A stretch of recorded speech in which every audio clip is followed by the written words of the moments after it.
All right, it's so nice to be here today. I'm so glad that you made it. This is going to be a wonderful day. So many things happening, so much change. I am proud to introduce the wonderful, the beautiful Alena Chapman. And ladies and gentlemen, let's all give a hand for Alena. Oh, thank you, Mom. It's so sweet. All right. Hey, guys. I am so honored that you're here. You drove a long way. I appreciate you drove a long way. You did too. And I'm just so appreciative. But, you always notice, the ones who know me, you will now start getting those emails. You'll know too. I always put, I forgot. Hey, guys. Hey, they're on Zoom too. I don't want to forget you. You're all here. I always say, hello, beautiful souls. Always. You know that. And then I put little hearts and smiley faces and everything. There's a reason for that.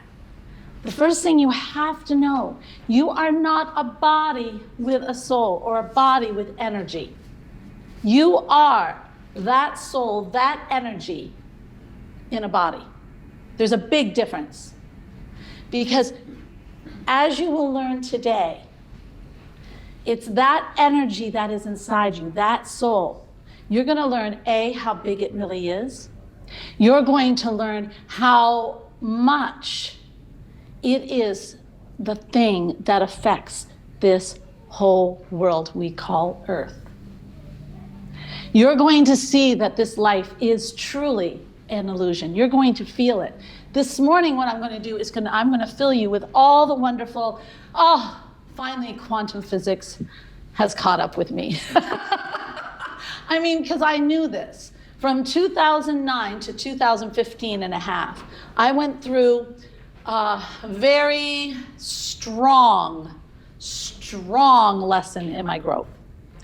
And in order for me to navigate through that lesson for 6.5 years, that's a long time for a lesson, guys. I had to learn how to change my level of reality, to be able to just survive it. Not to thrive, but just survive it. I had to learn how to navigate different realities so that I didn't get swallowed up in the reality that was being forced on me. And that taught me something. I was fascinated with this. I was fascinated with how I was able to change those realities without even knowing what I was doing. And that led me on the study of illusions of life. It also started me being very fascinated with energy. But for me, and I want to warn you about this, I talk about the soul. I'm a mystic, okay? So how does a mystic see things? We see omnipresent spirit everywhere and in everything. And lots of times when I'm looking at something, I will actually see vibration move. Whether you're of this world or the next, I will see vibration move, And so if I see a tree, I will see the vibration of the tree first. That's energy. So a mystic sees spirit or energy everywhere. Now you can call it whatever you want. You will hear me say energy sometimes, I will say spirit sometimes. I mean the same thing, okay? And everybody is welcome to believe whatever they choose to believe. But what you have to believe is that this wonderful force inside you is so big and so connected and can alter all matter. You learn that and you've got everything today. So today you're going to learn the quantum physics behind all this, because little old me and my little pink blazer up here telling you about it, you say, oh yeah, right. This Alena Chapman's telling me all this. What should I believe? Quantum physics is telling us all of it. But this afternoon, once you are filled with all this good little stuff, okay, then it's time for you to play. And you guys at home, I want to make sure that you have that yoga mat, and I want to make sure that you have a rope, a string, or a piece of tape that's going to go down the room. Why? Because you need that for this exercise. And it's probably one of the most important exercises you're going to do, because it's going to alter your reality. All right. We are going to sort of tap our toes in this morning, learn the knowledge, get it all gathered in our mind. And then this afternoon, I am going to immerse you in it. And I'm going to show you how. And then I'm going to teach you the 5 incredible ways to maintain that, which is manifestation. What do you need to do to maintain staying in that reality? Because you're already in it, but you need to learn how to foster it. It's like planting a tree and then you just leave it without water or anything. Guess what? It dies. You got to water it, you got to fertilize it, you got to keep it growing. And that's what you have to do with this wonderful reality. You can't just say, I'm here, that's it, unless you're extremely strong. All right, so let's begin. All right, if I tell you to close your eyes, everyone at home, I would like you to just close your eyes. We're going to do like a little reality check right from the beginning. Now, this is an old Deepak Chopra thing. He did it when he was on Oprah when he first started, and I fell in love with it. Now, the key is that when you open your eyes, I want you to look through a new reality. I want you to say to yourself very simply, who's watching? Who's looking? Open your eyes and start to ask yourself, who's really looking?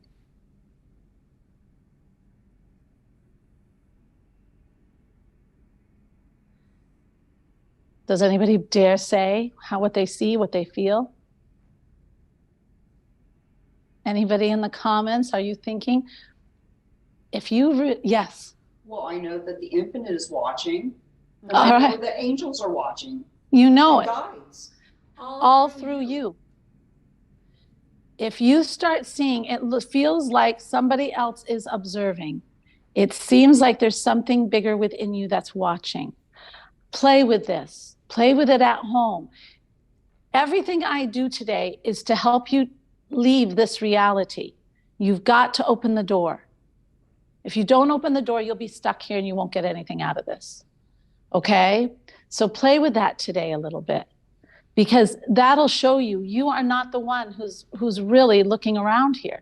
You're like Deb, you've got all this coming through you, observing this land.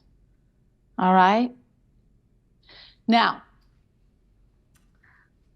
let's bring in quantum physics, because then you'll understand. Quantum physics is a wonderful, my son is in physics, and he says quantum physics is where they leap over past they don't just take electrons and study electrons. They take electrons and they want to see how it changes life in some way. That is quantum physics. They want to take that leap. And they did. They had this wonderful experiment. They call it the collapse wave. Now, I'm going to see if I can explain this correctly. It's called the two-ply. If you want to learn more, go on YouTube, Dr. Quantum. He makes everything easy. He's the layman's physics quantum person, and he's a cartoon, but it's very good. And all right, so they decided to play with these. They wanted to see what matter would do. Matter, like a chair, but they use electrons, all right? Photons and electrons. Welcome to the physics world. That's their very favorite thing to use. They're like marble sized, all right? So photons are light. Electrons, I would think, is a type of light also, but the photons are definitely light. So they set up this little machine. They set up a board with one slit in it, and then it would hit a wall. Okay, everybody got that in their mind?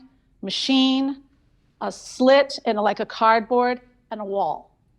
Then they shot these photons through, or the electrons, sorry, through the slit, and they got a line. A line formed right on the wall, okay? So then they said, all right, we're going to put 2 slits in this cardboard and shoot 2 of them through. Now, their expectation was the wave effect. You shoot water through one, the wave will hit the wall just like those photons did. If you put a wave through 2, then the wave will cross over a little bit, and you will get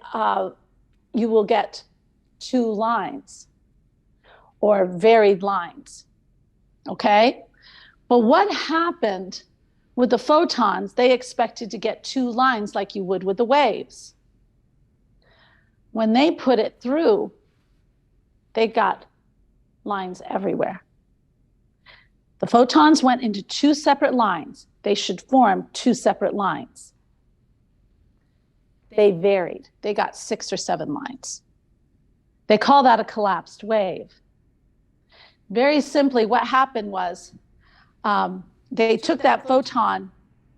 Well, afterwards, they decided to watch the photon. I want to get this first. They decided to watch it. They sent an observer. They had like this mechanical eye watching. When they put it through and they expected it to go into 2 lines, it went back into 2 lines. When they had the observer away, it went into varied lines.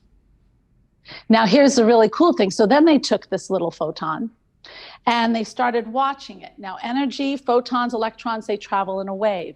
All energy is a wave. So are realities, okay? So you've got this wave. When they look at it through a camera, all of a sudden, it collapses. That's why it's called the collapse wave experiment, into a ball. And then as soon as they turn around, it goes back into a wave.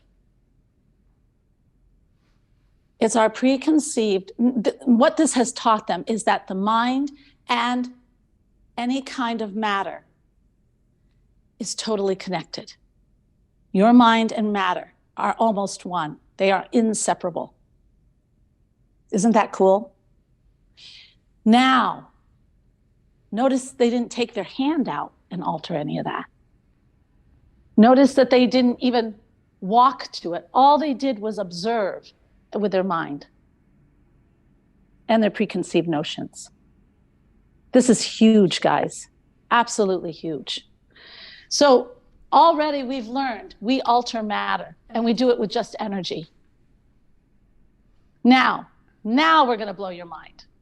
Now, my computer, can we set up the computer or she's not here? Just a few minutes, and if we can go, maybe we can do that just a little bit later. Okay, well, I'm going to explain for this, and then I want Dr. Bruce Lipton to tell you. Guys, I really want you to see this Bruce Lipton because, all right, the other thing that we have seen, and I teach this, is that the soul is very big within us, and it's all around us. Energy is everywhere. This is a cool thing. With this experiment, showing that this energy, well, guess what happens when you split a photon or an electron? In the center of it is energy. So all matter is energy. Everything is energy. Everything is energy. Nothing is true matter. They found that we have a big, giant energy field around us. Now, we know that because we go and we get those aura things, you know, the cameras that tell us what color our aura is. By the way, guys, that can change like every hour. Why? Because your emotions change, and the emotion changes your field of energy. And I'll tell you why. So you've got this big, giant field. Scientists, quantum physics finds that when I interact, when I'm talking to Deb right here, right now, I am shrinking that field of energy. I'm drawing upon it. Why? Because I'm becoming matter so that she sees, so that we are interacting on this plane. Isn't this cool? And then when I'm meditating, that energy gets big again and I become more energy than matter. Now, just think of that. We actually, without our control, when I start talking to you, I am materializing. And then when I go back to my own, I'm more in spirit or I'm more in energy. That's incredible. We're not who we think we are. Can you say that again? I will. So when I am talking to you, when I'm talking to you and I'm interacting, Leon, when I am there, I am drawing upon this energy I have to materialize, basically, to be seen, to be present on this planet, basically. And then this is amazing. This is not me. This is quantum. It's physics. And when I go back into meditation or stillness, not watching your phone, but stillness, then I go back into spirit or energy. I go back into spirit or energy. Now, this is incredible. So, does that tree really fall if you don't see it? I don't know. It changes our world. It changes our whole world. Now, if that is true, then they took another leap forward. And you'll see this all over the internet. I am not teaching you anything new. I'm making it simple for you to understand. They are now finding that if they play a certain frequency and get you in, and we're going to do that, by the way, although Deb's going to sit over there because she really doesn't like my drum, but I do these journeys. I do these journeys. I'm going to take you there. I'm taking you to that place. But they say in the meditation, they can get, and this is where your power is. I'm giving away the secret right here. Are you all ready? Because this is big. If you can get in line, the wave of the wonderful thought, but it's even bigger. I've always said, if you've studied with me at all, I always tell you it's the emotion. It is not so much the thought, but the thought causes the emotion. The thought charges the emotion. It's the heart. And what do we think that anybody who is in that God world, what do they always say? Pure love, right? It's the heart. It's the heart chakra. And when you put that emotion in with the thought and the waves are like this, that's when you have all the manifesting power and you can go into every different reality that you want to create. That's what creates worlds. There was a kid on, this is a fun thing to kind of lighten this up. I was watching TikTok. I do that once in a while because I think it's funny. And this kid, though, he did this really cool thing. He was like 22 and he was using, this energy outside in Oriental, they call it chi, life force. All right, he was using his life force. And he put all these little tinfoil things on the table. And he tried to move them with his hand and he literally tried to move it with his hand. And none of them would, they kind of moved, but they wouldn't tip over. Okay, they were very sturdy. He was showing us that. And then he gathered up his like taekwondo. He was gathering up his energy inside himself. And then he did it. And then all he did was go like this. And they started to fall. He was drawing upon his energy. He was using his chi. He was using the energy that I use just to materialize to be here with you. Guys, this is your power. This realization is your power. It's big. So, all right. So Alena, great. You gave me all this knowledge. What am I supposed to do with it, right? All right. So today, I would like you to get out your pieces of paper to begin. And I want you to write down, what is it that you really want in your life? Dun, dun, dun. How fun is that? We're creating our wish list. So, and I'm going to teach you how to put it in a way. We're gonna play with this heart. I really want that video because then when I get to the other, well, are we creative in any way? I don't know. Well, that's all right. Very creative. Yeah, I'm trying to think. Well, write down what you want. Just one thing? For today. How much time do you have? Just one of the people here in the studio said just one thing. I know out there you're thinking the same thing. Just one thing, Alena? Yeah, for this, because you're tipping your toe in right now. Once you learn how to do it, the universe is at your disposal.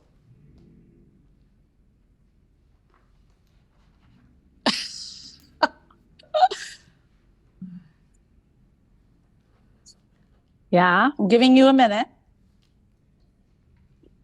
For all those people who aren't sure, who have everything and want to create more, I'm giving you a second. All right. You ready? All right. Everybody wrote down either something like, I want the love of my life. I want to grow a business. I want to do I want more money. Oh, that's a good popular one. I want something, but see how it's all a material thing. Okay. Now, oh, it's not? What did you? Down, I want joy in my life. Oh, yours is going to be fun to do then because you're already halfway there. That's good. See, she said, I wrote down joy in my life. Joy is an emotion. Do you see? You did that too, didn't you? Okay, so when you have an emotion, all right, we're going to link it up to the emotion, but I'm going to go a little bit deeper with that. We're going to find what really is in the heart. And then when you find out that, we're going to bathe you in it. I'm going to take you on a journey to bathe you in it. Since we don't have Bruce Lipton, I want to talk about how we know. And I'm really going to try to convince you with who is Bruce Lipton? Let's just talk. Bruce Lipton is actually an incredible scientist, doctor, who was in biological genetics. Oh, and did he write this? Yes, he wrote this book. And in 1969, Bruce Lipton did these incredible experiments that blew me away. It was the first time I was very little. I mean, later in life when I looked back, because in 1969 he took stem cells or cells. It was stem cells. He took them and he put them in 3 different petri dishes. One of them was marrow, one of them was blood, and I think the other one was skin. Okay, he left them overnight. Now these were the same cells put into 3 different petri dishes. And then when he came back, the next morning, he found that the cells had grown into whatever environment they were in. So that means the ones that were in the blood, they grew into more blood cells. The ones that were in the marrow, they grew into that. The ones that were in the skin, they grew into that. They did not become their own entity. So he said, oh my gosh, this is truly interesting. Are they thinking? What are they doing? So he put cells in the middle, and then he put a toxic substance over here, and he put something that cells like over here. Then he went away. He left it for another night. He comes back. He saw the cells had actually started moving and gravitating towards the thing that they liked and knew would help them grow, and away from the toxicity. Now, why this wasn't brought out more into the world, because what these experiments proved was that cells were affected by conditions and environment, not as much as genetics. But the medical profession kept us in genetics for so long. I don't know why, because both of these experiments showed that it was the toxicity.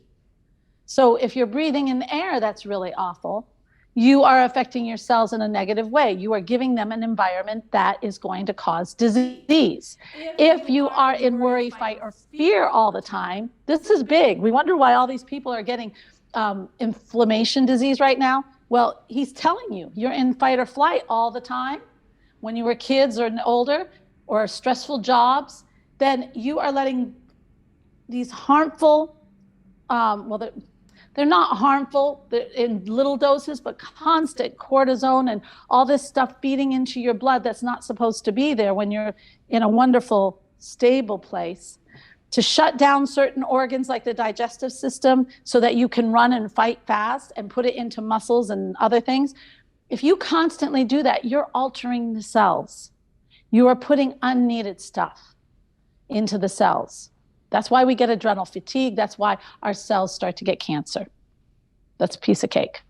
All right? So anyway, what is he doing now? Okay, so Bruce Lipton has been studying this wonderful energy thing now. And he was saying in this video that I wanted to show you, he said, all right, they're talking, why is it heart-based? Why is it emotion? Because all energy is affected by waves. And waves come more by emotion than anything else.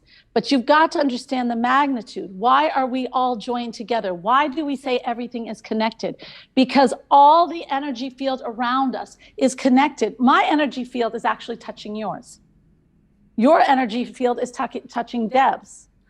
Wherever you are at home, your energy field is filling that space. It may be even touching the trees outside. Everything in matter is touching because it is all energy functioning at a different frequency. That is why we are truly connected. And energy all goes back to the same source. We are truly from one force of energy, whatever you may call that, that is separated out to all of us. And we are literally joined together. Now, so Alena, why is it then that when I meet so-and-so, if we're so connected and so jiving, how come when I meet so-and-so, we just don't hit it off? Why is that person so awful, right? They can't be part of me. Yeah, they are. But that's where another whole thing comes in. When I was studying, I've been so fortunate. I have studied with some of the most amazing teachers. I have studied with Bob Proctor. He was a really good friend of mine of The Secret. I came to him all because he said, you need to see me. So I went and saw him, right? I studied with Wayne Dyer when I was really young because I wanted to know why everybody else was so unhappy and trying to push me not to be happy. I was 18.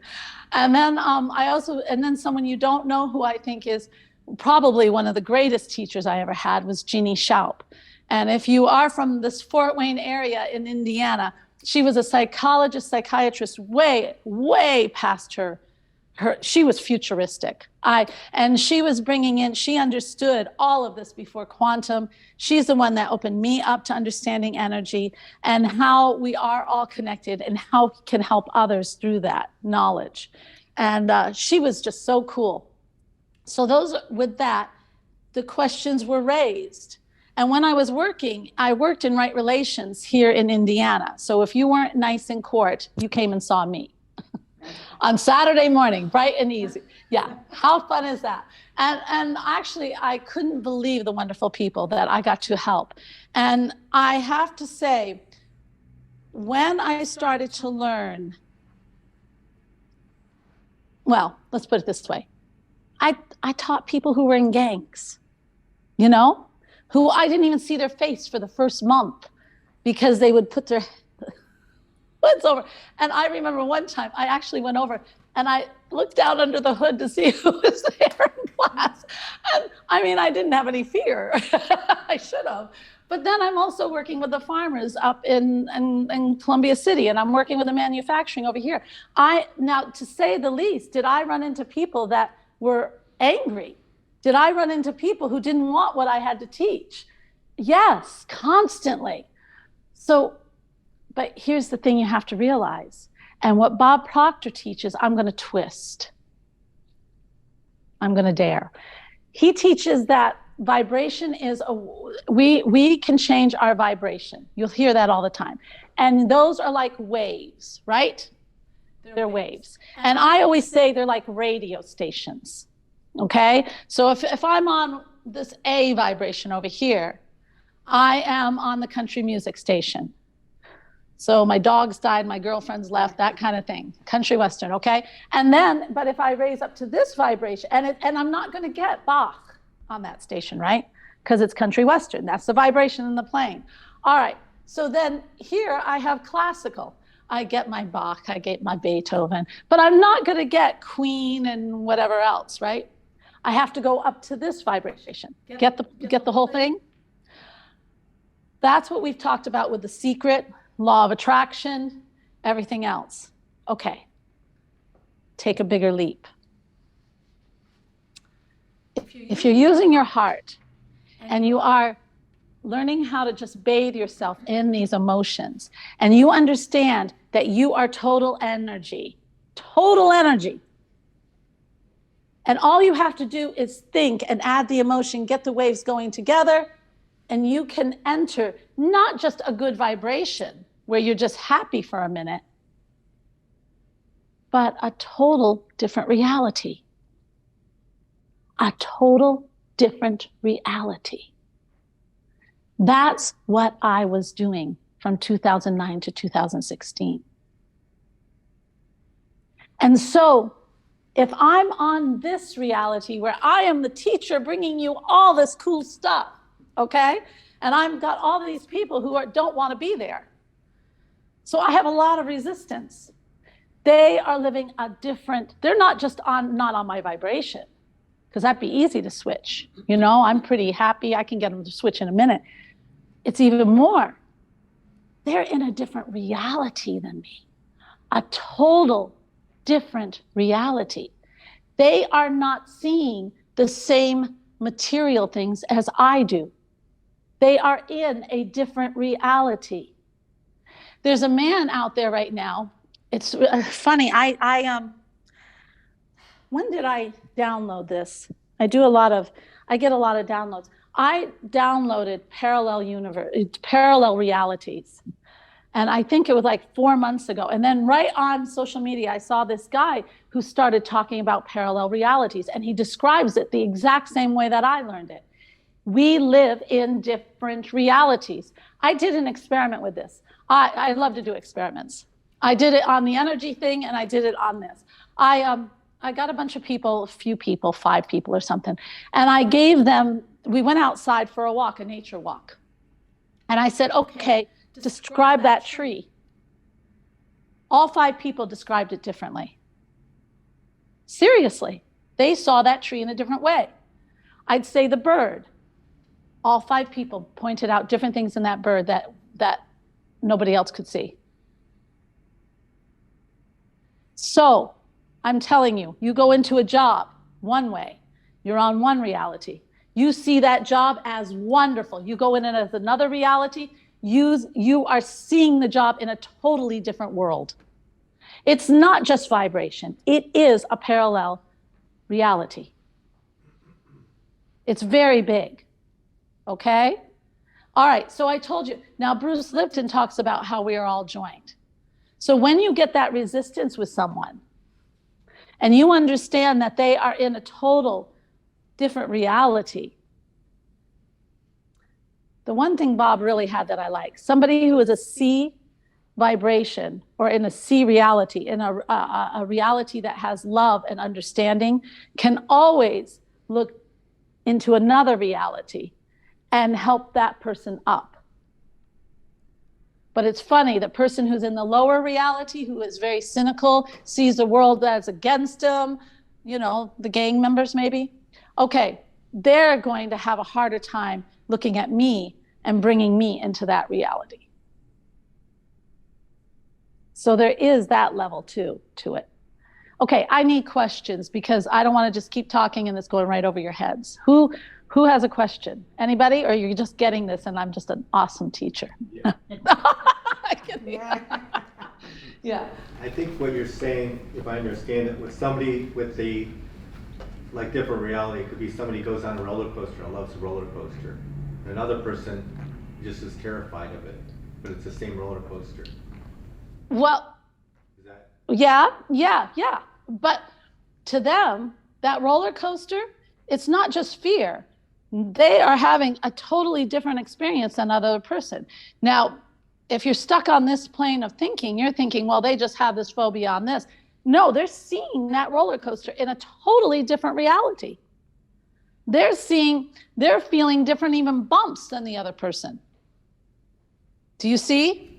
Well, they're going into it in fear versus going into it. Their reality is filled with fear. Their reality is filled with, I'm going to suffer through this. I'm going to die. Really. That's what they're saying. Expectation. Realities are always built on expectation. And focus. Except then you have to look at the monks. This stuff is not new. I am not teaching you and I'd love to say I did this. Yeah. You know, I would love to say, oh my God, I got this wonderful. But this has been known by monks. Monks and the Buddhists are always talking about this. The Tao talks about this. Maya Indians, American Indians talk about this. Okay? This is not new stuff. We in the West, we got caught up in another world. We did. We took another road. We even started in religion in another road. We started in religion with Zoroastrianism. The Buddhists did not start in Zoroastrianism. Zoroastrianism was a belief way back. You had the Gnostics. Now we're getting into the spiritual. I didn't mean to do that to you.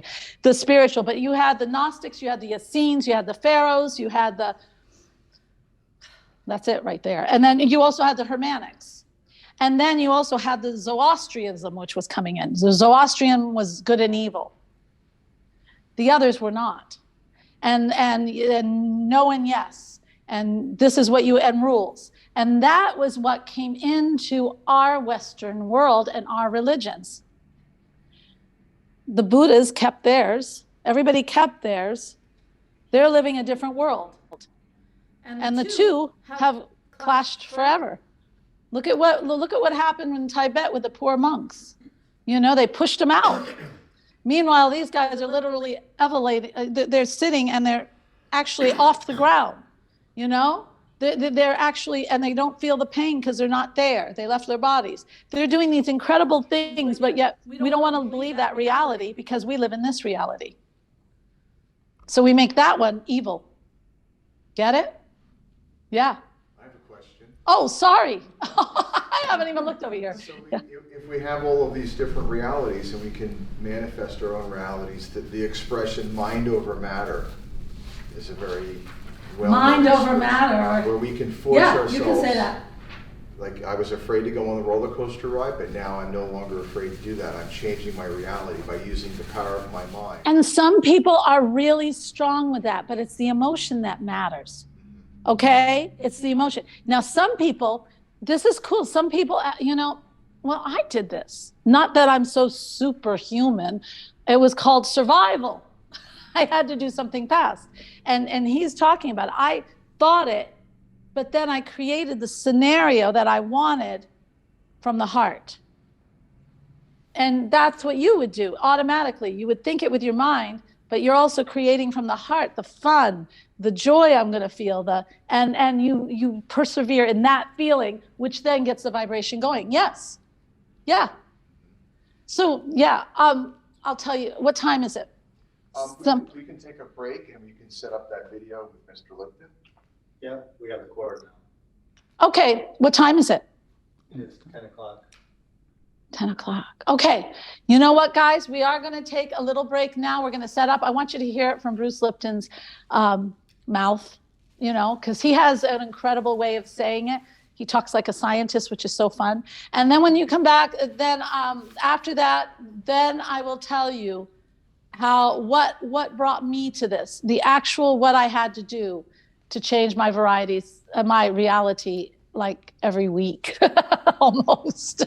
All right, so go get some refreshment right now. Make sure you've got that string.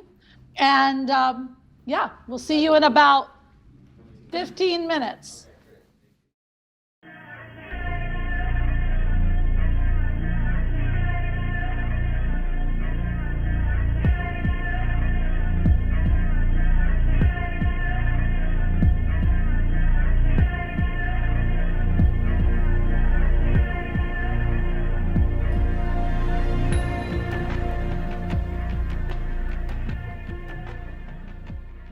The world is in a state of evolution, and what I mean by evolution is not a physical evolution. Humans are not going to change into something different. The same cockroach has been here for 300 million years is not changing in anything else. The evolution that we're really experiencing now is an evolution in consciousness. A consciousness that has in the past separated us as individuals. A consciousness that has been programmed with a belief that life is a struggle and that we're out here to survive. We have to be in competition with each other and undercut and undermine. And we were acting as individuals, looking for our own individual power. But in today's world, there's a new understanding that the evolution is an evolution of consciousness, an evolution of an expansion of we are more than just these physical entities. that there is an energy involved. And when people talk about energy, I say, well, what's that? And I say, well, it's invisible. And it's like, well, quantum mechanics was very difficult for people to understand. But if I give it to you in a very simple understanding, it is this. In Newtonian physics, the conventional ones that most people have learned, atoms are physical particles, like little granules. And that was fine because it said, oh, there's a material world made out of little particles and granules and an invisible world like energy. And that the two never mixed. So if you want to understand life, just study the particles. And that's what medicine has done, is studied the cells and the chemistry and all that. But in 1925, physicists came to another understanding because they said, so what are those particles made out of you called atoms? And they went inside. And they found there were smaller so-called particles, electrons, protons, and neutrons, but that still wasn't the quest because what are they made out of? And that's when the world changed. Because when quantum physicists started to say, what is an electron or a proton or a neutron made out of? It's made out of energy, not physical, no substance. An atom is like a nano tornado, a spinning force field. And I say, well, why is this relevant? Because there's an illusion that we are physical entities. And it's illusion because what happens is light, photons from sun or lamps or whatever, hit our surface of the energy and bounces back.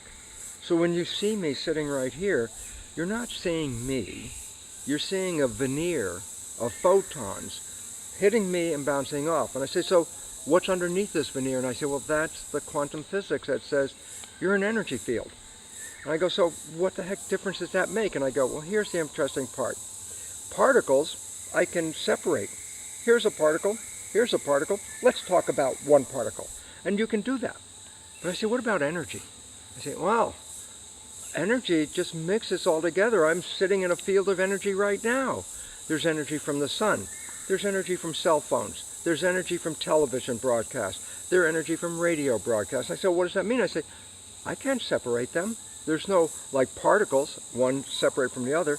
Energy, it just is all mixed together. It's one harmonious thing. So if I'm made out of energy, which I am, does it mean that the edge of my energy stops right here? And the answer is no. In quantum mechanics, I'm an energy field. Wherever I go, I'm like a broadcasting an energy. I say, why is that relevant? Because wherever you are right now, you're broadcasting energy. And I say, well, why is that relevant? We're not physically together at all. But your energy is in the field just as much as a cell phone is in the field. My energy is in the field. And all of a sudden it says, well, wait a minute. We're all connected. Why? Because you cannot separate the energy. And so in a Newtonian world we grew up with, this is separate from this and that's separate from this. And I go, in a quantum mechanical world, nothing is separate. Everything is an energy field with no borders to it. So what I do in my world is not just what I do in my world. What I do in my world is broadcast to everything else. So quantum physics is coming in saying, yes, we're energy, but it also emphasizes the role of the energy. And the energy that we live in is called the field. And through the world that we have been growing up in, a world based that there's a matter world and an energy world, but the two don't mix, then we talk about, well, your health is really a reflection of the matter and the material, and not relevant to the energy. But quantum physics in 1925 came in and said, oh my God, that was so completely wrong. It's the energy that is influencing the matter. And in fact, my hero Albert Einstein had a very simple and most profound quote. He talks about the energy, and in physics they call it the field. And the quote was very simple. He said, the field is the sole governing agency of the particle, matter. The invisible energy is the sole governing agency of us as physical particles. And why is that relevant? Because we've been programmed not to even entertain the existence of the field, and it is what is shaping us.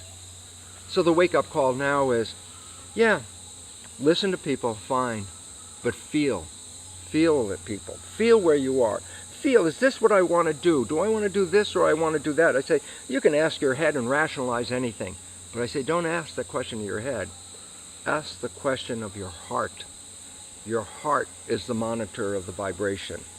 Your heart will give you an answer more accurate about anything in your world than your rational thinking will. No, I had it in my mind. I made up these words. I knew that I wanted this very badly. I wanted this, and I'll tell you how I did it. And then it just happened. I made it. It's two different worlds. And I could see it for myself. And I'm hoping that when I tell you this story, you'll see that yes, you're in this major field of energy. But the key words he says, and which I want you to grab hold on, you are the broadcaster. Your energy inside you is a giant broadcaster. And it's whatever you put out that creates everything and influences everything in that field. What you see and how it reacts to you. You are the creator of your world, just by energy. Now, I want to introduce somebody who's a very good friend, and we met in weird circumstances. I needed a holistic doctor up here, and so my doctor down in Florida found Dr. Vargas up here, and before my doctor knew him better before I did. But I went to Dr. Vargas, and I don't know, a friendship more developed out of that. You know, we had common things. We started talking about thought and everything during my sessions, and he's a very cool guy, and he just won the award in acupuncture. Congratulations. Thank you. And he also knows a lot about thought because he has to deal with people, and he understands when people get sick and how much their thought has so much to do with it. So I would like to bring on Dr. David Vargas, who's going to talk about thoughts are things. Okay? So we're going to be talking about how thoughts are things. Are thoughts things? Basically, yes, they are. So they're actually called biophotons. So something that was discovered that they're thinking, hey, are our thoughts actually something physical? Just like a radio wave. You know, we can pick up a radio wave from a distance on a radio that actually is able to get that information through. And so our thoughts are actually putting out information all the time also. So we're going to talk a little bit about our intentions on organisms or thoughts once again. So there's been research that's been done all over the world that have shown that intention, our thoughts, can affect not only ourselves, but also bacteria, yeast, plants, dogs, cats, even down to the cellular level. So down to the level of the quantum level, basically, which is basically affecting down to the electrons and the photons of these, anything. Everything's made out of electrons and photons, right? Down to the molecular, to the lowest level. And so that's what Alena was talking about earlier, was also about the quantum physics. And we're going to talk a little bit more about that. So basically what I want to do is I'm going to do a little demonstration up here. Does anybody want to volunteer to come up to be a volunteer? Okay, so come on up, Barb. Okay, so this is my sister Barb. She traveled from a couple hours from Chicago area, Maryville, to come up here. We're so glad to have you. So I'm just going to do a little demonstration, and you all can do it on the your end also, virtual people too. So just talking about how energy works, basically, that we are all transmitting energy all the time. And so our thoughts are not only affecting ourselves, but are also affecting other people. So what we're going to do is I don't know if any of you have heard about kinesiology or applied kinesiology. It's basically using a muscle test. We can use any muscle to test, and it's like a circuit breaker in the body. And so if there's an issue in a certain part of the body, we can use a muscle. Usually we use the biceps muscle to test a person. When I first heard about this stuff, I thought it was, what about, this is crazy. That can't be real, right? But now, because I've used it for over 25 years, I know it's real, I know it's valid, or we wouldn't use it, right? So I'm gonna just do a little demonstration on her. I'm just gonna get her strength first. So hold your arm up nice and strong, good. Okay, so I'm just getting to see if she's strong. Okay, so that's like an on and off switch right there. Like, just hold, good. So just like an on and off switch, yin yang, positive, negative, everything works on positive, negative, okay? So basically, if I put up a 1 or a 2, I want you to either send her loving thoughts or something like, I don't like you, okay? So if I put up a 1, it's love. 2 is going to be just, I don't like you, blah, blah, blah, okay? So we're just going to test how that affects her strength. And you all in the background, virtual, can actually see what I'm doing here. She can't see what I'm doing here, right? We didn't do this before, right? We haven't No. we haven't prepared for I this. just came in from Maryville. So, okay, hold your arm up nice and strong. Good. Okay, so I'm going to put up, once again, 1 is love, 2 is something negative, right? So just keep your arms straight. Good. Hold it like that. Good. Okay, so, okay. And then, okay. Okay. So that goes weaker like that. Okay, one more time. Okay, now, hold it the same way each time. Good. So that's strong. That's strong. And that's weak. Yes, I could push harder if I wanted to, but that's not the point of it. But we can actually go through and test different parts of the body, any part of the body. We can ask the person, any question. That's how connected we are. We can either ask it verbally or we can ask it mentally. So I can say, hey, Barb, are your eyes brown? Hey, Barb, are your eyes blue? Hey, Barb, are your eyes green?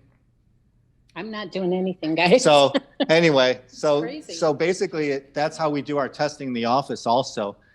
We can even take it a step further that we can actually do testing from a distance. So a lot of the work that we're doing now, we can actually do in person or actually virtually to find out what's going on and what we need to do to help you to resolve your issues. So thanks for coming up. And we're going to show a little clip here. This is a clip from a movie called What the Bleep Do We Know? And it's talking about basically how our body, how our energy affects water. Okay, so water, what's the most prevalent thing on Earth? Water, right? About 80% of the Earth is made out of water. What are our bodies made out of? How much percentage you think our bodies are? Isn't it 90? Something anywhere from 70 to 90%. Babies are more like 90%, right? So basically we're all made out of water. So this man, Emoto, was trying to find out, hey, how does water affect ourselves or other people? Or how is water affected by our thoughts? And then also, since we're made out of water, how is those thoughts going to be affecting us on a molecular level or a cellular level? So I'm going to go ahead and watch this short clip, and then we'll come back in just a minute. From Japan and Mr. Masuro Emoto. Mr. Emoto became terribly interested in the molecular structure of water and what affects it. Now, water is the most receptive of the 4 elements. Mr. Emoto thought perhaps it would respond to non-physical events. So he set up a series of studies, applied mental stimuli, and photographed it with a dark field microscope. This first picture is a picture of water from the Fujiwara Dam. And this picture is the same water after receiving a blessing from a Zen Buddhist monk. Now, in this next series of pictures, Mr. Emoto printed out words, taped them to bottles of distilled water, and left them out overnight. This first photograph is a picture of the pure distilled water, just the essence of itself. These subsequent photographs, as you can see, are each different. This is the chi of love. And we move along here to thank you. And you can see where he taped that to this bottle here. But if you read Japanese, you already knew that. Now, Mr. Emoto speaks of the thought or intent being the driving force in all of this. The science of how that actually affects the molecules is unknown, except to the water molecules, of course. And it's really fascinating when you keep in mind that 90% of our bodies are water.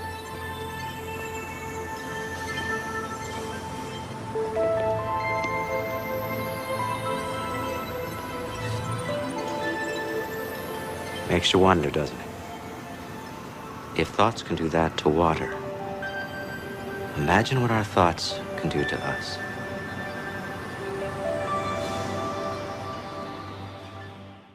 can see the effects of the water, of thought on water here. The negative one was, I hate you, you make me sick.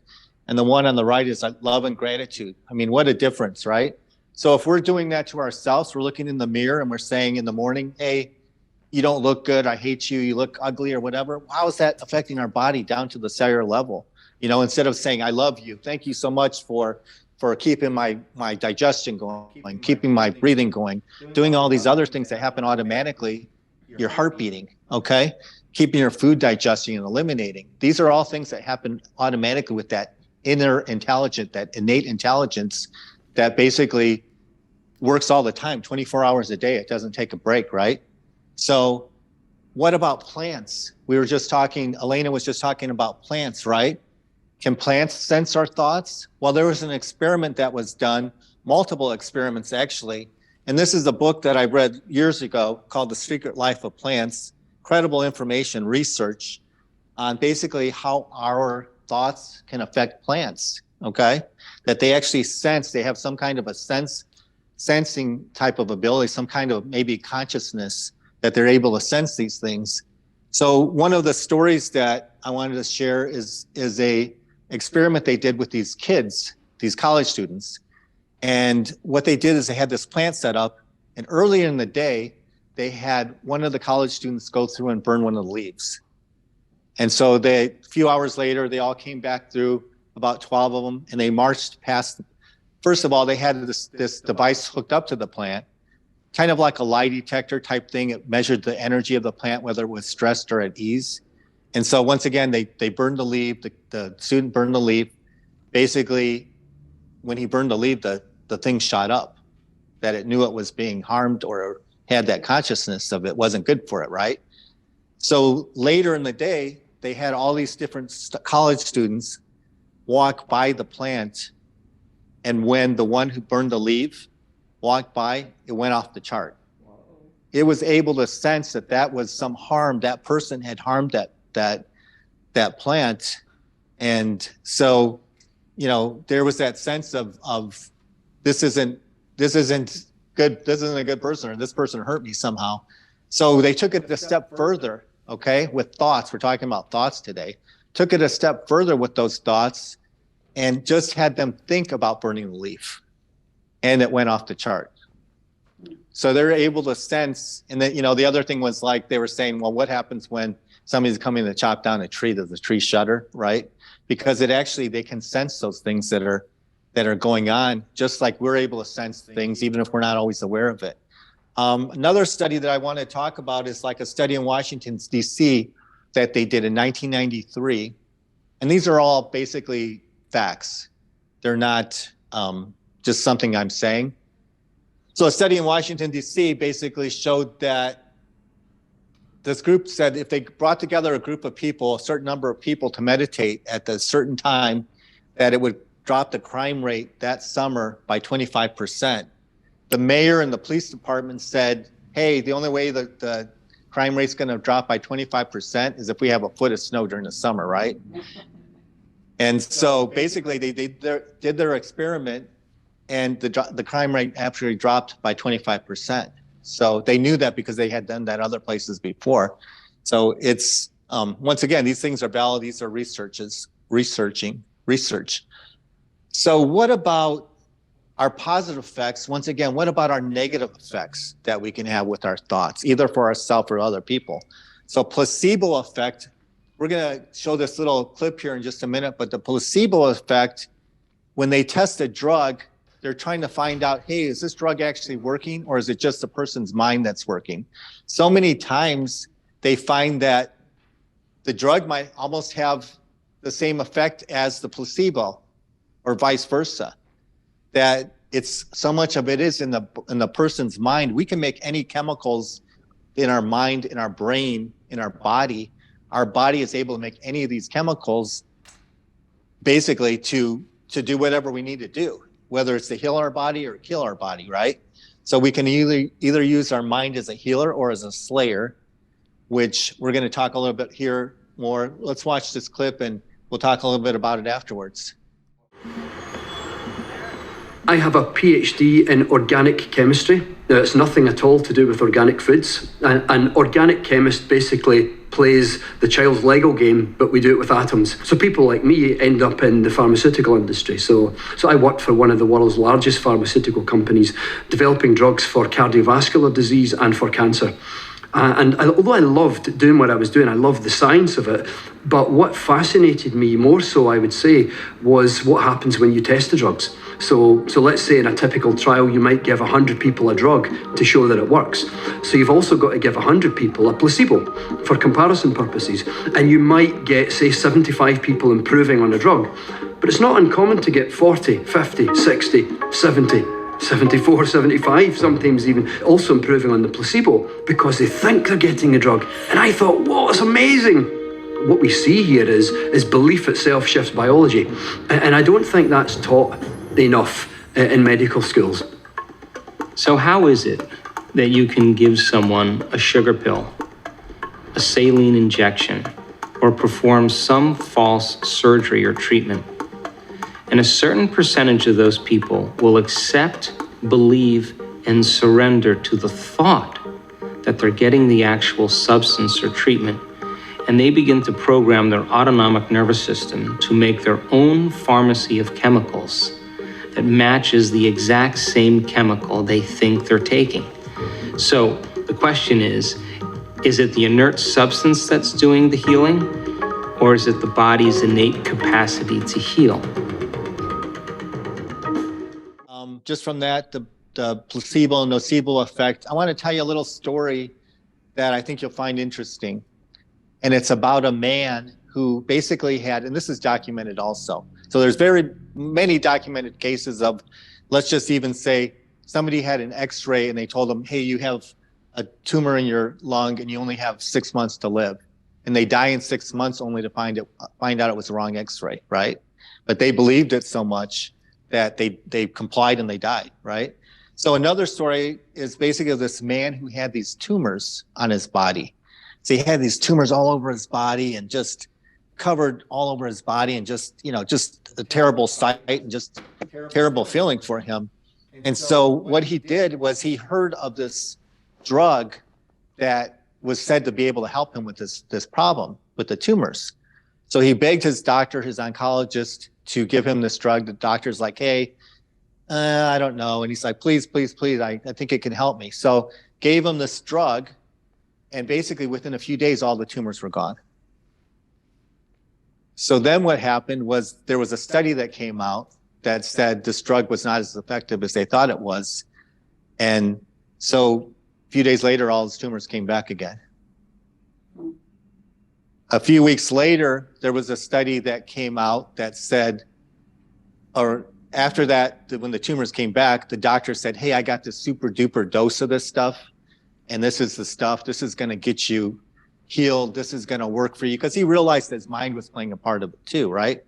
So he gave him this drug. Within a few days, his tumors were all gone again. So unfortunately, the man saw another study, and it said this drug's been found to be totally ineffective, and it wasn't even effective, basically. Within a few days or weeks, he died. So once again, how much of that part of that mind played a part in him either healing or killing himself from inside, right? How much of our mind is playing a part as whether we're healthy or healing or not healthy and healing, right? How much of that is playing a big part in our overall body, okay? And our overall system, not only with ourselves, what we're thinking about with other people too. Are you sending your significant other one positive thoughts or negative thoughts? Are you putting those positive thoughts out to, if you put it out there, you usually get it back, right? So what you put out, you get back. So you give out love, you're going to get love back, right? So one of the things here, one of the things that I was going to mention also is that healing occurs from the above down and inside out. So that's a chiropractic saying. That's something that's been going on even before chiropractic. And so some chiropractors interpret that as basically when your upper neck's off balance, then that doesn't allow healing to happen because you're not getting the communication between your brain and throughout the rest of your body, right? So that's that can also be the case, because if we're not getting, what's the master computer of our body? Our brain, right?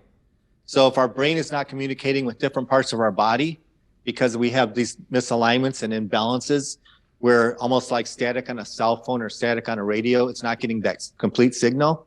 Over time, do you think those areas are going to be able to work properly? No, exactly. So that's why it is, chiropractic is so important with that, is to keep those lines of communication open. But we can take that a step further as far as whether it's divine inspiration from God or from source, or whatever you want to call it, or our thoughts that are affecting us from above down, inside out, right? So we can get that divine inspiration, but we can also open ourselves up. So, you know, even with myself, I said with that muscle testing earlier, I thought that was a bunch of BS when I first was exposed to it. Same thing with chiropractic. There's this little instrument. I thought chiropractic just had to do with neck pain, back pain, headaches, right? I never even had a chiropractic adjustment before I went to school, believe it or not. Most people have some kind of accident, injury, sports injury, and they're like, oh, I want to be a chiropractor. Well, I never had that. So, but what I'm saying about that is that it's been over 25, almost 30 years at this point that I've been out of school. I have had no medications, no antibiotics, no vaccines, not even an aspirin in over 30 years. So yes, I'm not perfect. Nobody is. We're all a work in progress, but I get regular chiropractic care. And also I take herbal products and I do things to keep my body healthy, right? So it's the environment, it's our thoughts.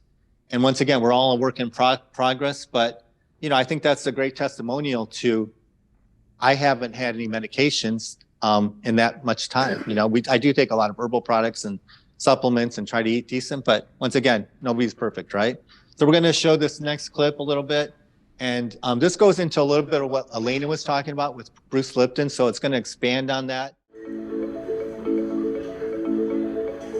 Back in 1968, I was learning how to clone stem cells. And back at that time, just a handful of people in the entire world even knew what a stem cell was. So I was in the right place at the right time to make some interesting discoveries. I put one stem cell in culture by itself. It divides every 10 or 12 hours. At first it's 1, then 2, 4, 8, 16, 32, doubling. So I have 50,000 genetically identical cells. That's not the experiment. This is. I split the cells into 3 different petri dishes. And what I do is I change the chemical composition of the culture medium. Culture medium is the equivalent of blood. So if I'm growing mouse cells, then what I do is look at mouse blood, see what it's made out of, and then try to make a synthetic version of that called culture medium. So here's the point. Genetically identical cells in 3 dishes, but slightly different environment because of the chemistry. In one dish, the cells form muscle. In a second dish, the cells form bone. And in a third dish, the cells form fat cells. Significance? What controls the fate of the cells? Point? They were all genetically identical. The environment is what was selecting the genetic activity of the cells. People who have the same DNA, who have the same susceptibility to illness, one can become ill and the other can stay well. One can heal and the other can't, all because they optimize the environmental factors that control gene activity. And that's what the field of epigenetics is all about. By balancing our system, we can find, what I do a lot of the time is actually finding what the root cause is, what people have that's going on with them. So the root cause could be, so much at the time it's their gut. So we can have parasites, we can have bacterial overgrowth, we can have Lyme disease type organisms, we can have fungus, we can have viruses in our system. And it's not unusual for many times when I test somebody to find all 4 of those in their body, right? So we're going to talk about why that's significant. But if our gut's out of balance, does anybody know what serotonin is, first of all? Who knows what serotonin is? It's the feel-good hormone. Exactly. Good feel hormone, right? And where do you think most of the serotonin's made in your body in? That's what I would have thought before too. In That's your what most gut. people think. Exactly. Your gut is your second brain, right? Exactly. So good answer. So yes, so 90% of the serotonin made in our body is in our gut. So if our gut's out of balance, we have all these organisms, we have the parasites, viruses, bacteria that's affecting our gut. How do you think that's going to affect our serotonin levels or our GABA levels?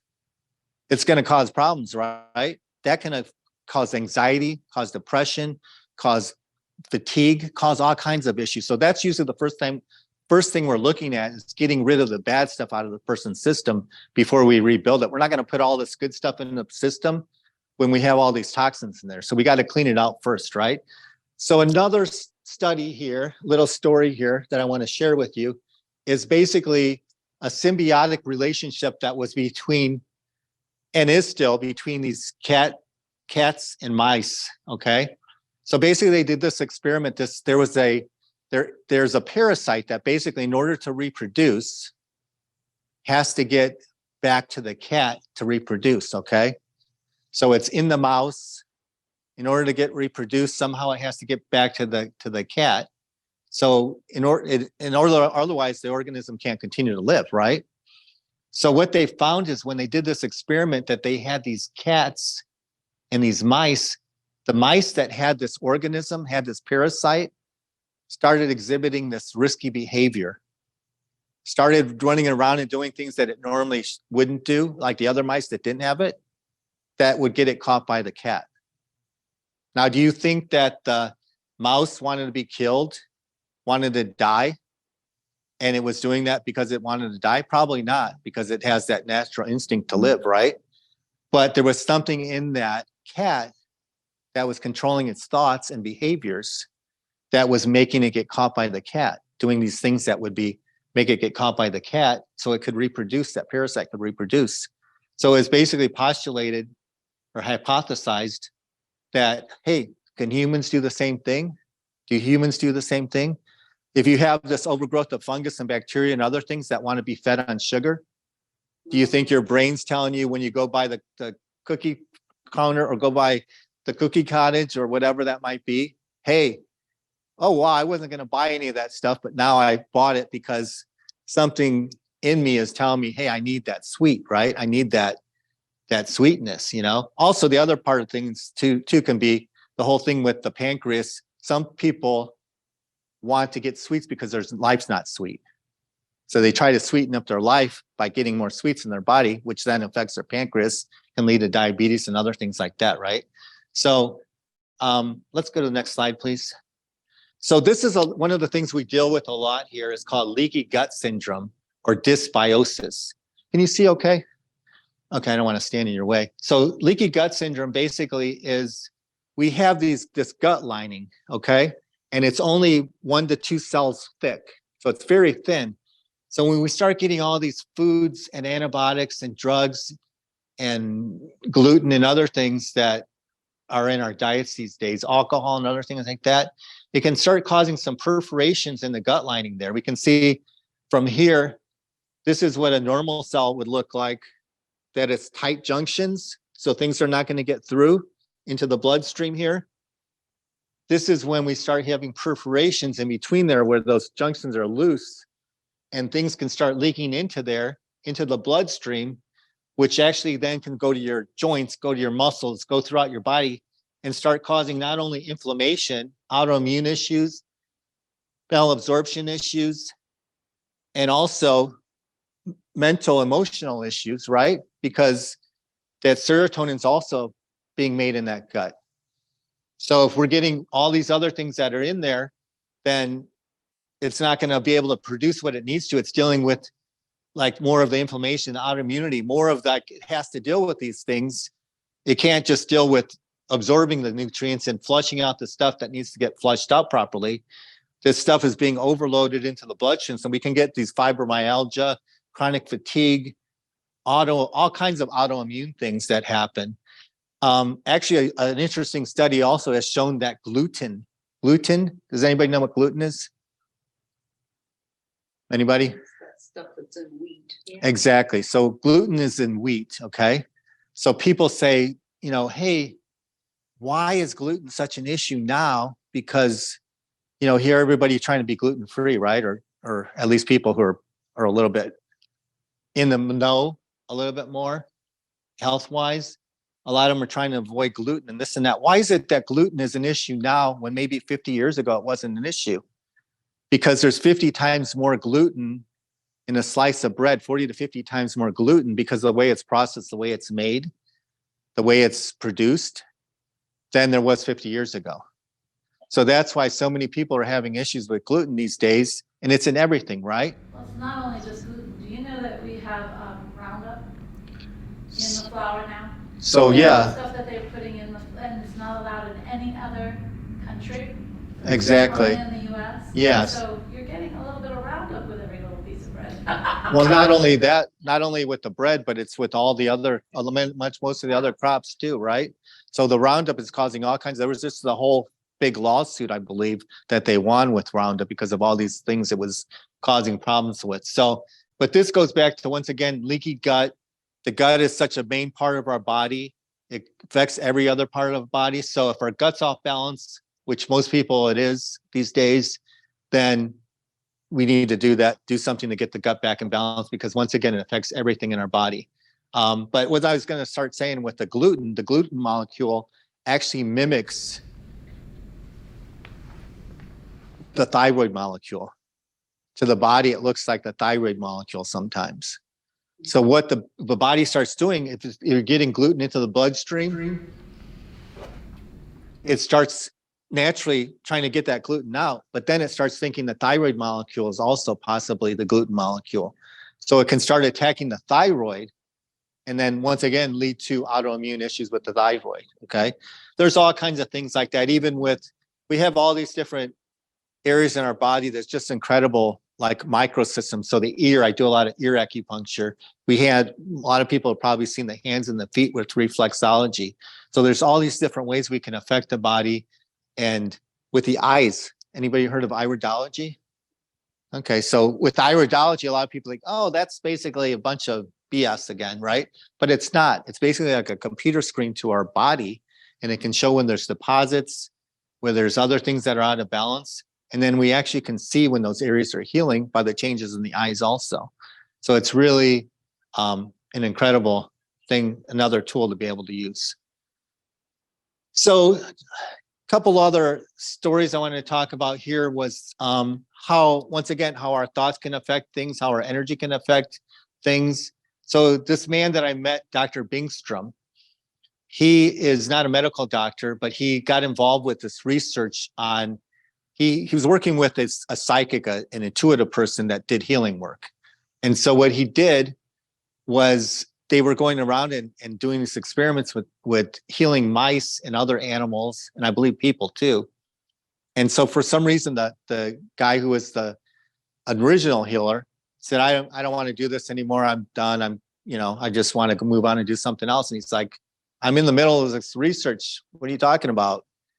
So he basically said, why don't you do it, Dr. Bingstrom? And he's like, how am I going to do this? I don't know. I'll teach you how to do it, he said. So he taught him how to do it. So Dr. Bingstrom was actually very successful with this. When I first took his class years ago, I actually called the place and I said, where's the disclaimer? Is this real? And like, yeah, he's got research and it's real. As far as we know, it's real. It's, he's got the research behind it. So basically what Dr. Bingstrom did was he was working with these mice once again.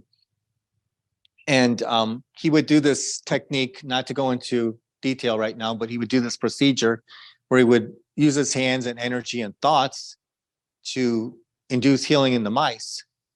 What he found was that when they did a research actually at IU, Indiana University, and a couple other universities, that not only the mice were healed when he was doing this, but all the other animals in the study were also healed at the same time. So they were like, wow. So what are these universities, major universities rely on for their funding?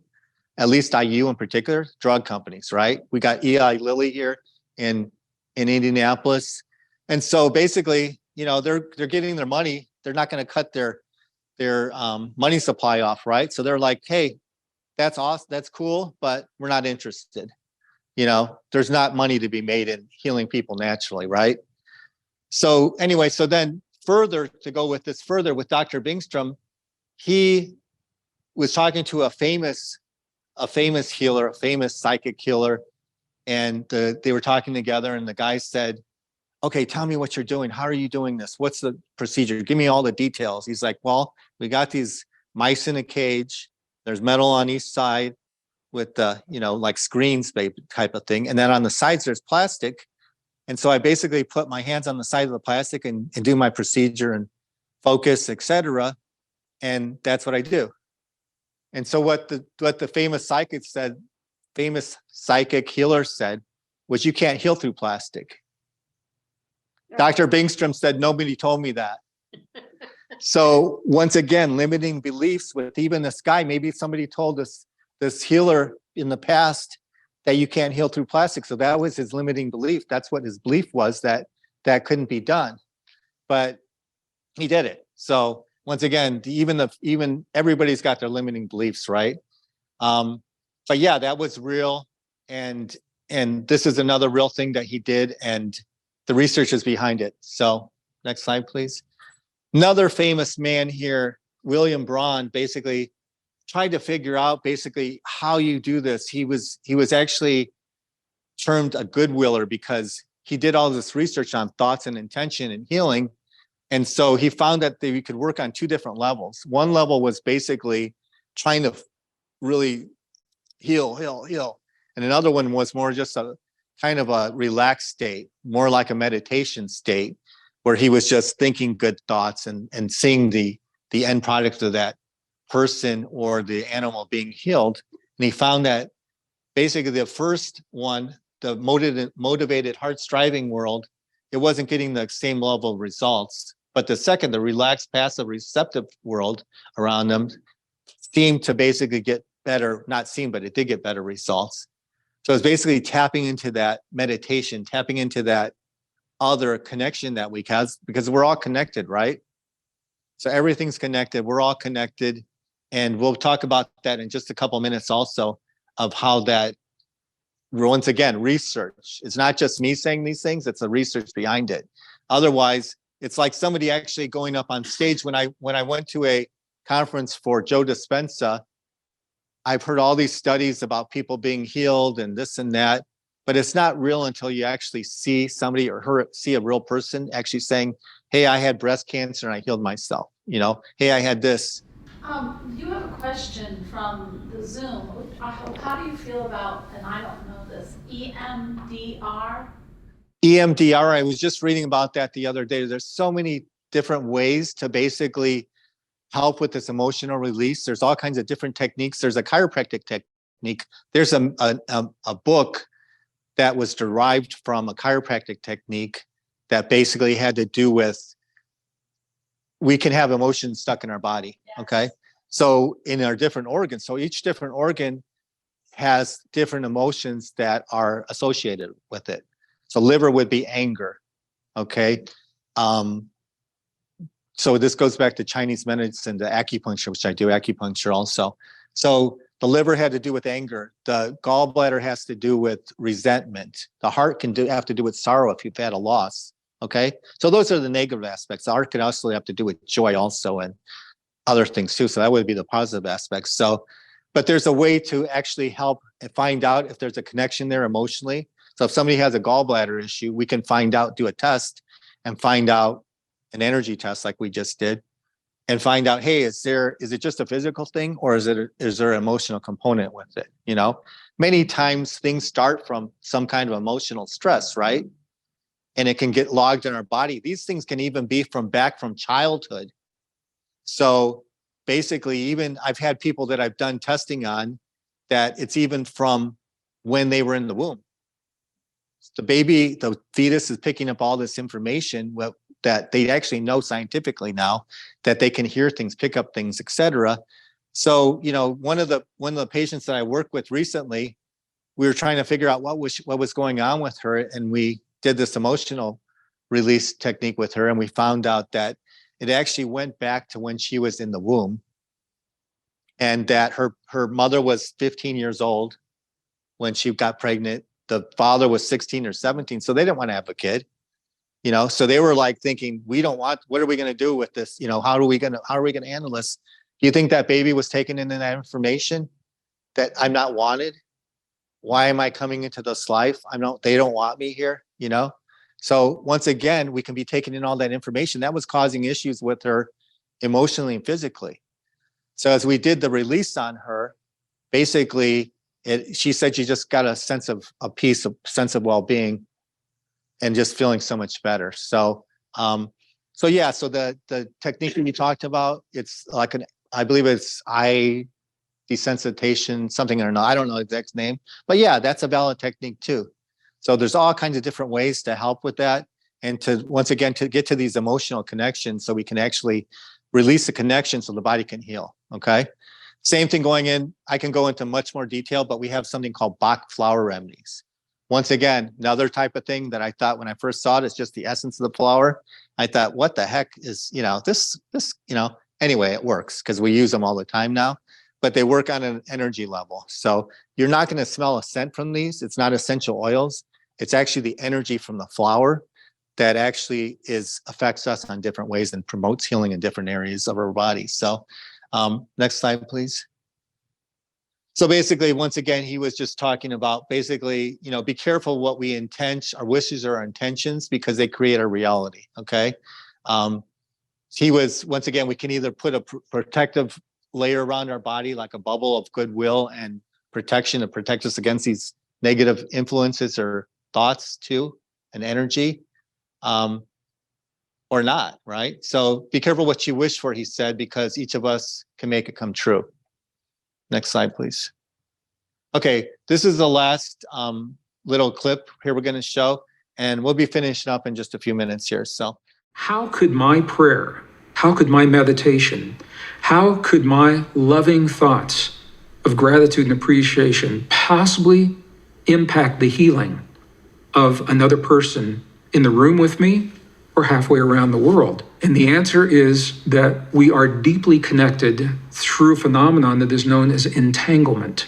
Entanglement is the term in physics that tells us once something is unified, once something begins as a whole, even though it is separated physically by many miles or light years, is what they're finding in the cosmos, energetically everything's still connected.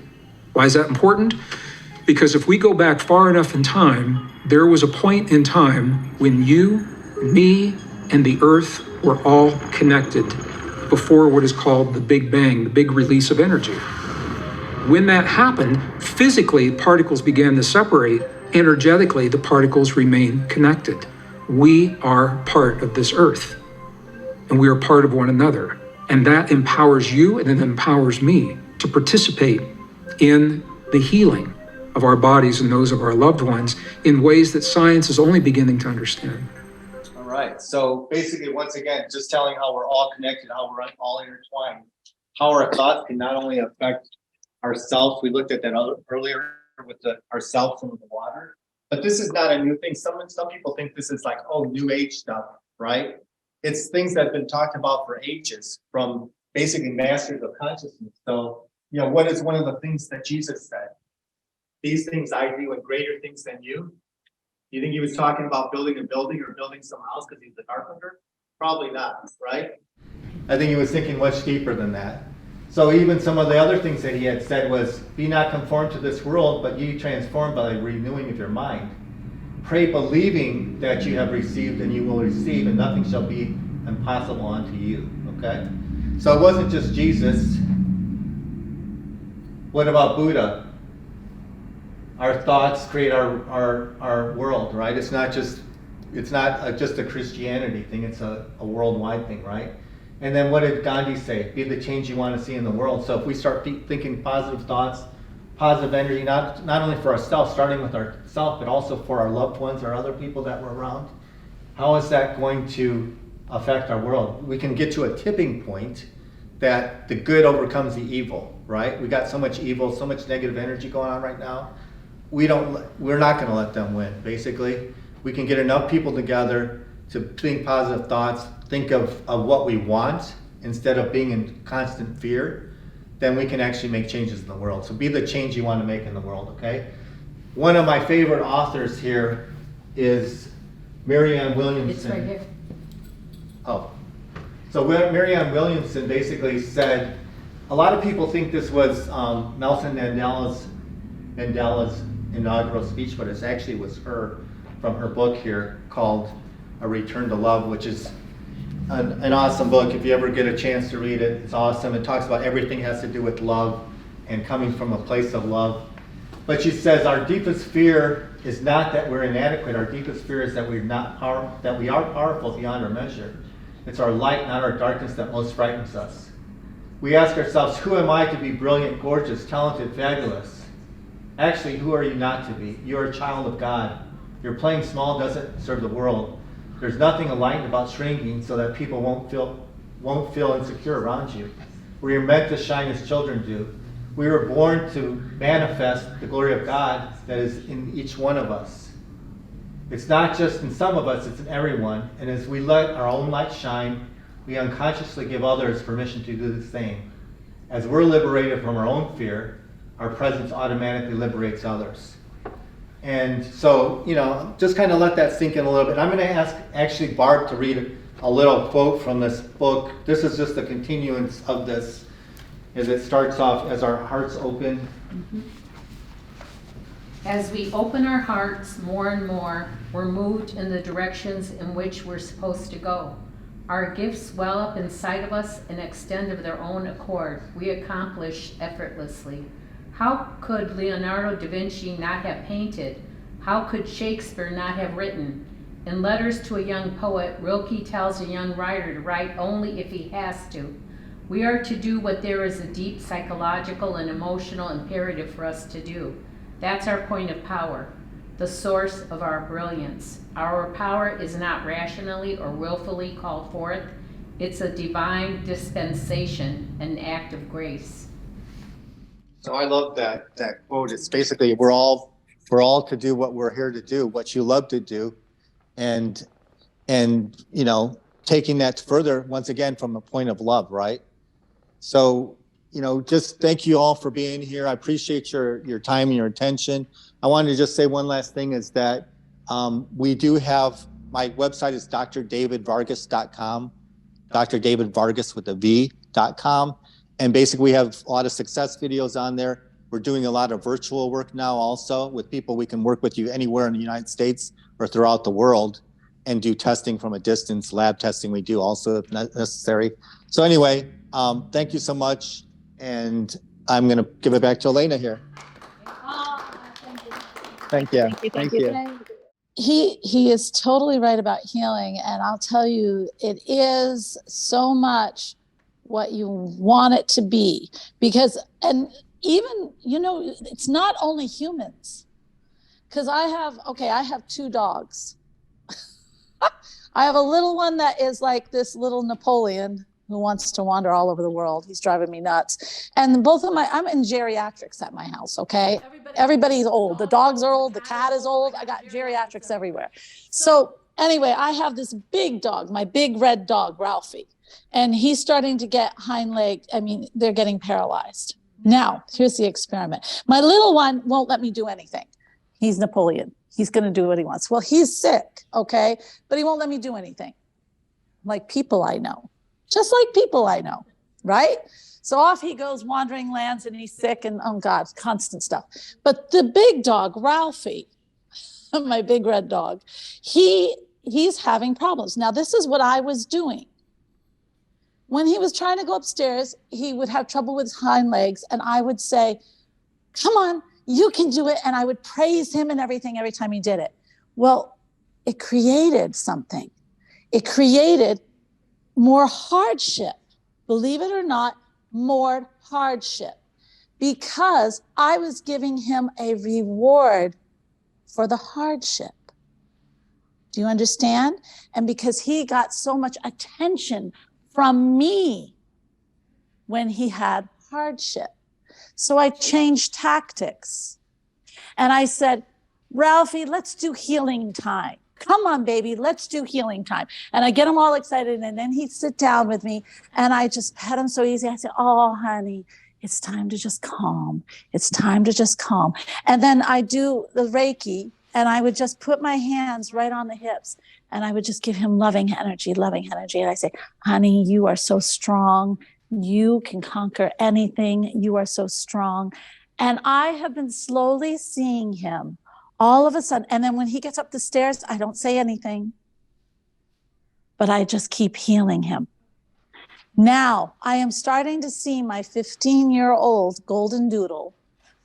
He's going up the stairs with more ease. If he does have a problem, he just goes knock, knock on the stair. And I say, honey, you are healed. And he comes up the stairs. See, we are all energy. It's not just humans, guys. It's animals too. And you can see how the animals react, the humans react. I have seen sound healing. If we are truly energy, which we are, then those frequencies from those incredible sound baths help to heal and align the cells again. Don't ever think that anything that is just affecting your energy is not healing. But come on, you got to be real. You've got to take care of what you got. If you are water and you're polluting that water, if you've ever seen the pictures of what people do with the chemicals they put into their body that makes the water inside your body look like a sewer, well then no matter how much energy you put on yourself, if you're still creating the water and the cells are in the water, and as we've learned today, cells are conditional, well, what are you going to get, right? You got to heal or help thyself. Isn't that what they say? Heal or help thyself in life. Heal or help thyself in being. It's all the same. And if we're all energy, we have to do our best. But I saw my dad die of Lou Gehrig's. I saw my mom, who I tried to help with hers. Hers was totally, we could have healed her. But she did not want to be healed. She wanted to die. And it was a hard death. There's nothing I could do. My father, he believed in the doctrines. He went back to the Catholic Church and believed in the doctrines, not in the actual faith of healing. We choose our path, don't we?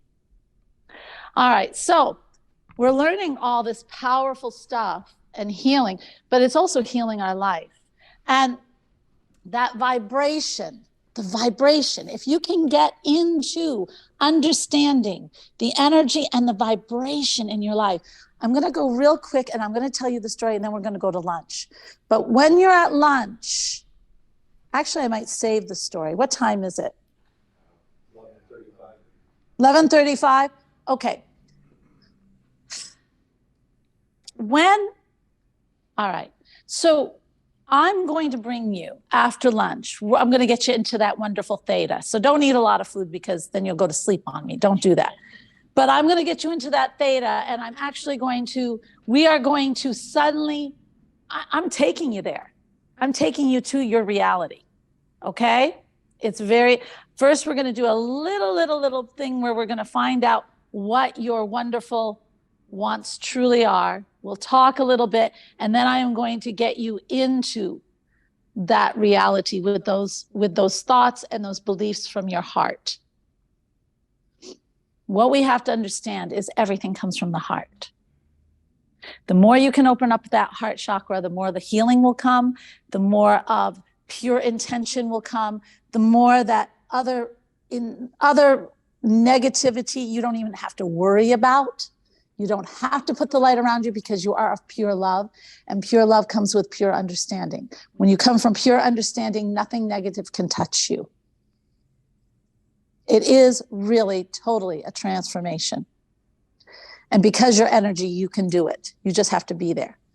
So we are going to, and in the little bit, I can't not go into the story. In 2009 to 2015, when I decided on a divorce, it pissed everybody off very much. More than I even understood. I thought it was just logical, but obviously it was not to everybody else. So anyway, it unleashed incredible attacks. Incredible attacks, and I think they spent millions. They had to, millions of dollars to alter my reality. They wanted to alter my reality. That's what they wanted. Because if they could alter my reality, they could literally put me into a reality that was dark, that was filled with paranoia, where you could not trust yourself or others. You could not trust your gifts. You could not trust what you believed human people were. It was really entering into the twilight zone. Okay, so I'll give you a quick story so you understand what I was going through, because you wouldn't understand otherwise. And I met 3 other women going through what I did across the United States. I was friends with someone who would take me to, she was a good friend. She'd say, you got to get away from here. She'd take me to Florida. I'd meet somebody there. I went to Arizona. I went to Boston. I met 2 other women. And I used to think, is there a secret book going around that how do you divorce and make the woman crazy? I really did. And so anyway, 3 other women and then myself. So we were all going through these things. Yes, you get the thing where you're followed. Yeah. Fine. And my poor little Boston Terrier got poisoned. And that was heart-wrenching. I think that was the hardest thing to forgive. But some other things, sometimes there were 3 attacks a day.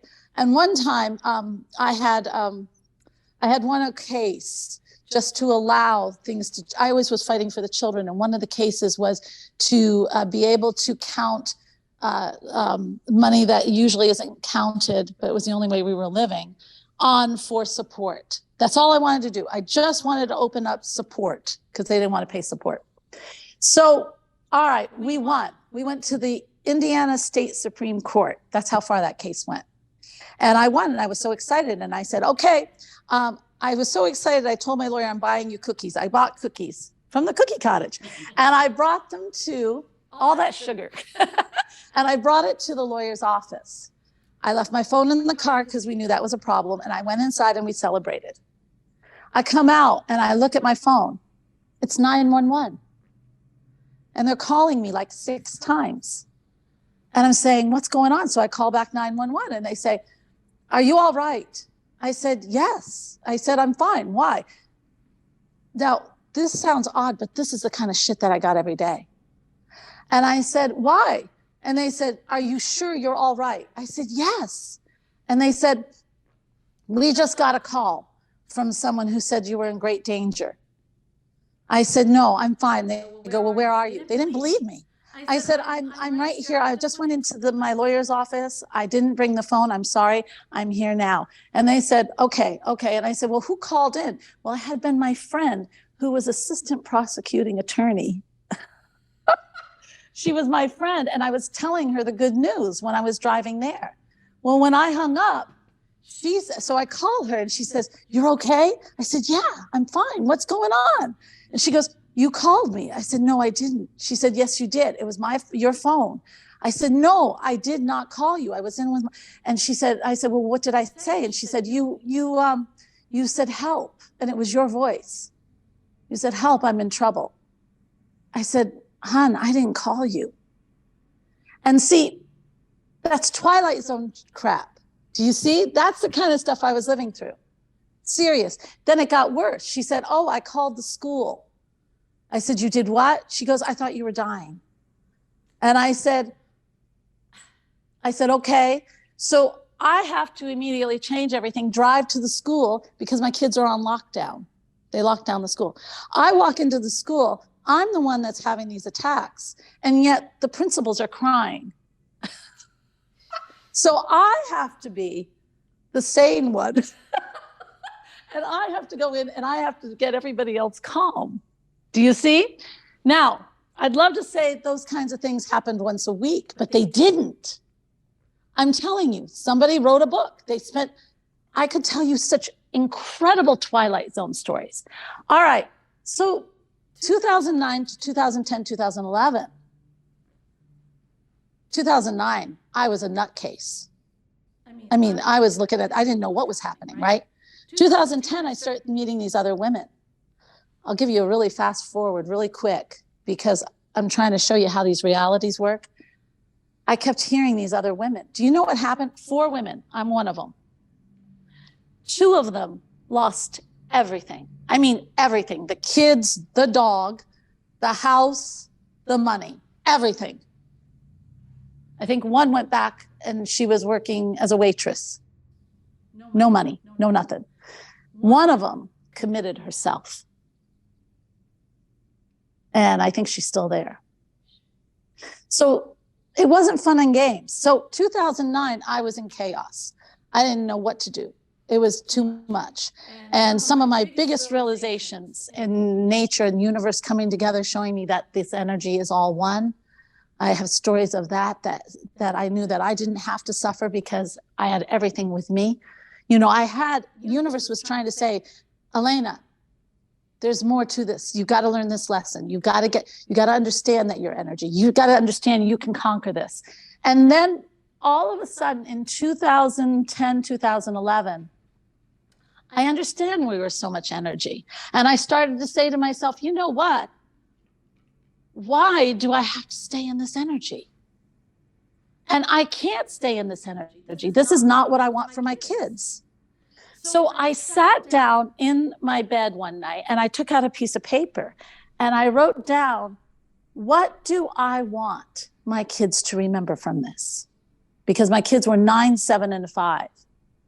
And so what does family mean to them? When they're 30 or 40, what do I want them to know about family? And I wrote down 5 things: security, supporting each other, fun, love. And I can't remember the last one. So I had 4 right there. I had 5, and I looked at these and I thought, I am going to make our lives this.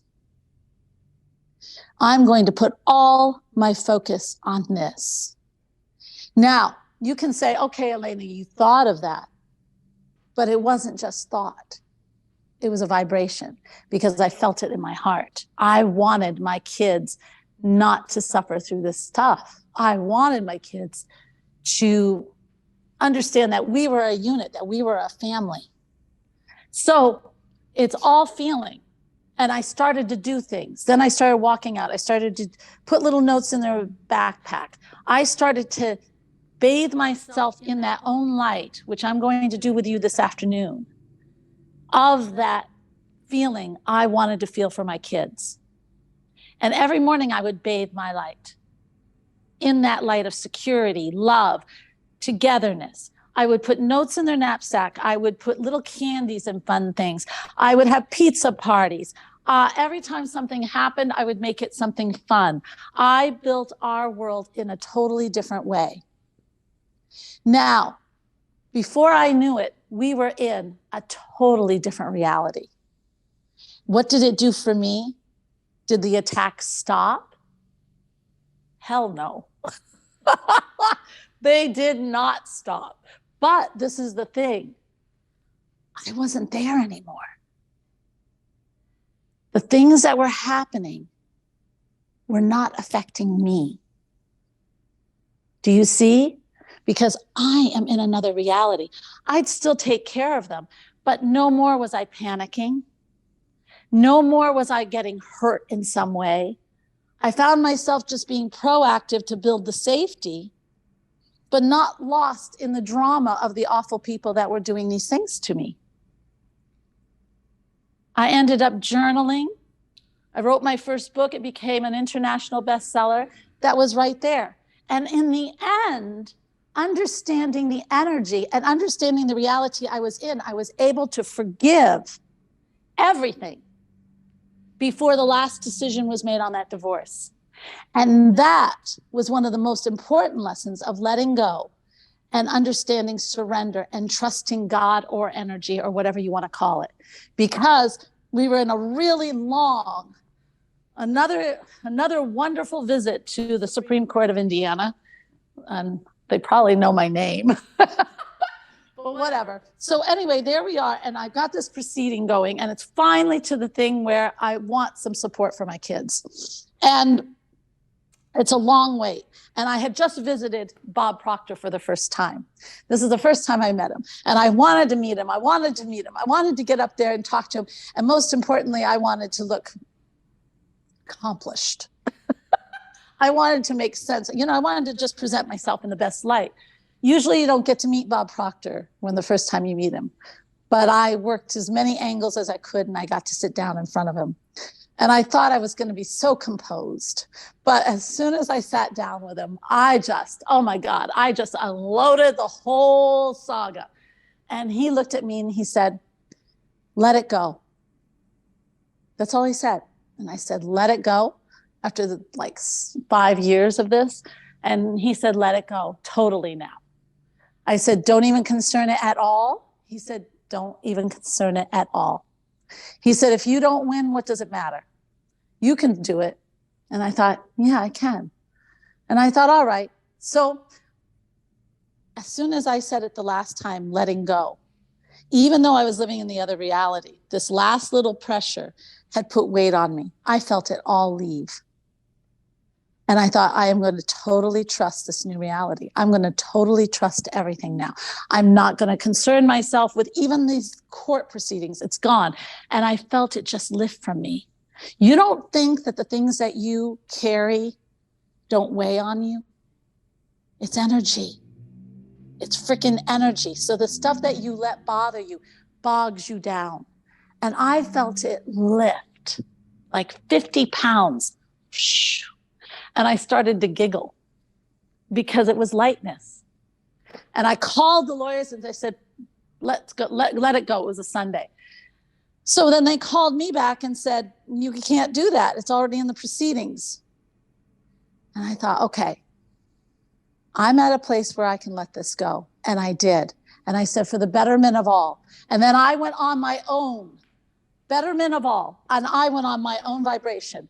I started just doing things. I just would not even think about it. It was gone. I was in this reality. We moved to another house.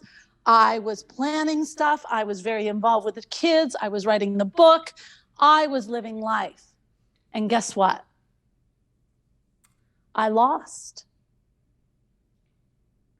But remember, I said the betterment of all. So, all right, I lost. And I said, okay, that had to be the betterment of all. And I let it go. Kept living my life. And then when I was down in Indy one day, obviously I'm in Indiana. So I'm down in Indy going to a child's thing. They had a little field trip. And I get a call from the patriarch of the other side of the family that was doing all this. And he said, Alena? And I said, yes. And he said, we know what you were fighting for, and we are going to totally support the kids.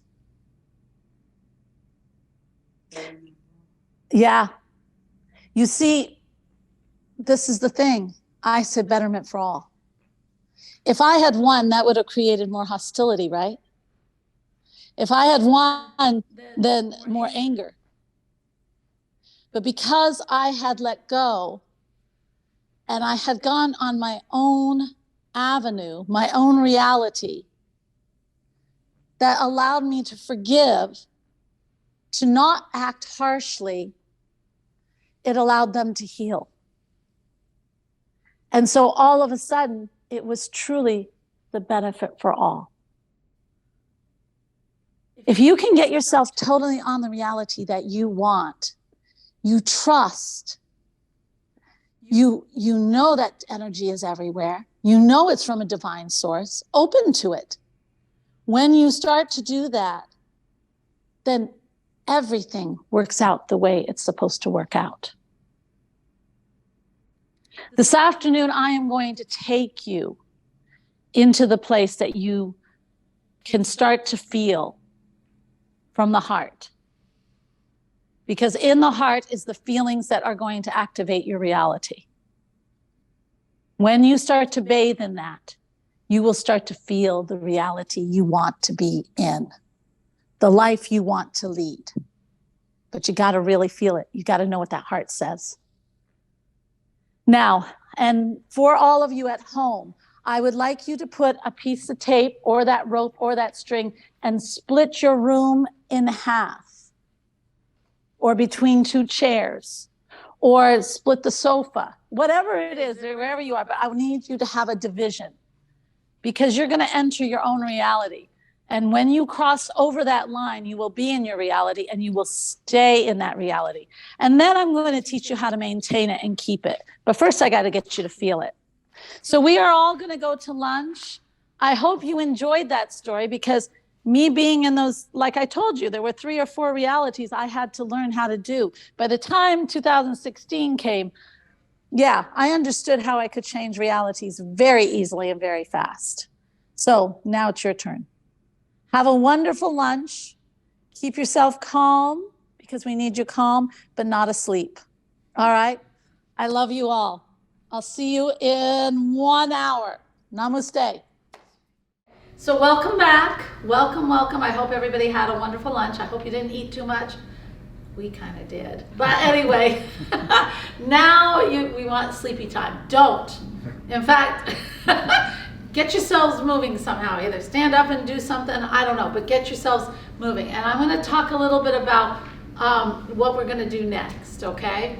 I'll do a little journey to get you just into the heart first, to get the true emotion and to understand that. That's a little one. And then I'm trying to think, maybe that would be a good idea to do now. And then I want to talk about what we're going to do next. Because if you understand the power of it, and you understand where I'm going, and it's also going to fix, in Think and Grow Rich, there's a chapter in there that every time I went to see Bob, because he taught Think and Grow Rich, right? Everybody would ask about, and he always just poo-pooed it. And then you see things all over the internet about it. And it's the sexual energy conversion. And everybody wants to, oh God. And I'll tell you what it is, but I'll tell you what it really is. And what, he always poo-pooed it. I just don't know why, because it's important. It's actually what you're going to be learning today.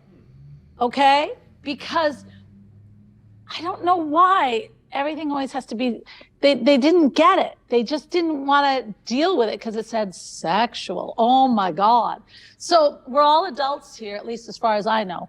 And we can discuss this and we can nip this in the bud, but it's really the essence of all manifestation and reality jumping. Okay? But first, what I want to do, you don't have to get really comfortable because I'm scared you're going to go to sleep anyway. I'm going to do just a small journey. I'll get you relaxed through the porthole. And then I just want you to just feel. I'll get you into we're going to go onto a little boat, okay? And when we're in that little boat, you're just going to ask your heart, okay? You're just going to ask your heart, what are your deepest feelings that you want to feel? And then don't anticipate. Do not rush to thought. You are not going to think of the emotion. You are going to feel it. That means you have to remain open to what your heart is telling you instead of what your mind is telling you. Do you understand? I know. Well, good. It's just hard enough that you'll stay awake. All right. So get a little comfortable. Deb, you might want to move back one chair. All right. So here we begin. I would like you to get comfortable. Make sure that your hands are at your side. That's how you receive most messages. Allow the feet to be on the ground or crossed. Or if you're lying down straight out in front of you, please do not cross them. Okay? Nice and easy.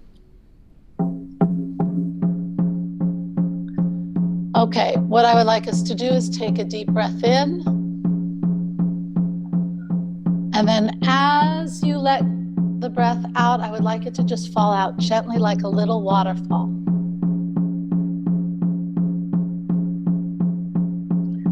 Breathe in again, nice and deep. Open up the lowest part of the abdomen, if you can. And let it fall out gently like a waterfall again. Above your head, there is this beautiful lavender light. This lavender light is a gift, a wonderful gift from divinity. Allow it to enter into the top of the crown of your head and allow it to go down into the mind And let it just coat all the thoughts, all the busyness, all the synapses with this beautiful lavender light milkshake. Allow this beautiful light to then move down into the forehead and the back of the head, just oozing its way down, covering all the tension. All the wrinkles in the forehead go away. The back of the brain starts to relax. Then go down into the eyelids and allow that milkshake of beautiful lavender light to just create heavy eyes where that beautiful eyelids just feel heavy and finally totally close. Allow the lavender light then to move down into the cheeks, just filling the cheeks. Oh my gosh, it feels so good. All the tension is leaving and it just relaxes. Down into the ears and down into the jawline and the back to the nape of the neck. Everything just starts to just relax. And the jaw fills up with this lavender light and finally just falls. Allow the lavender light to move down into the neck and let it just soak into all the areas of the muscles of this very strong neck. Allow it to seep in and the tension leaves and rest and relaxation start to fill. Allow the lavender light then to move down into all the shoulders and the lower neck, going into every crevice, pushing out the things you want to hold on to, all the tension, the silly little things. Let it go, let it go, let it go. And let the lavender light fill and ease and lubricate all the little bones and joints so you feel like you can move them freely and they just feel free. Allow the lavender light to move down into the arms, again soaking into the muscles, just releasing and filling with relaxation and peace. Down into the elbows, again the lubrication. Out goes anything you're holding on to. Let the tension go. You don't need it. And down into the forearm, filling it with this lovely, sleepy heaviness. Allow it to just go down into the wrist, down into the hands. This is a big release. Release the tension in the hands. Feel the heaviness, the sleepiness into the fingers and into the thumb. And now the lavender light's going to move into the trunk of the body. This beautiful, beautiful trunk of this body that holds us on this planet. Allow this beautiful body to get filled down into the lungs, down into the rib cage. Let it loosen the lungs. Let it gather and soak into that diaphragm. Slowing the heart, filling the diaphragm. Now take a deep breath and let that diaphragm fall. Allow that lavender light to grow and move into the abdomen and all the little busyness, that busy little abdomen. Have that lavender light just swallow it up. Doesn't need to be there. Let it relax it, let it go. It is filled with lavender light. There's relaxation. Your abdomen is now finally feeling free, open. Nothing is there, just lavender sleepy light. And the pelvic floor fills with lavender light and falls. Now, another deep breath, way down. Allow the lavender light to go into the hips. Oh my, yes, those busy hips that hold so much trauma. Allow it to push it out, lubricate it. Fill it with peace, love. In it goes, lubricating and pushing through. Down into the legs, filling the legs with wonderful lavender light. Beautiful heaviness, just allowing the legs to let go. And the knees, soothing, loving the knees. And the calves, soaking in and releasing. Soaking in and releasing. The ankles, down into those feet that work so hard for us. And the toes. Your body is filled with lavender light. You are at peace.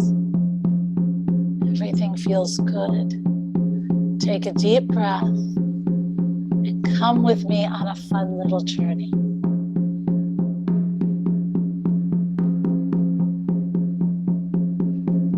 Ahead of you is this beautiful field. This beautiful field is filled with everything you could possibly want. This beautiful field is yours.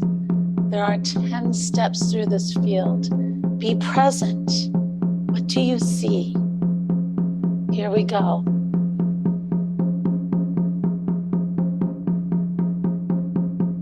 10, 9, 8, 7, 6, 5, 4, 3, 2, 1. You have made it past the field. In front of you is this beautiful door. And you can see the light shining through the crevices of the door. Allow yourself to open that door. Walk through. And in front of you is this beautiful seashore. Just with a very, very soft little wave. And my dear friends, there's a little boat. Allow yourself to enter this boat.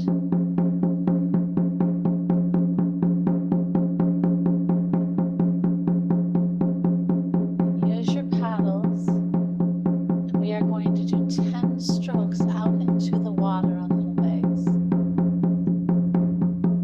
The sun is shining high, and there are clouds that are just speckling the sky. Allow yourself to feel good, and let's begin our 10 little strokes. Here we go.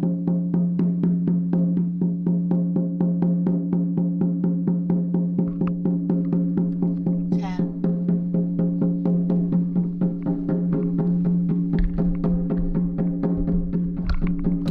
9,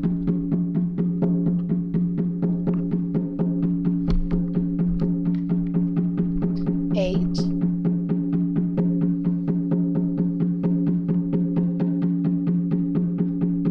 7,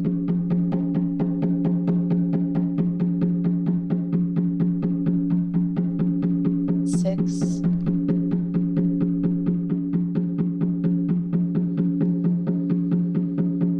5,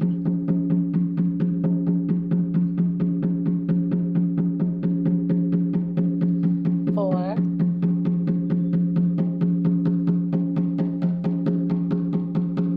3,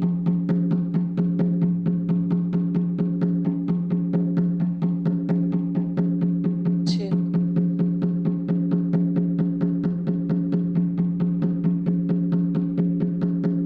1.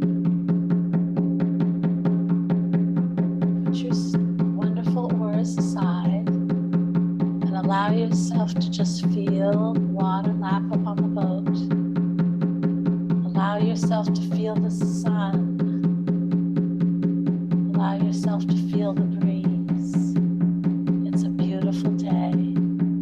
Sit back and feel this wonderful sun, energy from the universe, shine on your face, on your heart. Allow yourself to go back and think, what do I feel right now? And in this beautiful space,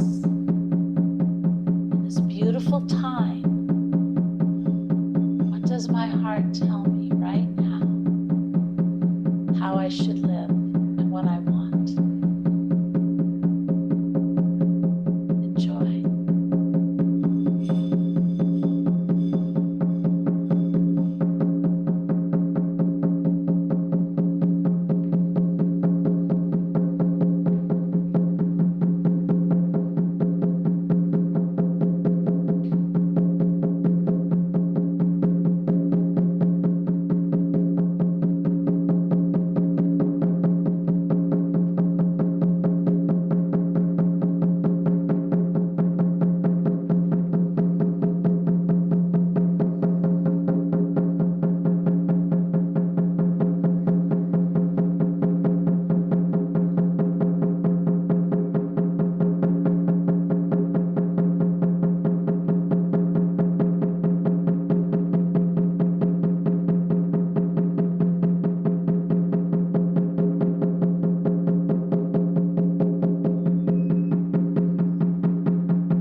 Okay, my dear friends, the light is still shining on you. It's time to come back, but this is a place you can come anytime you want. This is your pond, this is your water, this is your boat, and it's your sun. And divinity asks you to come back anytime you want to feel what your heart wants.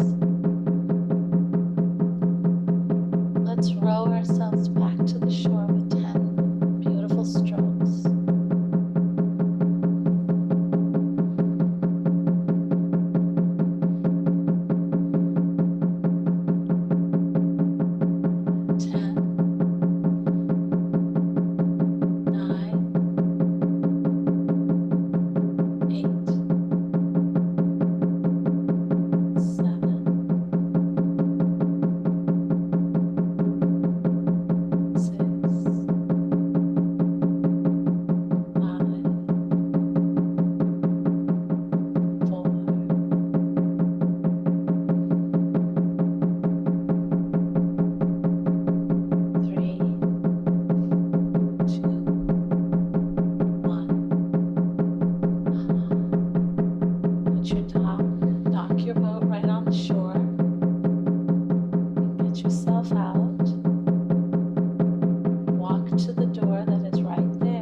1. You may open your eyes.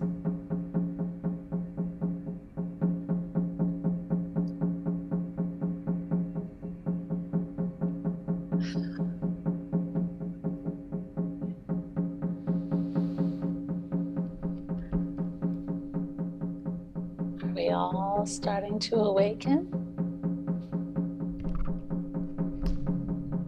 Hello. Here we go. Slowly but surely. Come on back to this world. Come on back, Barb. Are you there, sweetie? And for all of you, come on back. We got lots to do. But keep that wonderful feeling. Okay. Yep. All right. So how was that? You guys can write in the comments. And everybody here, how was it? Yeah? Yeah, that was pretty good. Well, How long was that for? I don't know. Oh, because it seemed like it was very quick, but. Yeah, it's always very quick, but it's not. Now, with that, all right, what did you feel? Did you guys feel the things that your heart is telling you? Yes? I was enjoying the sound of the drum too. There you go, Deb. He said he's enjoying the sound of the drum. And I have another person in the room who always has to go far away from the drum. That's funny. That's good. That's good. Yeah, that's a universal heartbeat, that drum. It's a very shamanic. So does anybody want to share any of their, and you can share in also in the comments, guys, online, okay? Because that's I want to hear. And for all of you, does anybody want to share what their heart is saying? I had 3 things. What was it? One was calm, peace. The third one was her wrist's gotta be getting. No, actually, no, it wasn't, but thank you. Yeah, you know what, that's funny. He said he thought of calm, peace, and then her wrist must be getting tired. It's very funny because when I went to shamanic journeying, how I learned was from a shaman here in town, and he did drumming all the time, and he would do it for 20, 30 minutes. And it's really learning how to use the whole arm instead of just the wrist, because otherwise you'll get tendonitis in a shot. But he can go on forever, you know. Yeah. Does anybody else want to share? No, we want to keep it to ourselves, and that's all right. I didn't get anything because for me, the drumming is so overpowering that I cannot hear your guidance. So all I get is the purple light, and I don't know where we were going or what we were supposed to do. Oh no, you were too far away. If I would have been up there, I would have lost my mind. Oh, I know. Oh God, hon, I'm gonna have to do this she has trouble with the drumming. I'm gonna have to do this without the drumming. I can do it without the drumming for you. That would work for me. But we got to get you into this. But you're so in touch with your heart. Your mind is not so busy. And if you just took a breath right now and went into your heart, it would tell you. I know you. So I know that heart is totally open. So if you just were quiet for a minute, and for anybody on there who is bothered by the drum, which, okay, you know, I can't do much about that. That's what I do. But however, if you go into your heart and just ask, the thing is, when you go into your heart, you're not trying to reason, and the heart does not speak like the mind. The mind can be very materialistic. You know, it will say money, but the heart says, you want joy, peace, and freedom. See, it's different. And so, because one's a feeling, me, when I go in, it's doing this.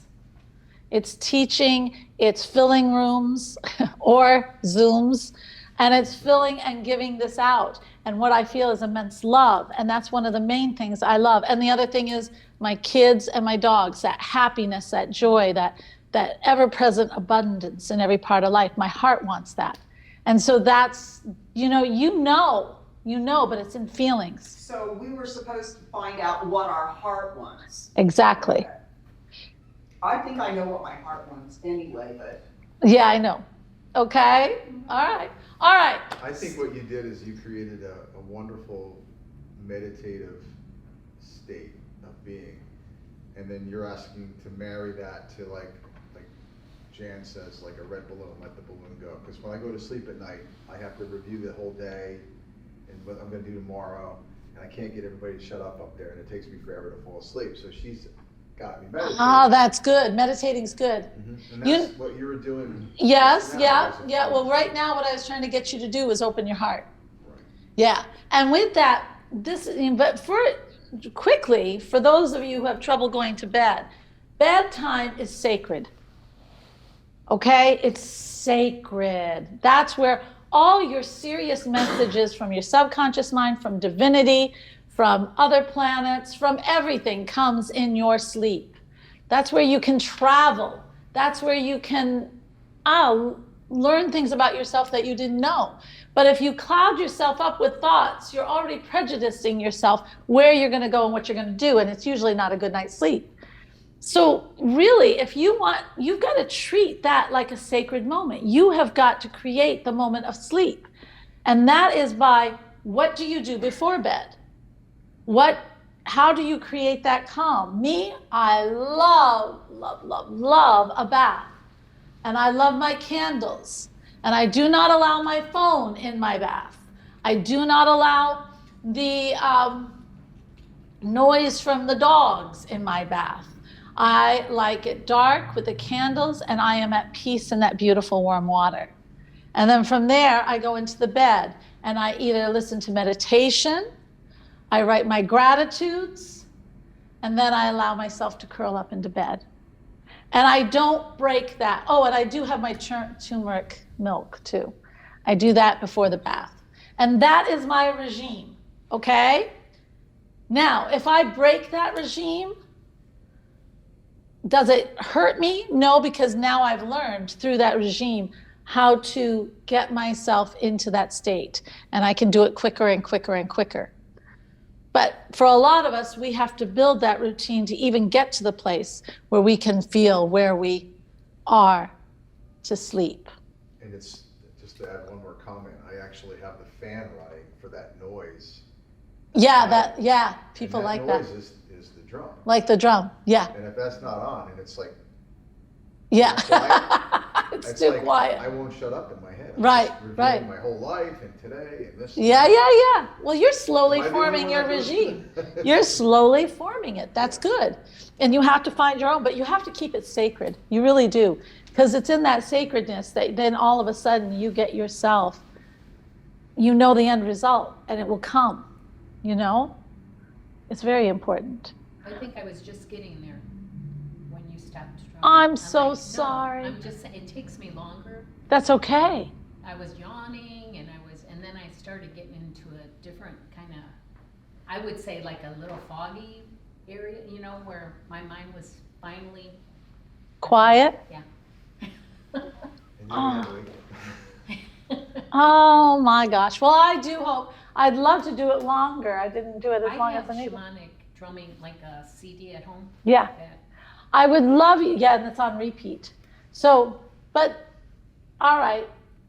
Well, if you get really quiet right now, because you're still kind of there, allow yourself to just ask and feel what your heart says. No, it came trust. It came after. Oh, it did? Yeah. Oh, good.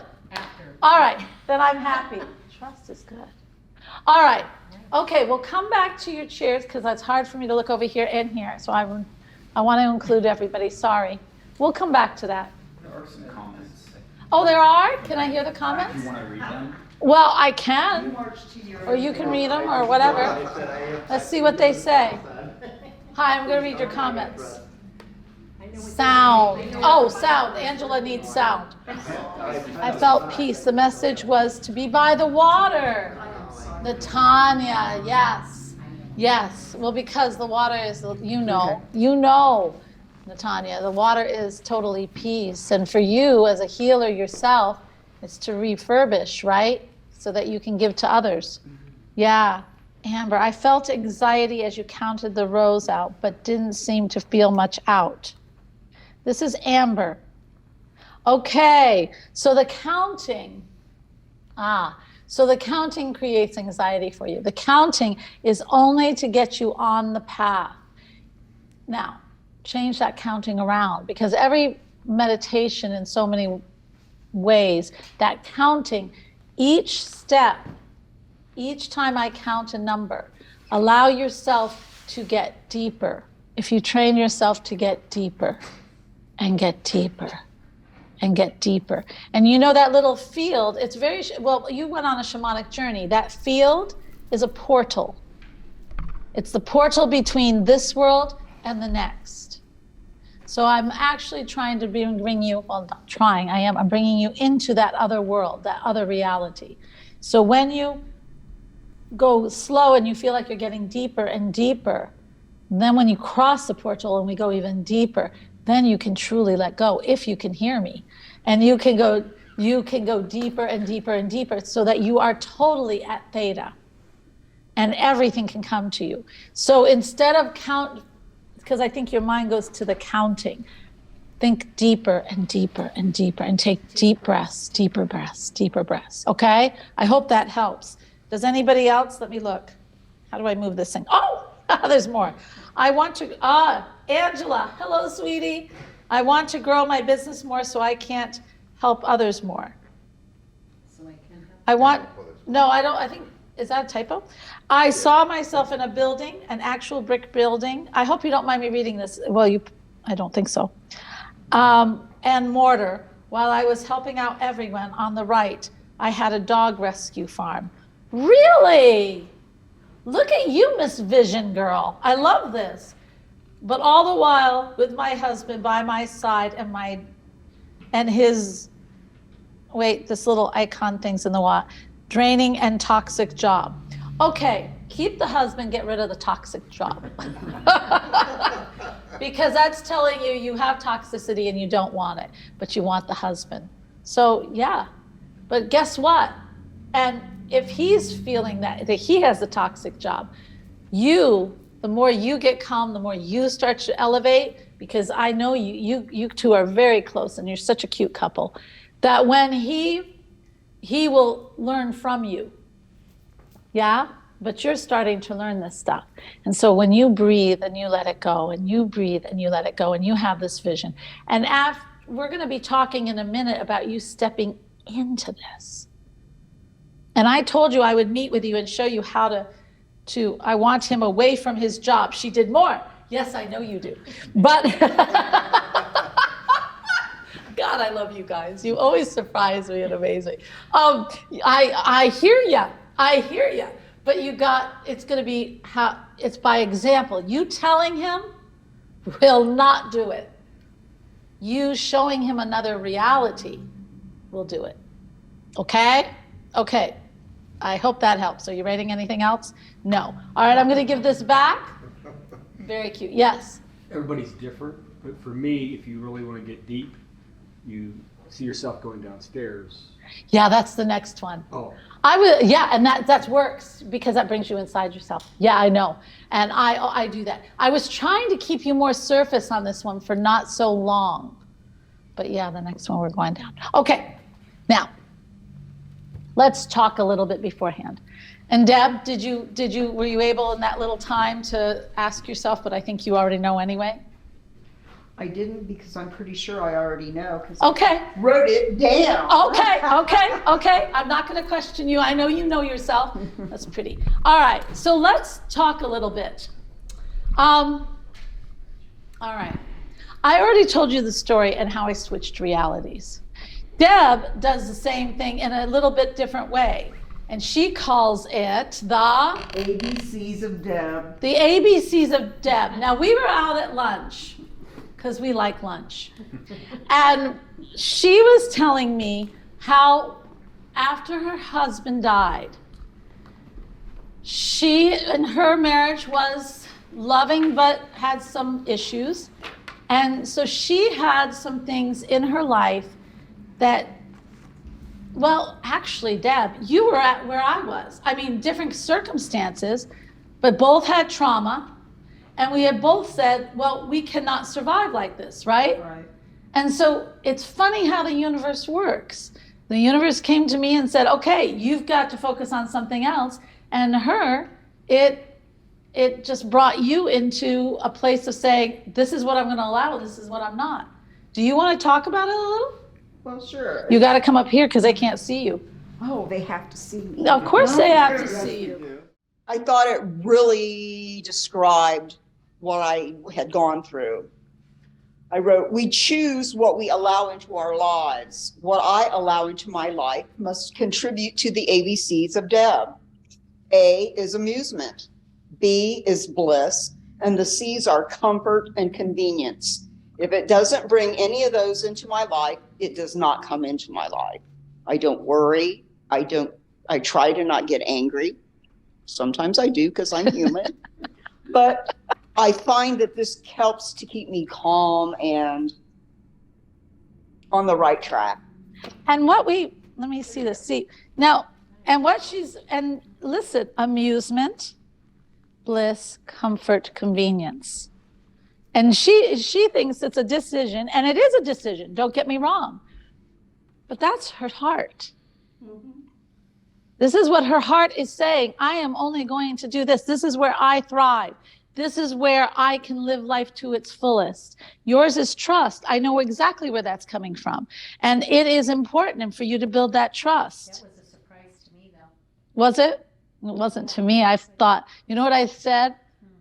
Hallelujah. Is it to trust yourself or trust somebody else? I felt like to trust my instinct, but also my instinct to trust others, I guess, really. Trust others, to trust divinity is doing its thing. It's trust. And to trust what spirit coming is to you. telling me, 'cause Yeah. I'm like, no, it can't Yeah. be. Yeah, no, it's real. It's real. Yeah. So this is what we're going to work on today. Now, what I want to do is talk. Thank you so much, honey. That is so cool. So this is the thing. When you felt that sun, for those who did feel the sun and felt that warmth, and it opened up your heart, and you just revealed all sorts of things. And sometimes we get so busy we don't even allow that. But the other thing is, you are putting yourself in a different vibration. I mean, okay, not even talking about what the heart said. How did it feel for those of you who could hear me and did it, who went out into that boat? How did it feel to just feel that sun, to feel the clouds, to feel the light breeze, to just be in that moment of bliss? How did that feel for those of you who got there? Safe. Peaceful. This is just a true Zen feeling. True Zen. Okay. That is powerful energy. Okay? It is energy that is where you're going to be, especially when you add the feelings of the heart. That is what's going to transcend. That safeness, that it can also be excitement. I'm going to play that card. What do I mean? That's where I get into the Think and Grow Rich. Okay, we're all adults. If we're not, get them into the other room, okay? Because I don't want to be any problem with that. The sexual thing. Do you know there are people, I see them on the internet all the time, and they talk, they're manifestation people, and they say, oh, you get to that sexual thing, you do the sex, and right before the climax, you think of what you want. Okay. There's a lot to that. Okay? Because it is revving up. The sexual energy is a very, very, very high vibration. Now, do you have to do sex? Well, some of us want to manifest so badly you'll never leave the freaking bedroom. But what are other ways we can gain that? Yeah, I bet they did. Yeah, is it a real thing? It is a real thing. And people will swear by it. But you can get that in other ways. And some people get it through exercise. You get to that point, that euphoria. Did I just say that right? Euphoria. Welcome to Alena Creates Words. Yeah, euphoria, okay? And it's like that second awakening, you know, when you're running and you think you're gonna die, and all of a sudden you got that energy. And oh my gosh, that is such a high. It's a high. Sex is a high, right? Everything, all these little things. You're getting my drift, right? Me, okay, I'll be honest. Sex is good, fine. But I love, love, love music. And music can put me into other world. I can get so high. I always say, and I always joke, but it's very true. I was one of 3 in high school who never did drugs. I'd go to all the parties, just pass that joint over there. You know, I didn't need it. Why? And the guy who was the pusher, who was this really handsome guy, would look at me and say, what in the heck? And I'd say, you don't get it. I said, I'm high 3 times longer than you can ever be, because I just listen to music and it transcends me to other places all the time. So me, if I get in my car, my wonderful little car, and I turn on that music I want, and I think of what my heart wants, and that's just going for the limit there, it's like a freaking orgasm. And it transcends, and that energy, all of a sudden, it activates. That feel good is activating the energy in your heart. It is speeding it up, and it is sending it forward. Now, it's sending it forward in this space, this wonderful space that we were talking about with Bruce Lipton, which means the whole field, right? And me, it's the car and probably everybody on the highway. And then it also goes up to the universe. And when it goes up to the universe, what it really is, divinity, God, really that is our field too. You're resounding it out. And if you're happy in it, and if you live in it, then it's going to say, this is what she wants. And that's all you're going to see, which then becomes your reality. Do you see? So do I think that chapter in Think and Grow Rich, which everybody always doesn't want to venture where I just ventured, is important? It's ultra important. What's the website? She asked what the website is. Yeah, well, I'm not going there. Put the video up. I love it. So, all right. So what you have to find for yourself is that place, because really that's part of the maintenance. That's part of the maintenance. Because if you can't feel it, what's the use of even having it, right? So you got to get your daily dose of it. Now, the other thing I want to talk about, does anybody have any questions on that, except for where the website is? Is there any other question? Do you understand what I'm talking about? I think I made it extremely, huh? I read in a book, I want to make a comment. Yeah. I read in a book that the best way, one of the things that helps manifestation is getting yourself in a high frequency. And whenever you are in a high frequency, that's when it's easiest to manifest. That's exactly what that was all about. Totally. And it is, oh, that's special, isn't it? That's exactly it. And it's the high, and that's the music, and it's that high frequency. And it's not just happy, guys. It is a high frequency. And that's why the sex or the music or whatever you do that brings you to that point, exercise, that's what? Bliss. Bliss. It's bliss. All right, that's a good comment. I'm just going to throw this out there and say it's one thing to have sex, but for me, it's another thing to make love to the person that you love. Yes, I know. It's infinitesimal more important than just sex. Yes, it is. I totally agree. Yeah. You don't have to add that manifestation on it. Yeah, right? What was he saying in the book, though? I read that book, and I didn't really. Did you skim over that chapter? I read the chapter, but what were they saying? Oh, I forget. I read it several times. I can't recall it now.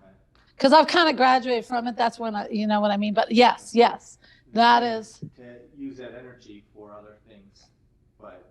Well, that's what we're doing, right? That's what we're doing. Bob's was abstain from it. And I thought, well, that's anti, because that is not getting you on the frequency. In fact, that's a denial. Yeah. That's the total opposite. So, Bummer. well, it's an easy way not to deal with it. I think this is more fun. All right, so, do you have a question? I have a different technique, and it's not X-ray. Let's hear it. It's not X-ray. Oh, damn. You know, you have different, well, I call them centers, but your chakras. Right, your You know, all chakras. your energy's down here. Yeah. So And the you bring up foundation. with the breath up through your spine, all the way up to your pineal gland, and you hold it there, and you visualize the bright light. So you bring all that energy up. That's a Tao. Do you know that? No. That's Tao. It's very cool. Yeah, you bring it up. If that can bring bliss, that can bring excitement. You're gathering the chi from the foundation. Yeah. That's a very good way. Yeah. It isn't as much fun, but boy, it works. Yeah. It can give you that sense of like euphoria. Right. To do it. Exactly. But that's one of the things that is real big right now with Joe Dispenza and other people. Right. Is activating the pineal gland. Right. Now they're talking about the pineal gland also, that it's like a radio receiver because there's actually Of course. there. Do you know Like we the receive radio pineal gland is what a lot of people have called, like Florence, Scovel's Shin, and it's the third eye in India, Buddha, and that's the pineal gland. They also called it the God brain. There was a conscious, the subconscious, and the God brain.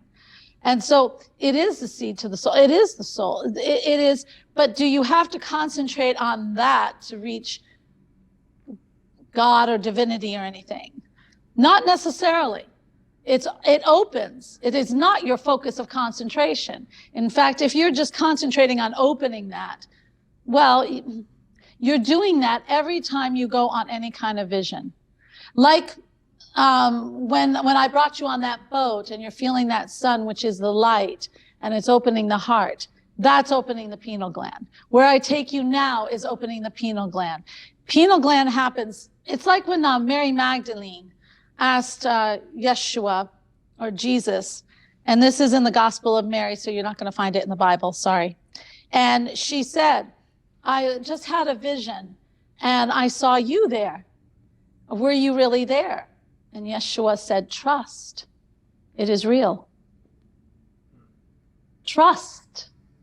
It opens. You don't have to try to open it.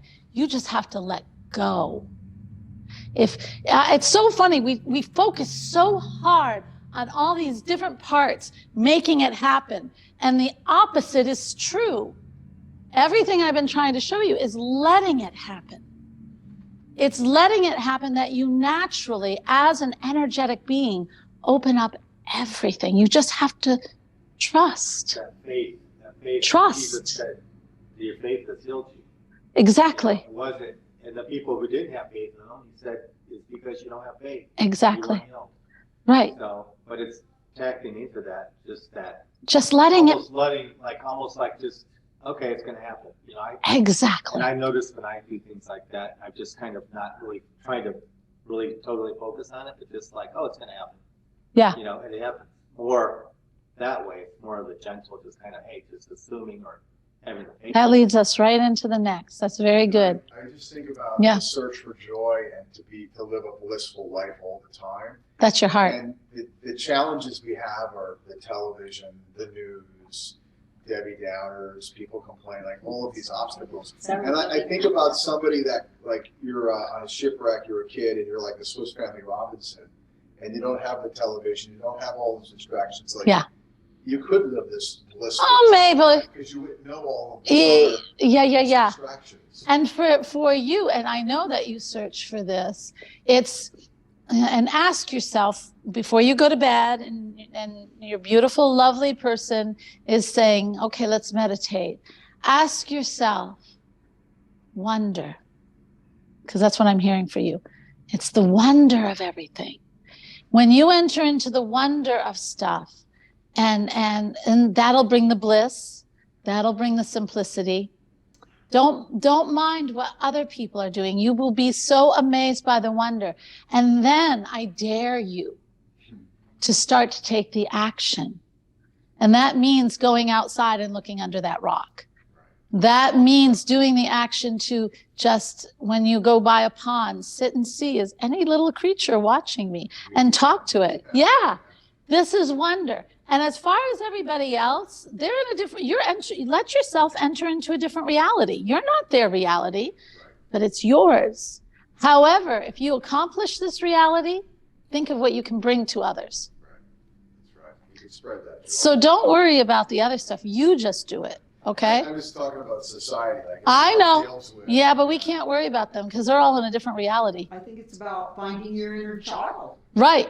Wonder. For me. Yeah, that wonder, exactly. I can be serious when I need to be serious, but I can also find that in a second.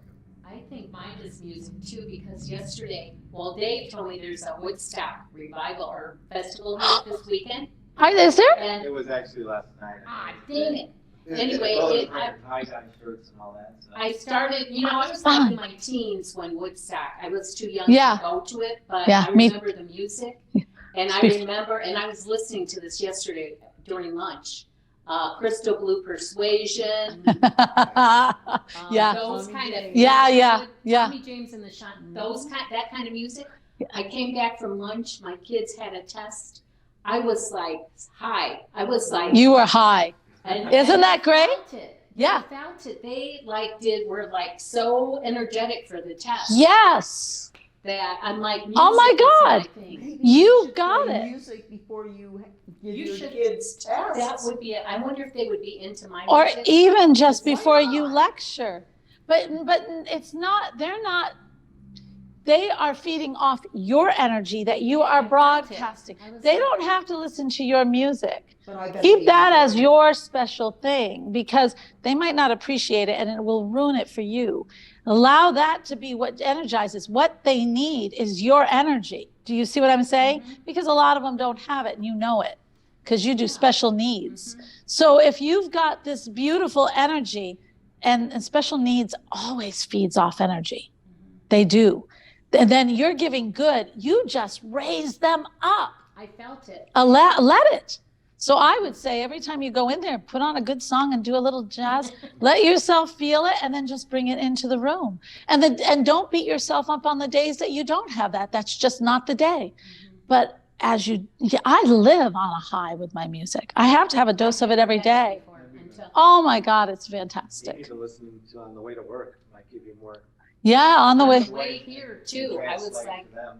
You were happy then. they were like, it was making its own play set for me on YouTube. Yeah. And it came up with A Heart of Gold was the first one. That was my dad's favorite song. That's so cool. But I thought it was weird, here, it just came up automatically. No, that's good. Well, Maybe that's that a was sign message right there. from him that he was with you, So, too. yes. Yeah. I don't know about everybody else, but what I struggle with, my biggest struggle is going from thinking it to feeling. Yes. That's my biggest. No, that's his too. Definitely. Well, I That's a can tough make one. Did everybody hear that? Can they hear everybody else talking? Yeah, if they turn up their volume a little bit. Okay, so he said he goes having trouble from thinking to feeling. It takes practice. And really Tina Zion, because, oh God, if you could have seen me when I even started to meditate, I was the one giggling in the room, okay? And I just couldn't, I was a disturbance because I could not, I just thought this was the most silliest thing in the whole wide world. But then they did journeying and I thought, oh my God, this does it for me. Because I could see it sets out with an intention. Give me an intention, that's something to focus on, right? But then I had to learn how to let go. So it was a progress for me. But Tina Zion told me, just let it, why is it so urgent? She'd say. You're quiet. So just let it go. It'll come back. Let it go by like a train. Just let it go. And she used to say, and this didn't help me, but might help you, let it go faster and faster and faster. So the motion just becomes a steady motion. And then you can start to feel. You can also, I know you said breathe into the heart. If that helps you wonderfully, I have to breathe lower. I told you that. But you can breathe into the heart. Or you can breathe lower and let it fill the heart. If you need something to focus on that way. I've done that before. Also, I concentrate on the bright light shining on the heart. So I fill it with other things and I let the thoughts pass. I hope that helps somebody out. That was a good question. I hope that helps somebody else. Comment? Yes. I used to be very concerned because we do meditations and everybody else was getting all these visuals and I was getting nothing. And then I realized one day after a meditation that I was feeling it Yeah, you're a feeler. while everybody else was seeing. Yeah. So we can't expect what other people are experiencing Right. for our experience as well. And I learned to just kind of go with it. And I think that's why the drumming kind of is distracting for me because You can't there's feel. that energy coming Yeah, in. yeah. And I'm Yeah. feeding off this other You're energy. kinesthetic. Kinesthetic is feel. Right. Yeah. Versus visual or. Well, what we'll do is, We'll do it separate from the drum for you. I will do that for you. Oh. But the thing is, she brought up a really good point. Everybody thinks they have to meditate. We're getting off topic, of course, but everyone thinks that meditation all has to be the same. I'm oral. I hear much more. I see total blackness, but I hear this divinity, and then my sight came. But I see so many people that see colors. Well, colors are especially for people who feel, because they know instinctively what those colors mean to them. Doesn't matter what it means to me. It matters what it means to them. And then you have the people that hear, and then you have these people who don't hear or feel, but they see. But yet those visions always have, if you trust, they will always have meanings for you. It's all about you. It's not about me, right? It's what it means to you. And here's the thing that really will help you. The universe is always, God, source, is always trying to contact you. In the signs, I remember my mom and I never got along very well. Well, towards the end, finally. But we just had a very rocky situation ever since the day I was born. But that's okay. But I would always talk to her. I don't know why. I think it's because I know why, deep down, why I chose her to be my mom.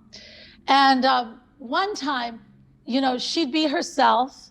And then I swear on several times, God would just send her forth saying something that just was perfect for me. Like I once had someone tell me that this was when I was dating. And I said, I was talking to some medium or something, that catapatry. And I said, yes, I'm ready, but I just don't, I'm not in any hurry. But I do want to find the right person. And she said, my mother, just without a blink, which is so out of character for her, she goes, well, first of all, you don't need anyone. You want someone. So that means you're not going to settle. You are going to wait for the right one. And that's why you don't have someone. Now, that is not my mother. That was divinity. Totally out of character. And that would happen. Sometimes it's music that's being played. Maybe there's a bird that flies in front of your car. Don't just say, oh, there's a bird. There's a reason why that bird just risked its life to tell you something, because that beautiful energy sent it there. It speaks to us in so many ways. You have to become aware.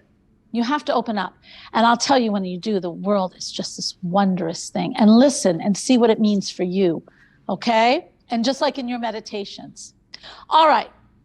We didn't put the tape down. Dan, could you get the tape and put it right down the middle of the room, maybe right around the cameras? Guys, I want you to lay down we're going to switch gears a little bit. Now that we got off tangent and I answered everybody's questions from here to Kingdom Come. And it's meant to be because it happened. I know it's meant to be because it happened. Oh, I'm not saying it's bad, but I'm going to get you back on, because we do want to go home at some time tonight. Our cameraman has a 2-hour drive. Okay, so we are putting a tape down the middle of this room. You at home, I would like you to put up a rope, a string, okay? It's in here. I put it over here in this bag. And it's very important for the separation. For right now, I'm moving you guys over here, just for this minute. Okay. Make sure if you're with somebody, you're both sitting on the same side. Now, as he's doing that, I'm going to talk about it. Now, those who are indecisive are just going to love this topic, but oh well. So straight down the middle where you're standing? Right down. Yep, see where all the metal things are? We can do that. Start from here. Yeah. Now, you remember The Matrix, where that movie, The Matrix? I'm the one person that probably didn't see it. Okay. Well, they had a blue pill and they had a red pill. Oh, okay. I was going to give you a chocolate chip cookie, one blue and one red, but I didn't. But my son said, not a good idea. I said, okay, fine. So this is what we came up with. It's choosing. And we're going to talk about decision. And that is such that's a hard subject because so many people have a hard time making a decision and staying with it. Bob and Wayne Dyer both said, you make a decision quickly. Carnegie said this too. You make a decision quickly and you are slow to change.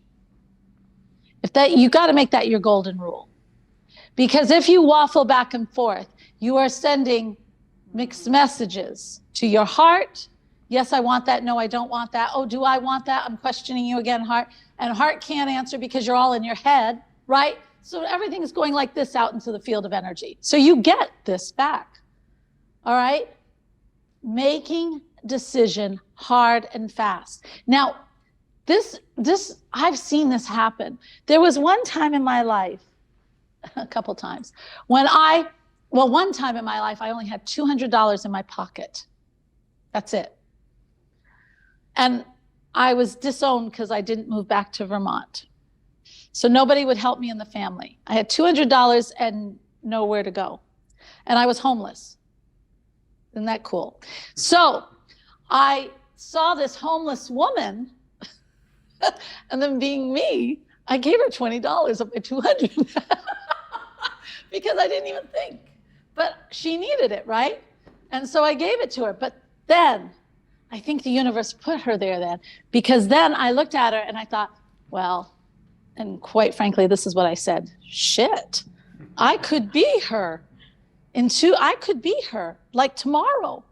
You could not rent an apartment for $200. And I thought, and then immediately my mind went to, no, I will not end up like this. That's all I said. But it was a heart. And I said it, and that was it. And so I said, I wish you the very best, and I went on my way, right? And no, I didn't say no, but what if? I didn't say no, but this is possible, which it was. I just said, no, it's not going to happen, and I put it out of my mind. I made a firm, hard decision. So still, I only have $175 or whatever, 180, right? 180, thank you. And I was on my way. And then I get a phone call like a half an hour later from my friend at that time, Sue. And she said, hey, I found a place. And he wants 5, and it's right in my neighborhood, which is Oakdale, Fort Wayne, if you know Fort Wayne. And she goes, it's a duplex, and you have the upstairs. And he wants $500 down and $500 for the end. And how much did I have? And did I even say, oh, I can't afford that? No, I didn't. I said, oh, let me see it, right? I did. And lots of people would be saying, why did you do that? I don't know. That's what came out. That's what the universe wanted me to do. Why else would she call, right? So off I go to look at this apartment. Now I'm up in the apartment and it's a cute little, oh God, it was such a cute little thing, but it was really run down. And I'm looking at it and he wants this. And I remember it just came into my head real fast. Just say to him, you will do it over. This is when I started renovating. I never knew how to renovate. This is where I learned. He said, you will do it over if he will let you be here free for 2 months. I just heard it. So I said, and his name was Fabian. I love that name. I said, Fabian, listen, it's a cute apartment. I love the layout, but it's really run down. I said, if you'll let me be here, and I just believed it sort of, if you let me live here and I will tear up this carpeting because I know it has mold under it, I will paint, I will resand the floors, I will do everything if you'll pay for supplies and let me live 2 months here free. And do you know what he said? Yes. Cheaper than a contractor. Well, cheaper than a contractor is right. Yeah, the carpet never gave me any problem, but the tape is. Okay, if you hold the tape, I'll pull my foot off of it. There we go. Yeah, no problem with it. Yeah. Okay, so anyway, do you see how the succession happened with one decision? And did you see how I just trusted where I went? I didn't say, oh, I can't do that. Because I had set it in motion. And then, yes, it's going to follow through because, of course, I'm not going back. And I lived there 2 months. I did redo everything. I painted it. It had a cute little parapet off the back. I put plants all over that. That's where I'd have my tea. You know, I love that little thing. And I had, I painted gold stripes, with a roller on the entryway. I had so much fun. I sanded the floors.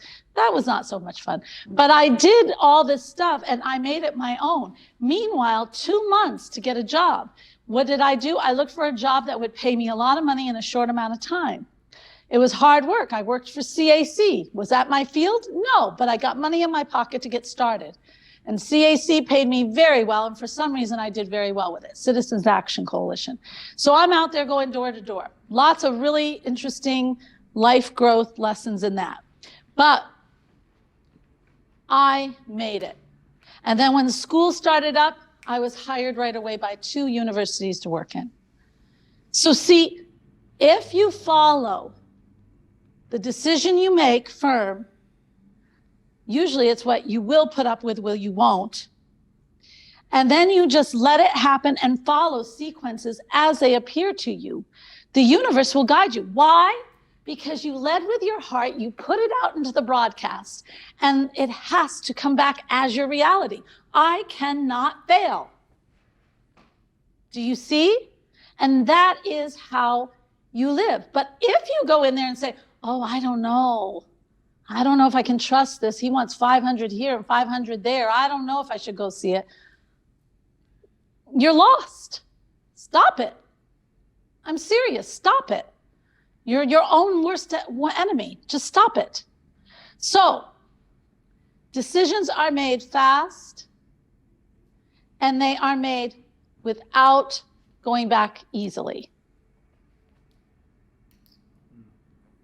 I know. It reminds me of that thing from Illusions 1, where the guy's talking about the organ, whatever it was, the animal that's clinging to the side of the I remember. Oh, yeah. And yeah. It's like the spirit says, let go and you'll be fine, basically. And it says, no, I'll get tumbled. And it says he does get tumbled, but then he comes out fine. And then people are like, wow, how did you do that? You're the Messiah, basically. That's right. You're like a spiritual master. And he's like, I just trusted spirit and I just let go and let spirit, follow. I followed spirit. Glory, hallelujah. It's exactly the same. Okay? Yeah. Yeah. Now, you have felt somehow, some way, and I hope all of you, Angela, I know you too, definitely, you have followed you're following your heart. You have heard your heart. Okay? I do have a secret. No matter what you decide, the heart is the soul. The heart leads to the soul. The soul is here on a mission. If your heart is telling you it needs something, no matter what it was, even if it goes against what your thought process is, that is your soul. We are not here to become a dentist or a lawyer or whatever. We are here because our soul is here for a reason. Neil Donald Walsh and I tend to disagree on this. I tend to think that the soul is here. It lives many lives. You are here either you are here to explore and create, or you're here to correct a past life, or even a vow you made in a past life. That's one of the things I did. And you are here to evolve from that, or with your creating. And so your heart is telling you what you need to create. Are you going to accept it or not? That's what I'm going to ask you right now. Here you are thinking, you are all in your little living rooms or wherever you're thinking. This is the reality you're in right now. I'm going to give you a minute. You're going to make the decision. Are you going to follow the heart, or are you going to go into the mind? Are you going to do the things you've learned today and you're going to change your reality? Or are you going to stay where, why are you over there? So I didn't get in the shot. I was just going to ask, why does he get to be? I know, why did he get to jump reality? You're missing it here. One guy just decided he's going to skip the whole process and sit over there. Oh my gosh, we do have fun, folks. Yes. Oh, Amber has a question. What is it? Oh, these what ifs. That's a very, Amber, you ask good questions, hon. I adore you. Okay, so we have what ifs in our mind. Yeah. Okay. When you're going to make a decision and you have what ifs, I guess what I do, I can only tell you what I do, okay? If I'm going to make a decision, and granted, the decision I told you was one that was, well, who in the hell wants a what if and I'm going to be homeless, right? That's an easy one. But say like I wanted to go to, I want to go to Tennessee. What if? What if at this time I've built a little crowd and a following here. I'm going to have to start all over. What if I don't? What if I move down there and my son decides that I'm a nuisance, even though he wanted me there, and then all of a sudden I have a bad relationship with my son? We can make what ifs and create a whole disaster. Are any of those what ifs true? Do they have to be true? No. Oh, no. What ifs are our mind. You think, okay, I'm going to back up. I'm going to explain it better. The ego mind is the critical mind. It's part of what is very critical. It draws upon past experiences and it wants to make us safe. Okay? The problem is that in its so-called safeness, it's drawing upon experiences that are done. Also, experiences that other people have given us. Your life is here and now. I have done it two ways. I can take those what ifs and say, all right, I can go down to Tennessee and I'll lose my whole following and not be able to create a new one. Is that so bad? I'll just move somewhere else. Why do I have to make a nightmare out of that? I moved down there and all of a sudden my daughter-in-law future and my son think, my God, this was a bad mistake, right? What do? I just lay low with them for a little while and build my friendships with other people.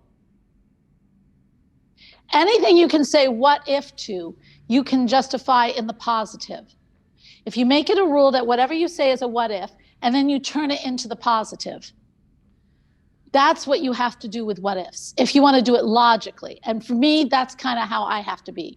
I have to have a fixer, okay? So that's how I do it. How else can you do it? You can just dismiss it if you're good at that. I'm not. I'm like you. I have to reason it. But some people can just dismiss it. That's not what I want. And other people, if they're strong in their heart and they know, or like me, knowing that is not what I want, can say, there are no what ifs. This is not what I want. This is what I want. I'm getting more and more like that. Because I think what you have to understand, if you're broadcasting it out there, and in my heart of hearts, and I've been through a lot in my life, that's why I can do what I'm doing. If I'm broadcasting it out there, I honest to God don't feel I can fall. I know it. I know that I will not fall. And if I do, I'm caught. That's where your faith comes in, David.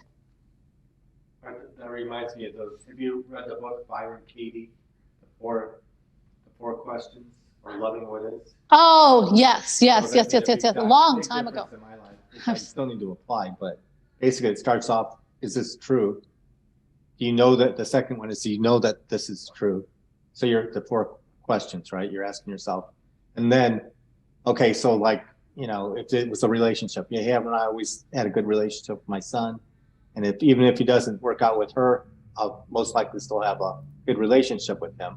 How would you be without that thought of possibly not having a good relationship? How would your life be better or different without having that negative thought? And then if it did end up happening, like you're saying, Oh God, this is so hard. Well, it's really easy when you look at it. Yeah, It's yeah. a short little book, but Yeah. it's real. Well, if that just helps like, you, hey, then do it. Like if this happens, then what's the worst thing that can happen? Right. You know, What's you've the always worst been thing? able to survive and do it. You will always survive. You will always thrive. You will always be you. And you will always, you just can't fall. Really, seriously, how many of, God, I had $200 in my pocket or 180. I did not fall. How much more proof do you need? What? I have a comment for, I was going to say the caller. Yes. This is how I deal with my wife. Let's hear it. The universe will provide. There you go. Nice religious I thing. put it off into the universe, and every time I've done that, my life has always turned out just fine. Exactly. And I don't have the worry, I don't have the fear, I don't have the, the second guessing all the time. Exactly.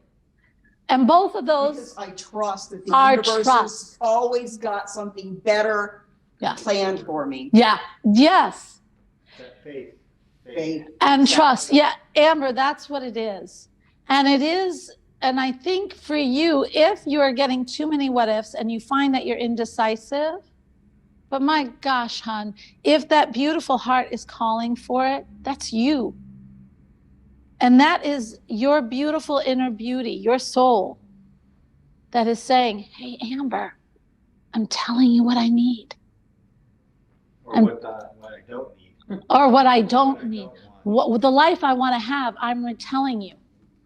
I'm telling you what you either have to let go of or do to make the life that I can grow, that I can thrive. And if you understand that, and you have built trust with the universe in some way, or even look back on your life, have you really? You're not dead.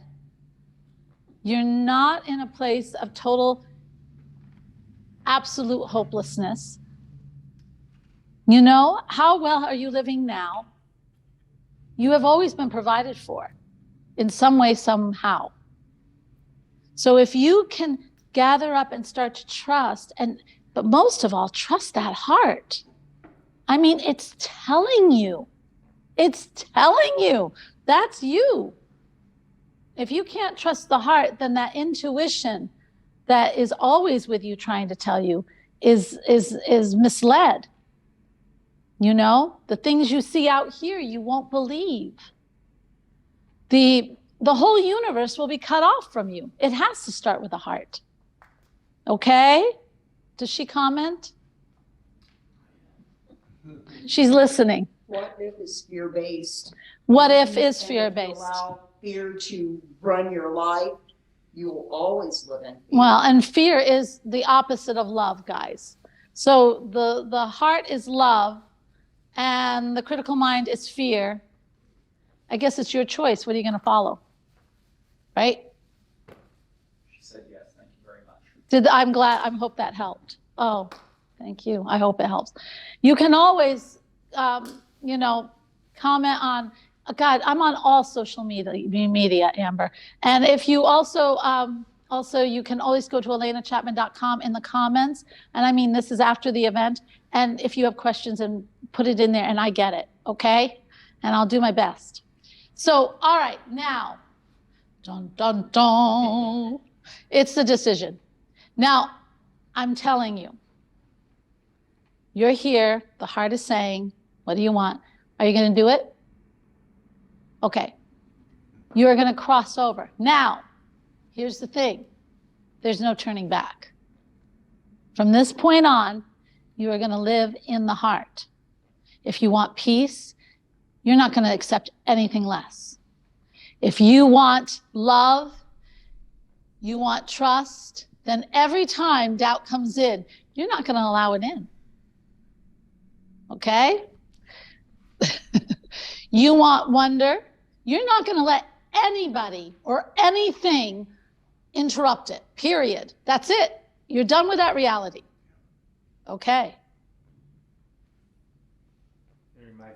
Cortez, or whoever that was, that they got there and he's burned the ships. He said, we're not going back, basically. Which is so cruel. But anyway. It was basically, they had no choice, they had to make it work. Yeah, for his demand. Not even for, at least I'm giving you your own heart. All right. If you're ready to cross over, you can make this commitment. You make that decision fast. You come over to the new reality. Do we have to go over there? Yes. Can we say, I'll try? No, no, no. Oh my God, she's already trying to write a contract. No. You two. Okay. I have that seat nice and warm. Okay, and now for all of you online, did you cross over? Are you willing to do this? No, really, this is the new reality. Do you feel it? You're in a new reality now. How about you online? What do they say? You know, we got to put it on a big screen next time or something. Angela with all caps, yes. I love Angela. I love her. Angela. Oh, I just adore her. All right. Me too. Rebecca. Yay, Rebecca. All right. Yay, Angela. Sorry. Yes. All right. Okay. Now, in this new reality, you will have everything your heart wants. And all you have to do is believe, because it's here. Okay? You will not accept anything less. This is your new reality. And all joy and love will fill your days. Now, when someone comes up who is not in your reality, I'll tell you an interesting story about this. This is very interesting. I've had it happen twice in my life. I had it happen one time when I was coming home from a really late church choir thing, and I was crossing the yard, and this man came, this kid, or not man, it was a young man, came across, and he was meeting me in the front yard. It was not a good thing. I've had this happen twice, and he came right up to me, and I just stopped, and I look at him in the eyes, and he turns and walks away. I had it happen just not too long ago. I've been taking supplements. The supplements did not agree with my little old system. And I was driving back from Vermont, and I stopped in Rochester. My son went to school at Rochester, and he used to tell me, whatever you do, Mom, don't get downtown at night. And where were you? Well, what happened was I had a reaction. I was in Rochester. I've never seen myself spiral down so fast. I'm being very honest. I was in very bad shape. And I got totally dehydrated, and I was spiraling down really fast. In fact, I called my friend Erin, and it scared the shit out of her. And she said, you got to call emergency. You got to call emergency. So I called down to the desk, and I actually had the emergency come and take me to Rochester Hospital, where this very nice doctor got me back to even keel, and it's 1 o'clock in the morning, got me hydrated, said that I had a mercury zinc competition that sent my spiraling down. I love that hospital because they actually looked at that and not other things, but he did other tests too. So anyway, I'm there, but not, because I've just been through 3 days of really craziness, and I call a Uber. So I get this Uber with this guy, and I tell him where I'm going, and where does he take me? And I'm sort of out of it still. And he takes me downtown Rochester, 1 o'clock in the morning, and he drops me off, and I don't notice until I'm out of the car, and he's already on his way. That where he took me is the right hotel, but it's not the right one. It's a Hilton, but it's not the right hotel. And this one is totally boarded up. Oh my gosh. And I am standing on the corner of Rochester, downtown. There is no open business. And there's a guy over here on the phone thinking, why is she here? And this car comes by with 4 kids or boys or men or something, and they're yelling.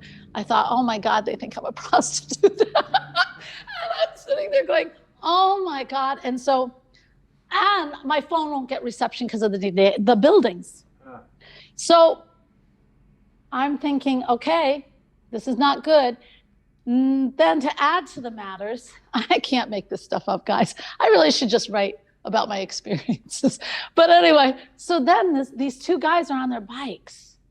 They're on bikes, 1 o'clock in the morning. Who's on bikes? The roads are desolate. You know this is no good. And they are coming closer, which every turn, they're coming closer to me. So I said, okay. And I leaned up against the wall of this abandoned frickin' hotel. And I said, okay, God, here we go again. I did it again. I'm in a predicament. I said, all right, I need a little help here. I said, I can't do this. I don't know. In fact, I don't know what to do. So guess what? I'm going to let you take over. You got to take over the whole darn thing. That's what I said. And then I leaned back. By that time, the guy on the one bike, the one that I was the most nervous about, because he kind of seemed to be the leader. And yeah, they were on bicycles. He was like right where you are, came right in front of me. And I just stood really tall and I just looked right at him and I said, hello, just like that. And I don't know what God does to me that somehow does something in the eyes, because I can feel it. And he just looked at me, smiled, he said hello, and then he motioned to his other friend and they left. So what I want to say is that when you decide to trust, and after that, my phone started to work. I stepped out from that corner and the phone started to work. That's the universe. I cannot tell you how the miracles work, but they do. But it won't do it if you aren't trusting. And you don't ask. Yeah, hey, by the way, that's very true. If you don't ask, it's free will, right? So when you have made this decision and you're not going to settle for anything less, you have to really trust. And you can't allow yourself to go back to that reality, because when you go back to that reality, you've lost it. You have to work to get back. And you've also ruined a connection that you've got now. Okay? Now we're going to solidify this, but I think what I want to do is tell you first of all, because I'll do that towards the end a little bit. I'm going to tell you the 5. What time is it? 3. Okay, we're going to do it. Well, you won't need it so much. The 5 things that help you manifest and stay here. Okay? 5 things. I'm sorry. I got to step more here. I ignore these poor people. I don't want to do that. Oh, well. Okay. So here's the thing. Now you guys are a wonderful seed in this new reality. Now you got to feed it. All right? Number 1, guys, let's be real. Do your gratitudes. Do your gratitudes. That's where you're going to find the wonder. That's where you're going to always, what do I mean? Well, Angela, you even bought my gratitude journal. Do it. That's where you're going to, and when you do it, you just don't do it for the gratitudes that are happening to you now, but the gratitudes you want to happen to you. Use it as a future and feel it. Everything is feeling. So gratitude, given. Gratitude and also the feeling this every day. And I'm going to give you the journey, but you can do it without the journey once you get used to feeling the feeling. Okay? Number 2, if you feel like you need it, affirmations. Now, affirmations are cool. Affirmations have been taught in a really rough way. I love that everyone says affirmations and they do it Napoleon Hill style, where he sits in the mirror and he looks in one eye and he just beats it into himself. I don't beat anything into myself. I like to have fun. I am one of those people, if it's not fun, guess what? I'm not going to do it. So I have to make it fun. I found a wonderful person where all these affirmations actually came from a 1917 woman, and I always get her name wrong. Florence Scovel Shinn. Yes. And I have 4 of her books. Now, the one thing that she does, Florence Scovel Shinn, that's for them. What she did. She would do affirmations for people and then say it with them to help them manifest. So like you'd hire me out for a week, you would say the affirmation, I would say the affirmation, and then something would happen. Was it both of them? Yeah, probably. But she knew something that I learned really quick when I started reading her stuff. She was tricking the subconscious mind. That's what she was doing. Because the critical mind, what did I say? It's all about what we have learned. It's all about past experience. And it's all about keeping us safe. So it feels very justified. And it throws out all these critical things, the what ifs. Now, if I go directly at it, what is it going to do? It's going to fight the hell out of me, right? But if I trick it with rhythm, if I trick it with music, if I trick it with rhyme, it goes in the back door. Such as, this is one I like to see. I like to say all the time. I have it on my notes. All that is mine by divine right is now released and reaches me in great avalanches of abundance under grace in miraculous ways. Now, is that fun to say or what? And does that fill your heart with gratitude? And my subconscious mind is like, what? What's it? That sounds really good. And it lets it in. Do you see?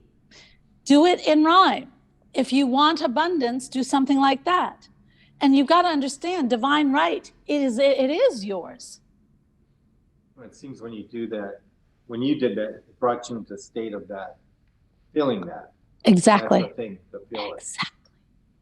And so that's very good. That's exactly right. And when you feel it, that's the feeling re-establishing your decision to stay in this reality. Do you see? So for you, all that is mine, I trust in divine right is now released and reaches me in great avalanches of abundance under grace in miraculous ways. See how that works? And it feels good. That's what you do. And you can take any of her little things in her book or online. You can do that too. I love, what's the other one I love? That's too long. I'm not going to do that. Okay. No. I am harmonious. This is another one. I am harmonious, happy, radiant, detached from the tyranny of fear. You like that one, huh? I like the detached from tyranny of fear because I think it's fear that holds us back. Exactly. It's always fear. So you do it by that, and it gives you the vibration to stay here. Number 3, and these, why do I know these things? It's not from the teachers I was with. It's because I grew up with men who were from my father's business. I learned from the total master manifestors.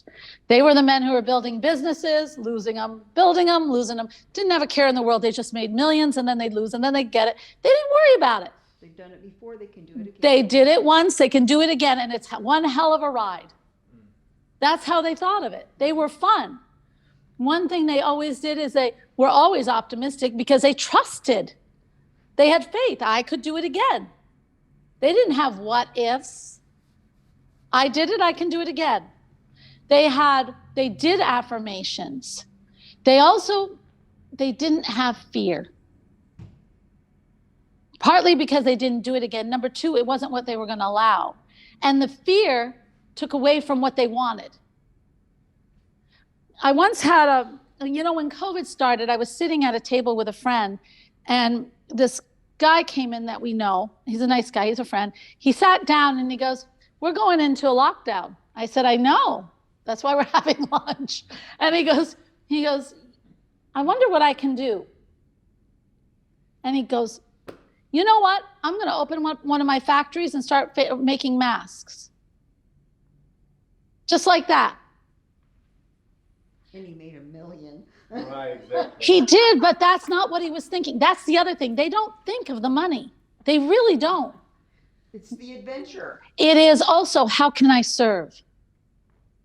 Truly, if you ask any businessman who's successful, it's not how am I going to make millions? If you ask, what's his name? Who's those Buffett? What are those Warren Buffett? I listen to him. I think he's fascinating as heck. But if you listen to him, it's not about making money. Number one, it's the game. And number two, he really does want to help people. He wants to help businesses. He usually takes businesses that he thinks has potential, but don't know what in the heck they're doing. It's serving. It's heart. Everything in this world is heart. So when you're on your journey, you're in the perfect profession where your heart is right there and it's serving. It's now keeping your energy high and always drawing from the love, even though it gets very trying. But I'll tell you that love they will feel. Okay? And for all of us who are choosing differently, these are some of the things that will help you stay in this wonderful place. Where am I on? The fear. At 4, that takes away the fear. Okay? The other thing is, guys, they really don't think of the future. They do if they need to serve, and then that is a problem. But if you talk to these guys, and if you ask them, the thing that they say is, but I'm living right now. That's what I was 16 when this guy told, I'm living right now. I can't guess what's going to happen over here. I just know it's going to be good. But right now I can make the changes. I would think they have some vision of what they, whether it's a building they're putting up or a company, that they see it being successful or utilizing the building. No. Or you know, what they're wanting to accomplish. If you ask Steve Jobs, he didn't think about the building. He thought it was going to serve people, and he thought the idea. Didn't you ever hear any of his workers say, I just entered into Steve Jobs' world? That means they went in and talked to Steve Jobs. And talking to Steve Jobs, as I understand it from them, is that all of a sudden you were in his world, and he is sitting there going, can you feel this? Can you feel this? He was so excited about the product. I am going to have everything at everyone's fingertips. I am going to have it so that they can watch anything they want to watch. They can even do a faster kind of letter to everyone. And the computer is going to be right here. What? Service. Wow. Yeah. He was so excited about this. He was not. He just thought it had to be. It wasn't like, I'm going to envision this company. No, it just came because he wanted to produce this. First, he developed it. Then he said, okay, I need a team. He gets a team together. There is none of this long. The visualization comes from you feeling the bliss of what is in your heart. From your heart comes the creation. If you live in the present and you trust the present, then you take the steps. Same with moving. Same with anything. Same with whatever you want to create. The more you worry about the future, or you're always trying to feel what hasn't happened. That's one thing they told me. How in the heck can I feel what I'm going to feel when it happens? That's what they said, because I might not be happy there, or I might be really happy there. But how can I foretell that? That's visualization. Well, I would think that's what you're manifesting, the feeling that you want to create. That's what you've always been told. With whatever you're. But I'm telling you, because I'm going back past that, because that doesn't always work. And sometimes can create actually anxiety. And I'm defeating some very big people. I know Tony Robbins will probably be crucifying me, but I don't worry about that. I know that if you are doing what we'll do now without the drum and bathe yourself into the heart of what your heart wants, and you feel it, and then anything you create about it, you add, and you feel it, and you feel the joy now. You feel the wonder now. You feel the excitement now. That everything will start falling in place for you, because that's a decision. And then it just builds. Every step, the gratitude builds. The vision of what is happening in this very present moment is building. If you ask Bob Proctor, he didn't say I was going to make $1 million. He'll tell you that, right? Well, he's dead now, but he would have told you that. He told you, all I want to do is just teach this. And the teaching got him so excited. And when he opened a cleaning business, all he said is, I want to make this good. I want to get a few houses. And then before he, you know what, he got more, and then he got more, and then he had to get a partner because he was killing himself. He did not think, I'm going to have a multi-million-dollar one all over the world. He didn't think he was going to be teaching all over the world. He just wanted to teach. We make it so complicated, and they teach it that it's in the end. You don't know what you want in the end. You think you do. And then you get there and you don't. But you do know what you want now, and that's the building block. And then you let it unfold and you trust. Because the basic need is already in you. Do you understand? It's fighting everything. From what I heard him talk recently as far as video, and I think it had I thought he said he had this vision of like, you know, having this company all over the world or something like that. No, that wasn't until later. Bob was a friend, believe it or not. And also I went to enough where he told me to go home. But I went to the Matrix 5 times. Why? Because I made a lot of friends and I missed them. I wanted to go back. And I knew everybody. I knew everybody. It was just fun. And I loved Canada. I mean, it was a win-win-win. So I just went back. And also I made new connections in my business. So it was a win-win-win all the way around. And no, he always says, I want to teach this. And then later when he got with Sandy, he wanted to teach all over the world. But I don't know if that was hers or his. Okay? Because she was the one who wanted the world. She still does. But anyway, let's do the journey. What time is it? Can we take a break? Oh, yeah. Go take a break. Oh, we were supposed to. About 10 minutes ago, Teresa asked if you could repeat. I think she was asking if you could repeat Teresa! that last affirmation. It was 10 minutes ago. Oh. Wait. I think it was gratitude, affirmation. 5. I'm harmonious. That one? That was I read 2. And tyranny of fear. That one? Now you got me scared to pass the damn thing.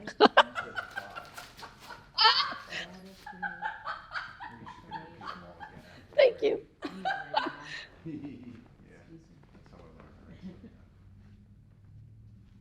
Well, I'll do both. Teresa, this is for you, and I hope you're feeling better. I am harmonious, happy, radiant, detached from the tyranny of fear. I started to have fear. I had a little bit of fear when I went to IU. That sounds so funny. But here's what happened. I was in music, and I went to the University of Vermont, no choice. My mother worked there, that's it. And I went to get my undergraduate degree, and I was queen of the hill. I was a soprano. I was the best. I got all the roles. I was wonderful. And then I went, they're bowing down here for me. And I played in all the Gilbert and Sullivan. I loved it, and I was very confident. Then I went to IU, and oh my God. And it wasn't that I was good, or that I lacked. It was that they put me with all these very top sopranos, and all of a sudden, what had been friendships turned to real cutthroat competition. I mean, like, they'd put things in your water and everything. And I think, oh yeah, it was bad. And I remember cattle call. I remember one time I had this little routine that I knew what to do to get the breath going to sing. And I know this sounds silly, but this is the first fear I ever had. And I knew that if I could dance, then I could sing. Okay? Because I could get the breath going. Yeah. So I do twirls and stuff. I remember sitting in a chair backstage, and because of the hurtful everything, I mean, I was really faced with some really bad divas. And I was sitting in the chair, and I had this really difficult song to sing, and I froze. I literally froze. I could not move. I could not move from the seat. I could not move I was in terrifying fear. That's when I felt fear. I know that sounds so silly to most, but for me, I was in a highly competitive field. And that was the first time I had felt so much hate. And I also knew that everybody out there judging were merciless, and they were not my friends. And it just scared, I had never experienced that. So I went into a state of pure panic. And I vowed to myself at that point on that I would never, ever, ever let that happen to me again. It really is a decision. So what did I do after that? Because, okay, that's great, Lena, you decided. Okay, yeah, but it's a decision, hon. So that means when I felt that fear even start to come on me, I would twirl. I would start twirling, I will start dancing, and I will not let that come to me. I will not be in fear. I will not. And I twirl and I twirl and I twirl. And that's how I got through IU, and that's how I got through auditions at Chicago Lyric. You know? I hope that helps. Pamela said hello, Alena. Oh, hi, Pamela. Yay. Oh, hi. Amber, I hope that helped you. Guys, we got to get started again because we are going to want to go to dinner and we want to do stuff. So everyone, while you're getting water, I know. Hey, I know. I'm so proud of you. I really am. All right, so today, now, I've given you the 5 ways. Does anybody have any questions? I should ask that first. I'm not good. Well, you felt free to ask. That was good. Can you go? I have gratitude, affirmations. Yeah, no fear. Living in the present. Oh, God. Living in the present. There was one more I said. I don't know if you actually covered the 5. I don't know if there were 4 or 5. There might have only been 4. Yeah, you might have one that's 4. Oh, you know why? Because it's vibration. And what have we been talking the whole darn time? Vibration. And then I'll have to tell PJ that, my friend, too. I mean, we've all heard this comment before, but when you think about living in the present, smell the roses and all that, I would love to know who first said the past is history, the future is a mystery, but right now is a gift, and that's why it's called the present. Right.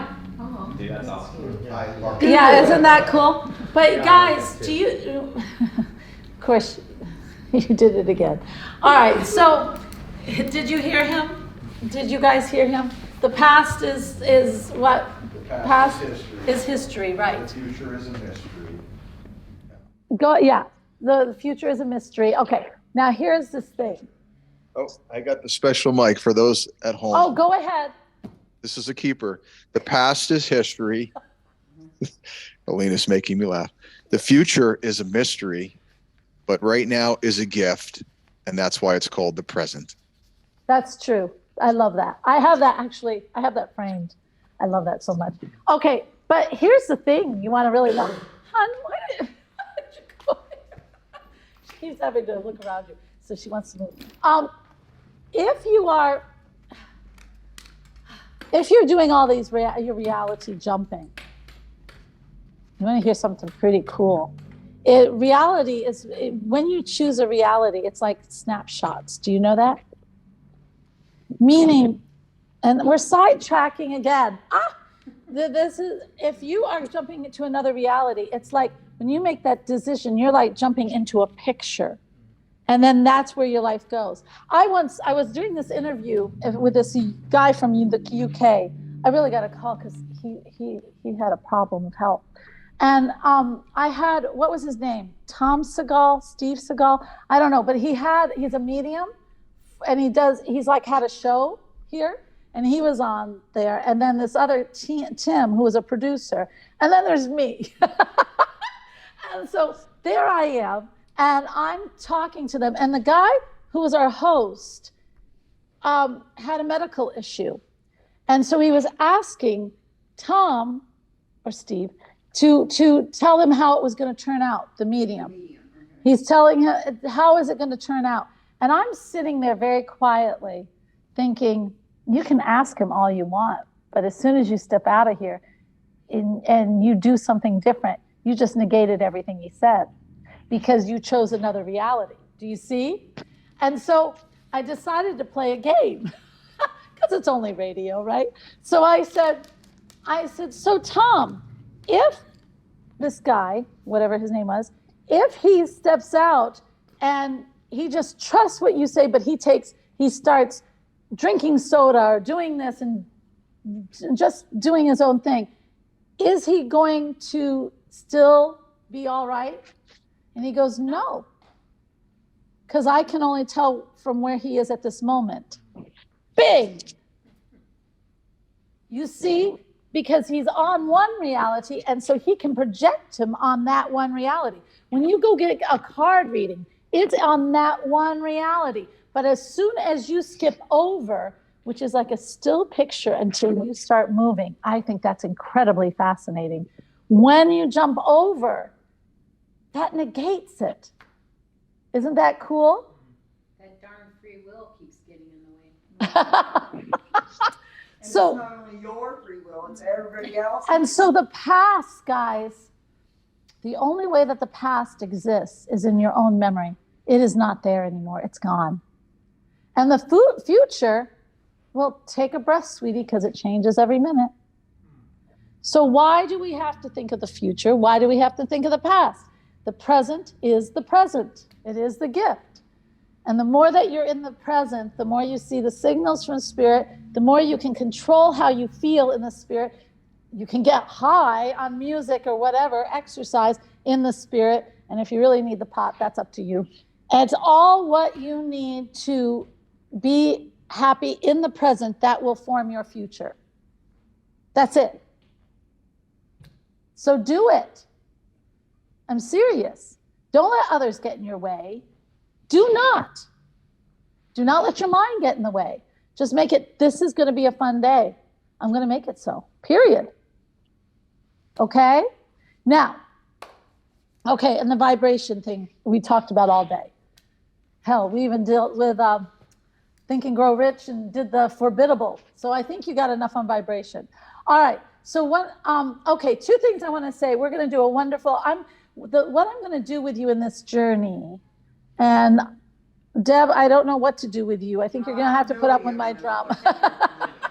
Well, I'm going to show you what you can do at home. Okay. And usually right before you get up in the morning is really the best time for this. And it's bathing yourself in this new reality. All right? And I am going to take you down. I am going to take you into that space within yourself. And you are going to I'm going to take you down into your heart chakra. So go down into the heart chakra. And there you are going to let the light in. Now you can think of the light in many ways. For healing, I always see a picture. I don't know why. This is what works for me. You find your own. A picture of light just being pouring down all that beautiful, either healing light, loving light, whatever. But I just feel it never ending, filling my heart chakra with the feelings of what my heart wants. Okay? Other people see it shining in. Other people, I don't know what else they do. They see rainbows forming around it. Some see bubbles. It does, whatever it is, I want you to, are you cold? Oh, I must be too active because I don't feel it right now. I'm always cold. Oh yeah, I had to. I wasn't going to wear this, but I knew I was going to be cold. So just feeling that you have to figure out what you want to feel in that heart to fill it with the love from divinity. Okay? I'm going to go and sit and see it maybe. The other thing, before we get started, I do want to say, because you're going to be in such bliss in a minute, I want to also say, I want to engross people in this feeling. I'm going to give a wonderful 3-day retreat. And it's going to be in the beautiful mountains of Chattanooga. Why? Because I've been in Chattanooga, I know it, and I know the great, beautiful Airbnbs. And it's affordable because it's Chattanooga and not Italy. So if we are in Chattanooga, has these wonderful Airbnbs that are like fairyland, and we can just explore and start to really form the foundations not of just me talking, which I do a lot, but also you experiencing in everything you do, in the activities we set up in the town, in the wonderful Airbnb, in the nature that brings the bliss and everything else. And also, because I can't help myself, in this wonderful 3-day retreat, I will also help you to touch into not only divinity, but that true, beautiful soul of your own, which is the heart, but it's even more than that. So if you're interested and you want to do it, and it is affordable because it's Chattanooga. And so if you are interested, yeah, Dan right here, and he will tell you if it's right. You tell him what you want. He'll tell you whether it's right. And for all of you online, the man with the beard, Dan, is the one to talk to, and he can reach out to you. And if you put down that you are interested in learning more, then put it down in the comments and we'll reach out, okay? And yeah, it's going to be fun. I'm excited for it because anytime I can get up into the mountains. Teresa said she can't wait for the retreat.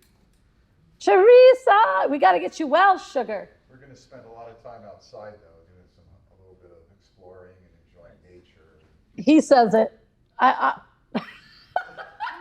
I agree. Thank you, Dan. I have to pull his leg. All right, now.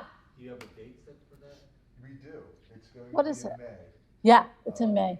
18, 19, around there. Yeah, 19, 20, and 21st. It's Friday, Saturday, Sunday. And yeah. And I love it because this wonderful Airbnb is set up truly on magical land. I don't know, in Tennessee, the last time I was there, oh gosh, how much time do we have?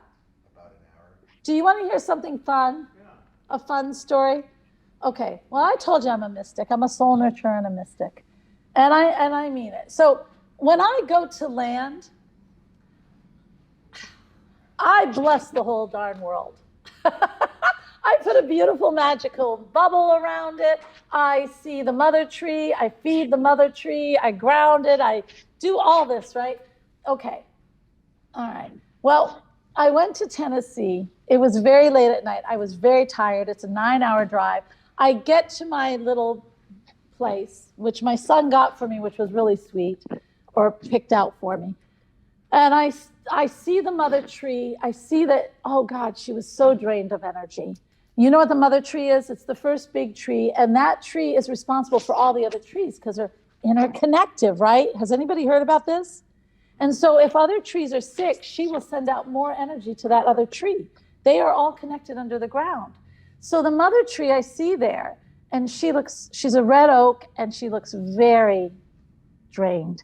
So the first thing I do is I go around her and I hug her and I give her lots of love and I give her energy. I put a beautiful healing light around her. I connect her roots deeper into the ground and I ask the beautiful Mother Earth to feed her. Okay, so this is what I do. And then I go in and I'm so pleased with myself. And oh my God. All right, and people don't know this about me, but since I was 7, I was given the gift that souls that are lost that don't go to the light, they end up coming to me. You know this. And when those souls come to me, so my house is always haunted, and I always open up the light to them, okay? And I was told that when I was 7, and every day it has happened. And that's just the way it is. And so I got that. That came to me, of course. I was there. They felt the light. I helped them to the light. I open it for them. And they go to heaven. But this is the thing. I must have pissed somebody off because I had terrible. First, it was like a poltergeist thing, and I removed that. And then I went to sleep. And then all of a sudden, the room went crazy. Like paper bags are flying around, doors are slamming, everything's just awful. And I woke up and I thought, and I just immediately, I called Archangel Michael because I was very tired. And I asked for the highest source of light to come in and help me. And half away asleep, this is just a fun story for all of you. This has nothing to do with your own transcendence. But I saw them picking up these little things. And all of a sudden it hit me. Fairies. And yes, I do believe in fairies because I've seen them. I've worked with them. So I'm thinking, fairies. Oh no, I made the fairies mad. And so then I thought, okay, tomorrow morning I'll take care of this. And I went to sleep while they're getting the fairies out of there. And then in the morning, I went out into the back and I looked and I had 3 portals. Tennessee mountains are alive with energy. 3 portals of fairies. That's hundreds. Hundreds. And so I went out totally with my tail stuck between my legs, very humble, and said, I am so sorry. I did not mean to come in and invade. I did not mean to take over your land. I did not mean to spread light everywhere. And I made offering. I made a little offering of honey and everything. And then after that, these wonderful fairies decided I was okay and gave me a gift of a body lotion to make called Fairy Nirvana. So isn't that cool? And so anyway, I just want to say, if you trust in this world of the light, there are many beings in that light. It's not just for little old humans. And when you embark and trust in you want Archangel, you want all the high deities to come to you. But let me tell you, there's a responsibility too. There's a responsibility of giving back. There's a responsibility of respecting whatever the light brings to you, whether that's fairies that are a little disgruntled, or if it's, I don't know, whatever it may be. And when you get your psychic gifts, they are gifts. They are not a curse. They are gifts. Whether that's healing, empathy, seeing into the light, sending spirits to the light, whatever it is, it's a gift. And it's to be treated sacredly. Seeing into the future, divinity, never misuse it. Okay? All right. But today, so when I say you are going into your heart and to shine that light, divinity will truly open up if you allow it. It will shine into your heart today. And every morning when you call upon it, it will shine on you. No doubt about it. Okay? Ready to do this? Let's do it. Everybody ready? I'm doing 5 through the portal. I'm doing this for Deb because she's way back there. And then 10 down the stairs. All right? And then I'm taking you into your heart chakra. So if you don't hear me, go to your heart chakra. And then you get comfortable there in that beautiful sacred garden that you have in your heart chakra. And then you allow the light to come in. Okay? Okay. Everybody hear me? That's where we're going. Are we ready to do it? We are. Get comfortable. Okay.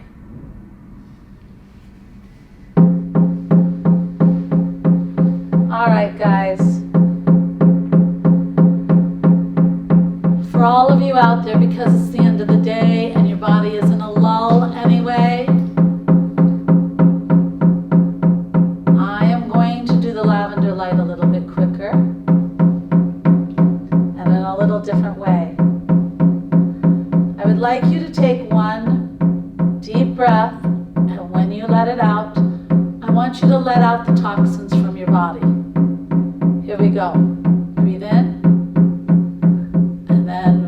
Let the air out, and every toxin, everything that doesn't serve you, let it leave. Let it out. Breathe in again. And let it out. It is not serving you. I don't want it there. It's not going to help. Nice. Now above your head is a beautiful lavender light. This lavender light is connected to deity. It lifts up from you and it is reaching down to you. I want you to start letting it come in through the scalp, and I want you to feel that beautiful lavender light and the light of it to pass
allow yourself to come back to the stairs.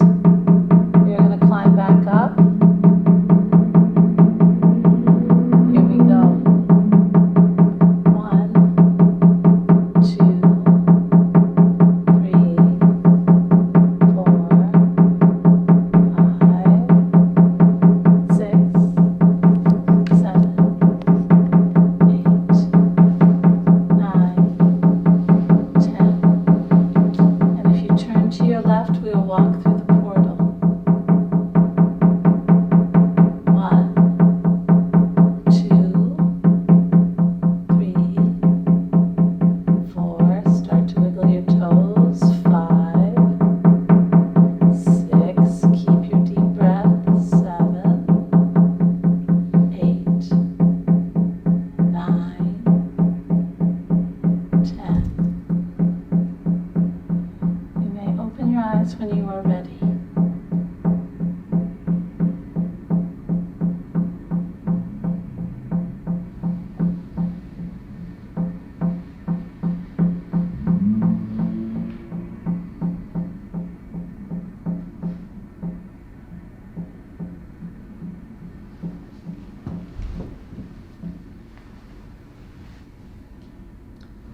Okay, hi.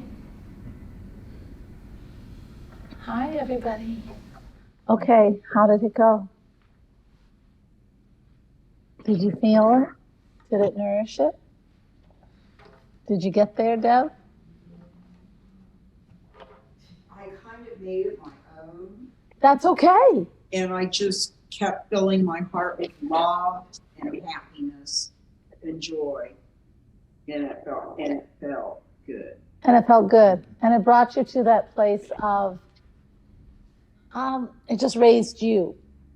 Yeah? Then that's right. That's right. How about everybody else? No? Oh, I just went really deep. I don't know where. It must be your lull time. It must be, because I'm like, I meditated, I didn't meditate this morning, but I usually meditate Yeah, in the morning. but it's like 3 or 4. That's my lull time. So accept it. If that's your lull time, accept it, because the visions you see are just so pure. Take it. But take a note from her, make it your own in the morning, and make sure you fill it with love, because it will nourish.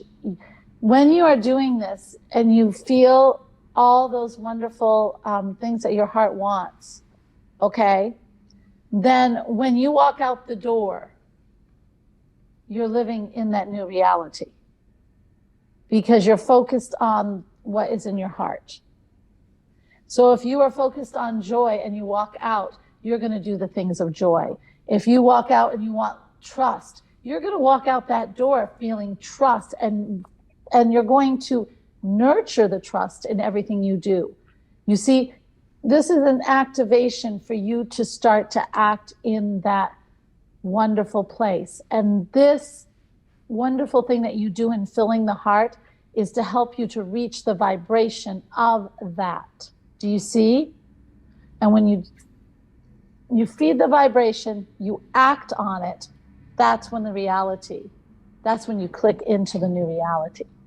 It's just like, I wrote those things for my sons, and then in the morning I would bathe in it, with like I just did with you, with the light. And then the next thing I would do is go downstairs and write a note to put into them, have a wonderful day, and I put it in each of their knapsacks. First action right there.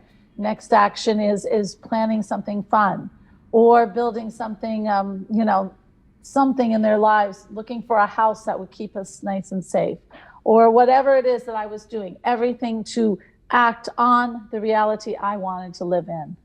Do you see? Questions?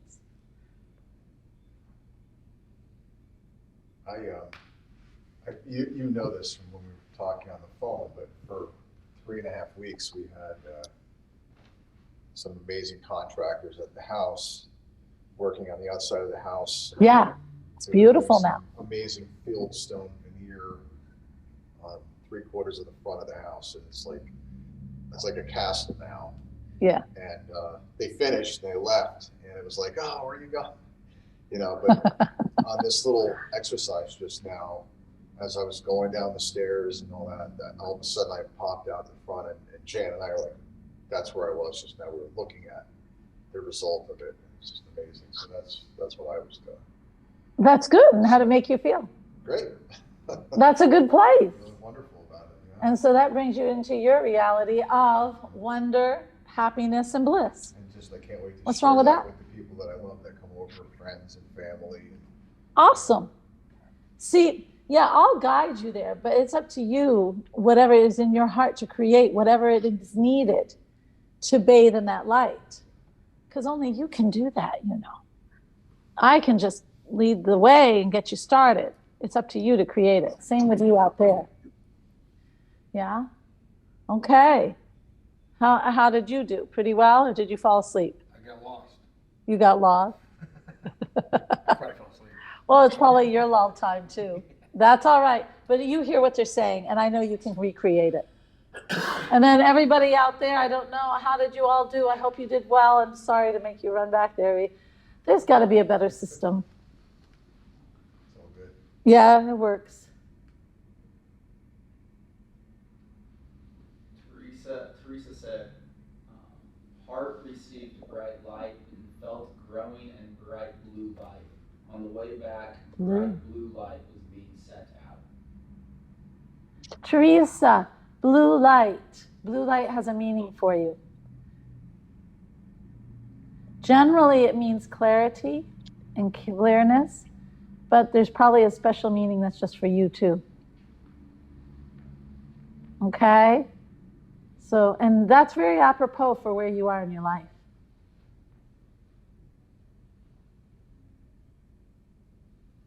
Okay? Anybody else? That's it? Okay. You're welcome. Okay, guys. Don't fall asleep. Don't fall asleep. Now, I'm going to give you one more thing to keep you going. I want you to get out your pen and paper. You're going to sit on this side. You should still feel the bliss of new, where you are in this new. I mean, really, you should feel this new identity that you're forming, this new place.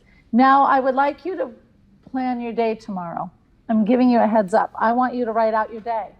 I want you to write in factors that are going to feed the heart right now, so that when you wake up tomorrow morning, you are in this reality, because you're going to start moving in this reality. And this is a little bonus thing, that this is how you start doing it. Because it's not going to come automatic, and it's very easy for you to wake up in the morning and go right back over there. We're not going to do that, are we? No, because we made a firm decision. And a firm decision means we're going to start. So what are you going to do when you first wake up? I hope you all write down, I'm going to bathe in the light. I'll give you a head up right there. Okay? Little hint, hint, hint, hint. And then I want you to write out a day, the things you need to do, but mostly, how are you going to foster this? How are you going to keep yourself into this light?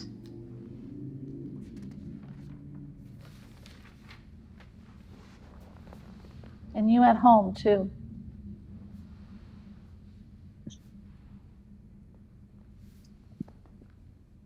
So what do you mean by how are you going to foster it? What is...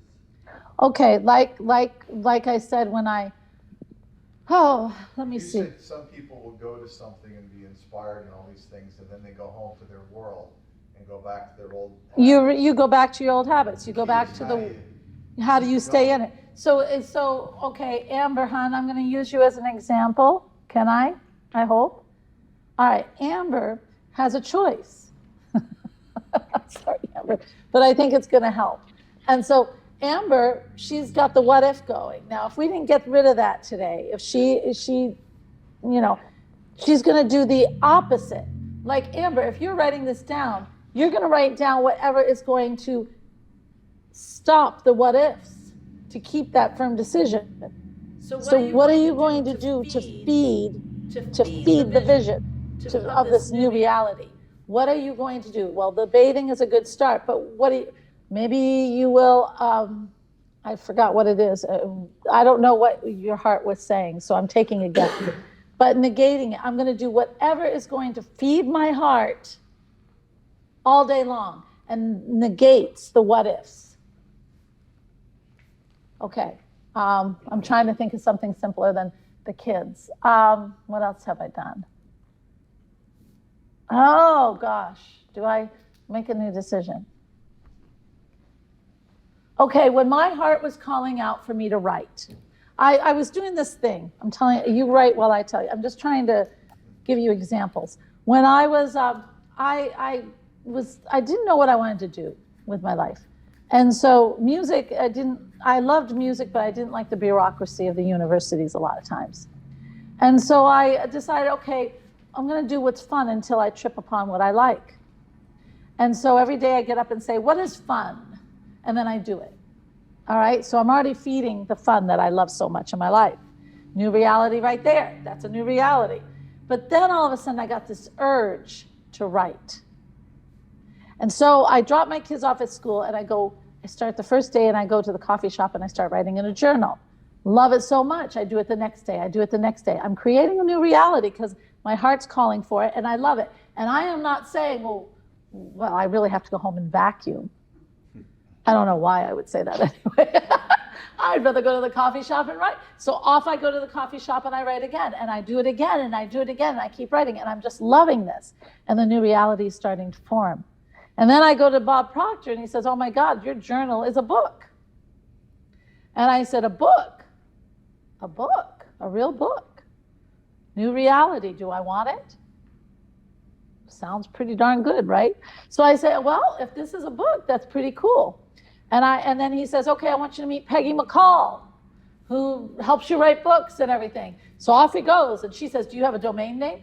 No, I didn't even know I had a book. What do you mean a domain name? She gives me a domain name. We're feeding it, we're feeding it, we're feeding it, we're feeding it, right? So now I've got a domain name, I've got a title, I've got a book supposedly, and I am now shipped home. How do I keep that? I go back to the coffee shop and I start writing. And I'm thinking, okay, now I'm writing a book. So now it's got to go on the computer. Well, me and technology, as we are starting to learn, it's not one of the things that is my forte.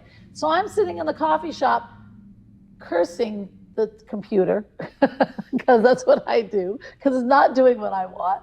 And so I'm cursing it, and I'm at this long table when they had the long table. And this guy on the end of the table starts laughing. And I look at him because he's laughing. And then he goes, are you an author? What? How many people do that? You know that's the universe, because who does that, really? And I didn't sound like an author. I sounded like somebody who was fighting with a computer. And I thought to myself, oh, you're testing me. And I have to make a decision now. Am I going to go through with this or not? I knew it. I could feel it in everything in my body. I'm fostering it, but I'm not there yet. That's what it's telling me. You have to make a decision, Alena. And so I said to him as fast as I could, I did an old trick when I didn't want to jump into cold water. I said, 1, 2, 3. Yes, I'm an author and this is my first book. I just plunged into the water. And he started laughing again. And you know what he said? He said, well, I am an author and I've already written a book and it's published. Would you like me to help you?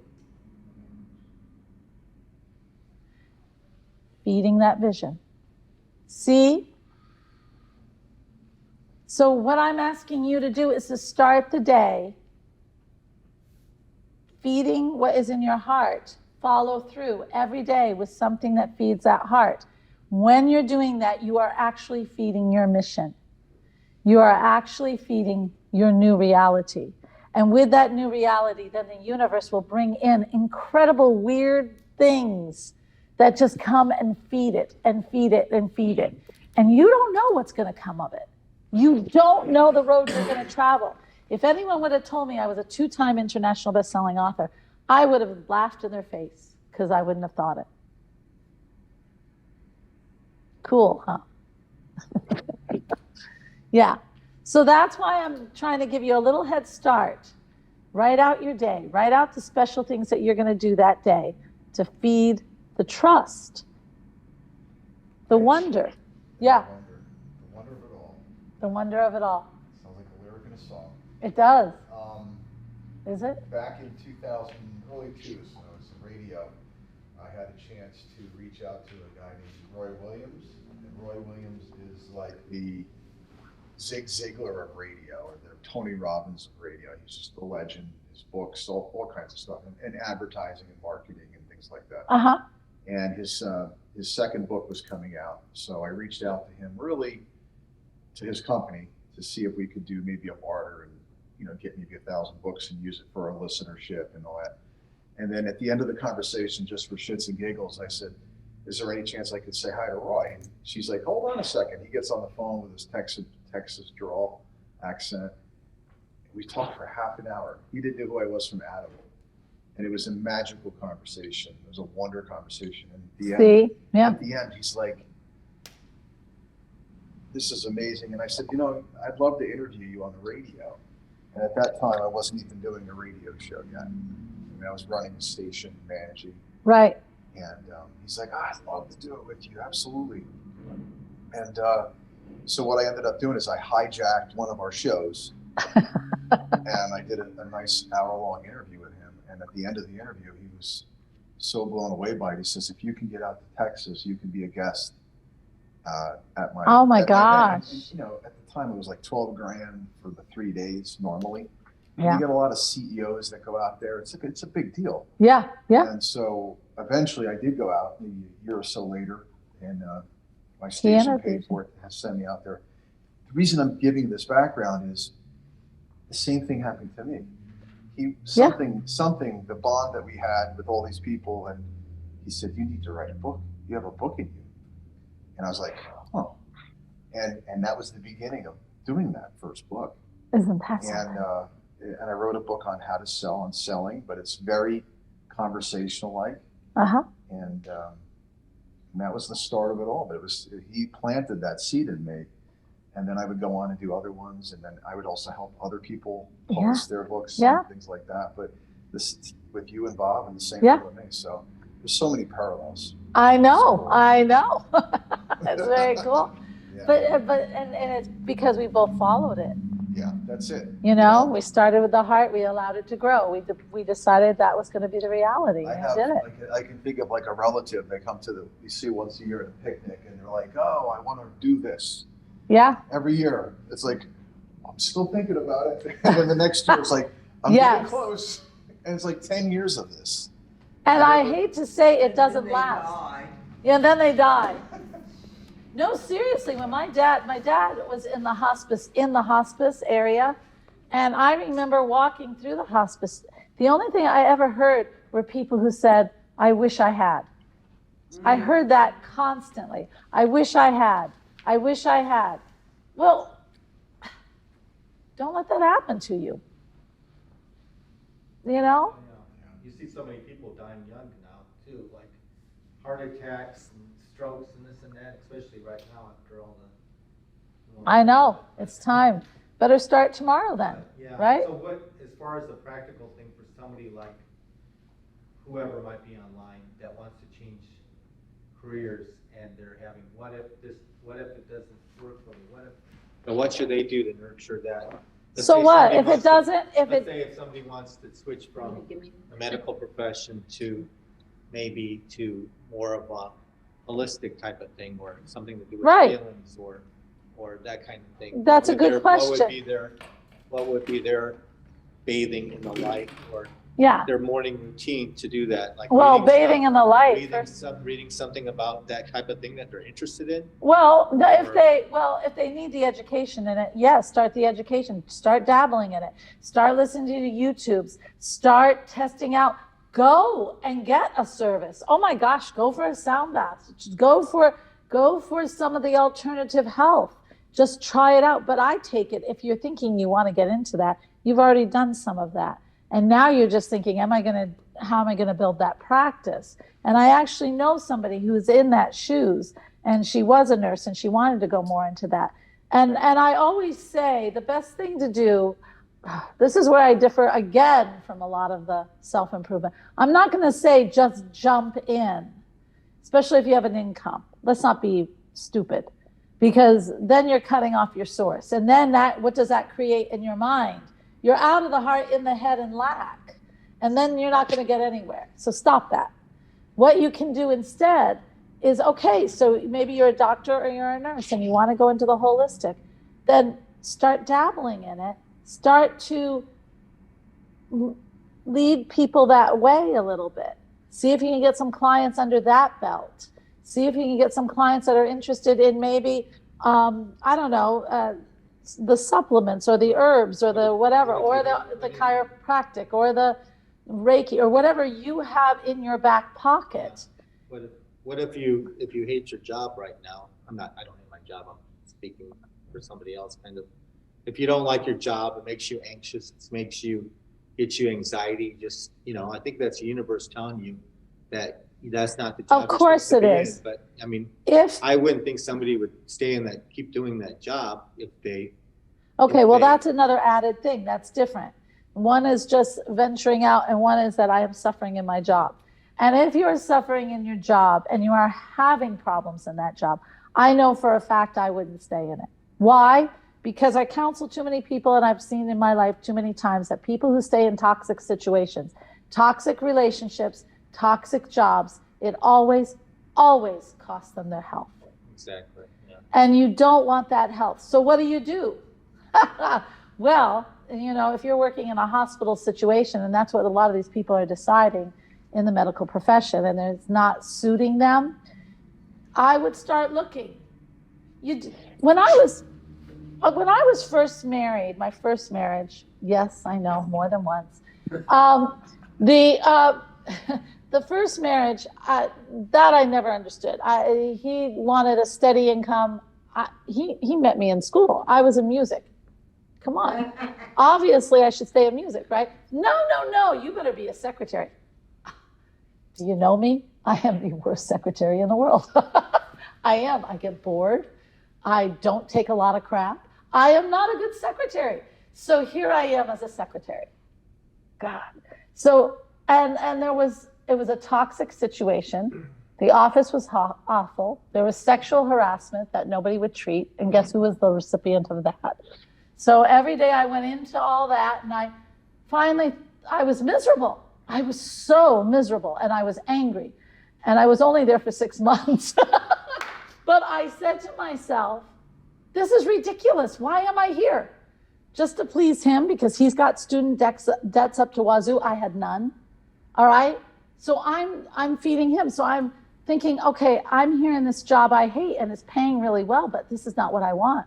So I just started sending out resumes. Because I wanted to work in a university. And then when it got to be so bad, I just said, I'm done.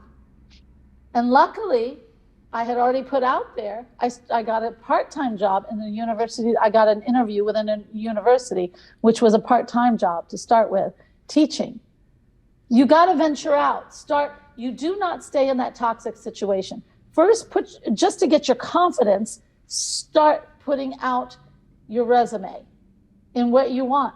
Maybe to start, if you know nothing about herbs, but you're interested in herbs, learn about an herbalist in your area. Maybe meet with an herbalist or somebody who's doing what you'd like to do. And start to see learn. What they do, how do they get to where they're Exactly. Start to venture out. And if it's really toxic, then get out and just get a job that covers some of your bases while you look into other jobs. If you want to write a book, well, then get a part-time job in a bookstore, or start and do a job like CA. No, don't do that. Do something that is going to bring money in, that doesn't require. There are so many jobs out there that people don't understand. You can get, I know someone who hated sales. She sold for PBS, and it was very toxic, highly toxic. And she just couldn't take it, and she quit. Now she works for Verizon in customer service. She's in her home. There's no tension. She loves it. She can attend all her kids' things. She's happy as a lark.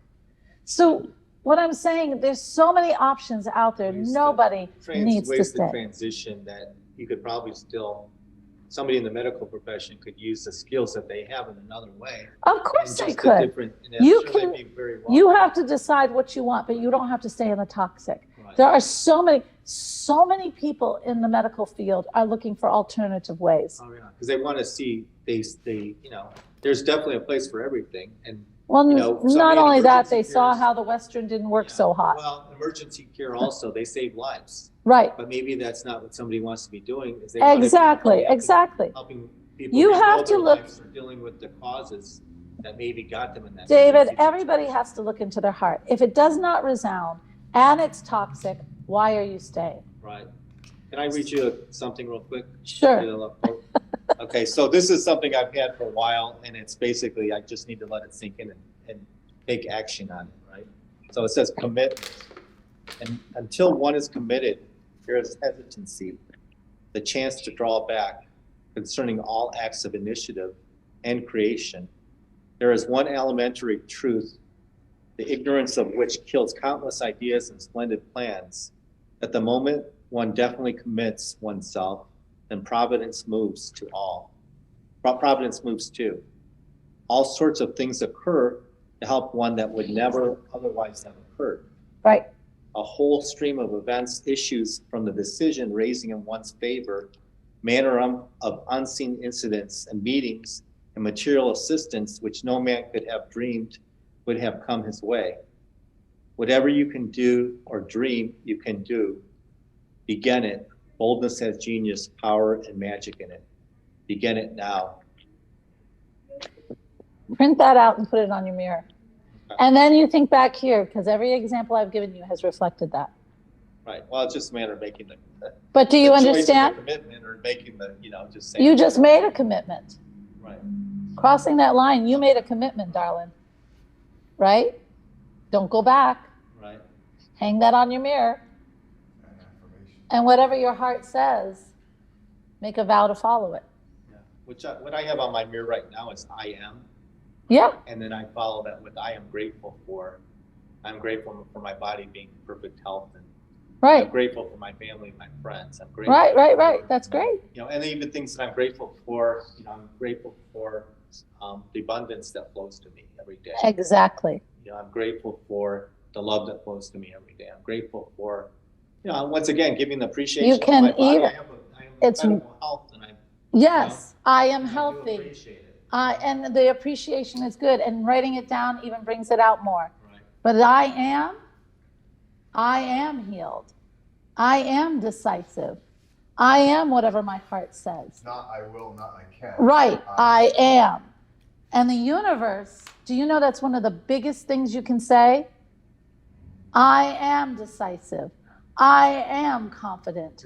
I am trusting. Instead of I'm going to do this. Right. No, I am trusting. I'm already being in that state. Right. Feeling what that would be like in that state of being happy, doing whatever yeah. make me happy, or right. whoever that is. Once you state the definition of who you are in the I am, you will become it for the day.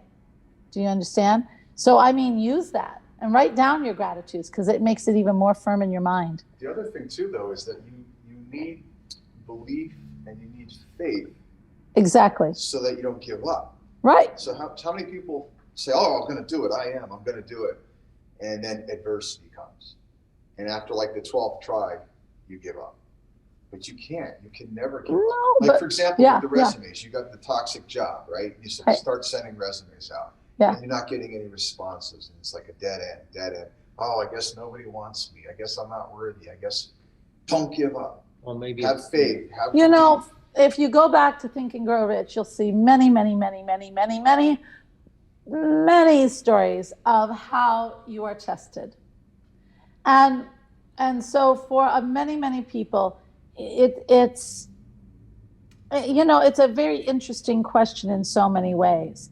If your heart is saying it and it's what you want to do, and you're leaving a toxic, but you truly want to be that carpenter or that herbalist, then you've got to believe in enough in yourself and know that that is for you and step into it, period. You're never going to get another chance. This is your chance. You are in a somewhat physical form. And there's only one planet in the whole freaking universe where you can create like you can create here. What are you waiting for? Yes. Just read the other night something that I thought was very interesting, which I think is appropriate to the conversation. Then add it in. Was, what you want wants you. Exactly. So if you go into everything with the attitude that what I want wants me back, how can I fail? obviously it's meant to be. How can I fail? And plus, it is your heart calling. You know, especially in a toxic relationship and your heart is calling you to be an herbalist, it's telling you to get out. Right. And that path is going to lead you more to what your whole mission in this life is than staying in the toxic relationship. It's easy too to say like, okay, I'm going to do this because I know I can make some money doing this, and I'm going to put my other thing on the back burner that I really want to do. People do that all the time, and then they're miserable. And instead of just saying, hey, I'm really going to do what I really want to do, and I'm just going to a leap of faith type thing. You know, my parents always said, because I wanted to go into performance, they said, oh, you better get a teaching degree. Oh, you better get a teaching job. Exactly. Okay, plan B, plan B. Well, what are we relying on now? We're planning on the B. We're not doing A. Right. Don't put a B. Not less. Yeah. If you want A, B is always there. There is always another job. There is always another everything. I have lived 3 different careers in my life. It's so funny because when I was a little girl, I said I loved 3 things. I was only like 6. I loved plants. I loved my spirituality because I was very spiritual even then. And I loved singing. I loved music like crazy. I've done all 3. Did I plan on doing all 3? No, it's because right then my heart knew what was going to bring me on the path. Plants brought me into touch to understand nature, and that plants were so alive. And no matter what, anything I saw plants feel, I saw everything because I dealt with them when they were sick and everything else. And so I learned that more in my spirituality. Music brought me on the incredible high of spirit. And then as far as the wonderful, what was the, and then, oh my gosh. And then I also loved the wonderful, what did I say? My third thing was, I forgot. Plants. Yeah. Teaching. Oh, teaching. Well, I'm always teaching. Always teaching. I'm teaching now. It was music. I did say music. Brought me to the high. And spirituality. Those were the 3. Well, that's what I said. The plants brought me into more of the spirituality. Everything fed it. The music's fed it, but the music brought me into highest places of all. But, I mean, to stay in a toxic situation, yeah, you're just staying because of fear. But what you got to understand is the toxic situation is eating you alive, literally. Get out of it. We should all live by Nike's slogan. I'm not a Nike fan, but I think they have one of the greatest slogans of all time. Just do it. Yeah. Don't talk about it. And if you're going to take a leap, you can always pick up a part-time job somewhere. Do what you really are being called to do. Just do it. And if you're being called to do it, the universe will provide. Yeah, you can't dream what you can't do. You can't do it. Your mind cannot comprehend something you can't do. So everything you dream, you can hold in your hand. You can. It is given to you. It's like, it's yours. So trust it. Go for it.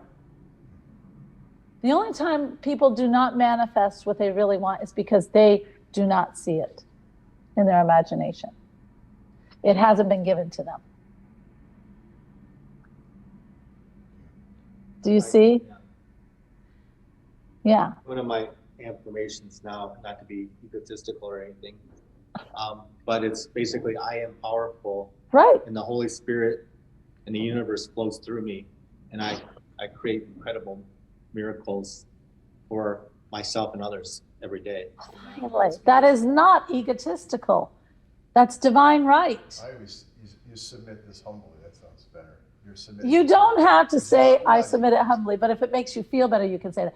It is divine right that you live like that. Well, Divinity wants nothing less. Through me that is doing it. It's not Right. just me, right? Of course. But I've had this vision Stop of doing justifying. healing work with, like a group of large groups of people.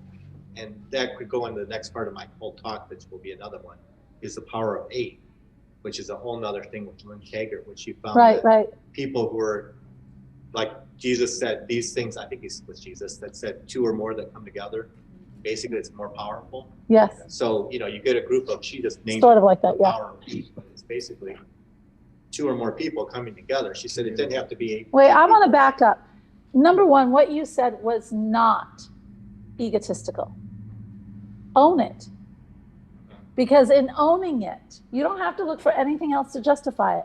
In owning it, You are now saying the power works through me. You don't even have to say that as an excuse. The power is always working through you. Right. Now you are defining it and going in a certain way with confidence, with decision making, with saying, this is what I am.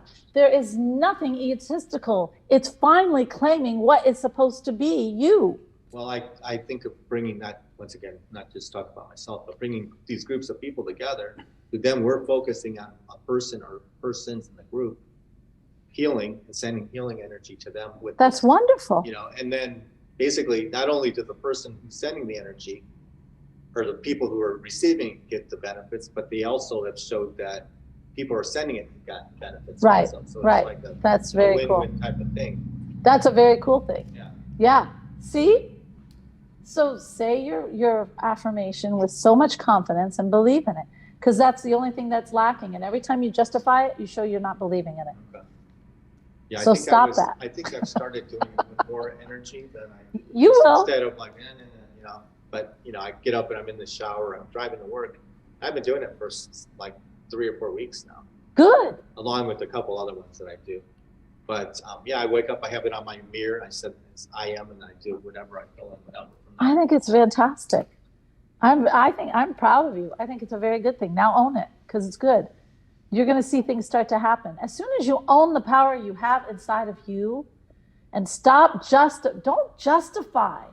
My God, that's an excuse. Turn justification into visualization. Yeah, I think it's like justification of like, hey, like, because people, you know, I would think like outside people are like, oh, who do you think you are that you're creating miracles? Oh yeah, and they're the first one to put limitations on themselves. So why do we listen? Right. So it's not In once your again, it's not just reality. saying it's just me. It's like I'm part of the big ocean too, right? But I can maybe I'm that. Oh my part gosh, that we got to can talk play about that. conductor. You know. You know, energy. we always use that big ocean as a, oh, thank you. We talk about the big ocean and we always take it like, I even asked Neil Donald Walsh this, because Meister Eckhart of the 11th and 12th century, okay, he was a mystic and he was of the Catholic Church at the time. And he always said in his book, and this was a quote I really, really worked on for a while. I really thought about because I didn't think it was quite. And actually, Neil Donald Walsh didn't answer it to my satisfaction either. And it was that God can become the soul, but the soul can't become God.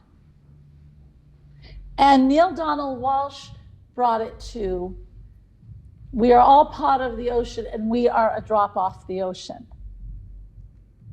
And I said, okay, that's fine, but the drop can't become the ocean.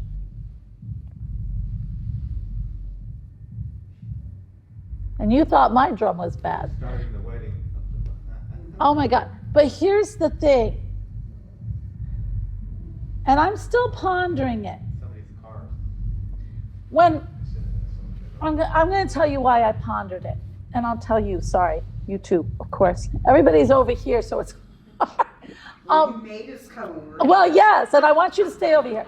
When my brother died in 2021, very unexpectedly, he got himself into a mess.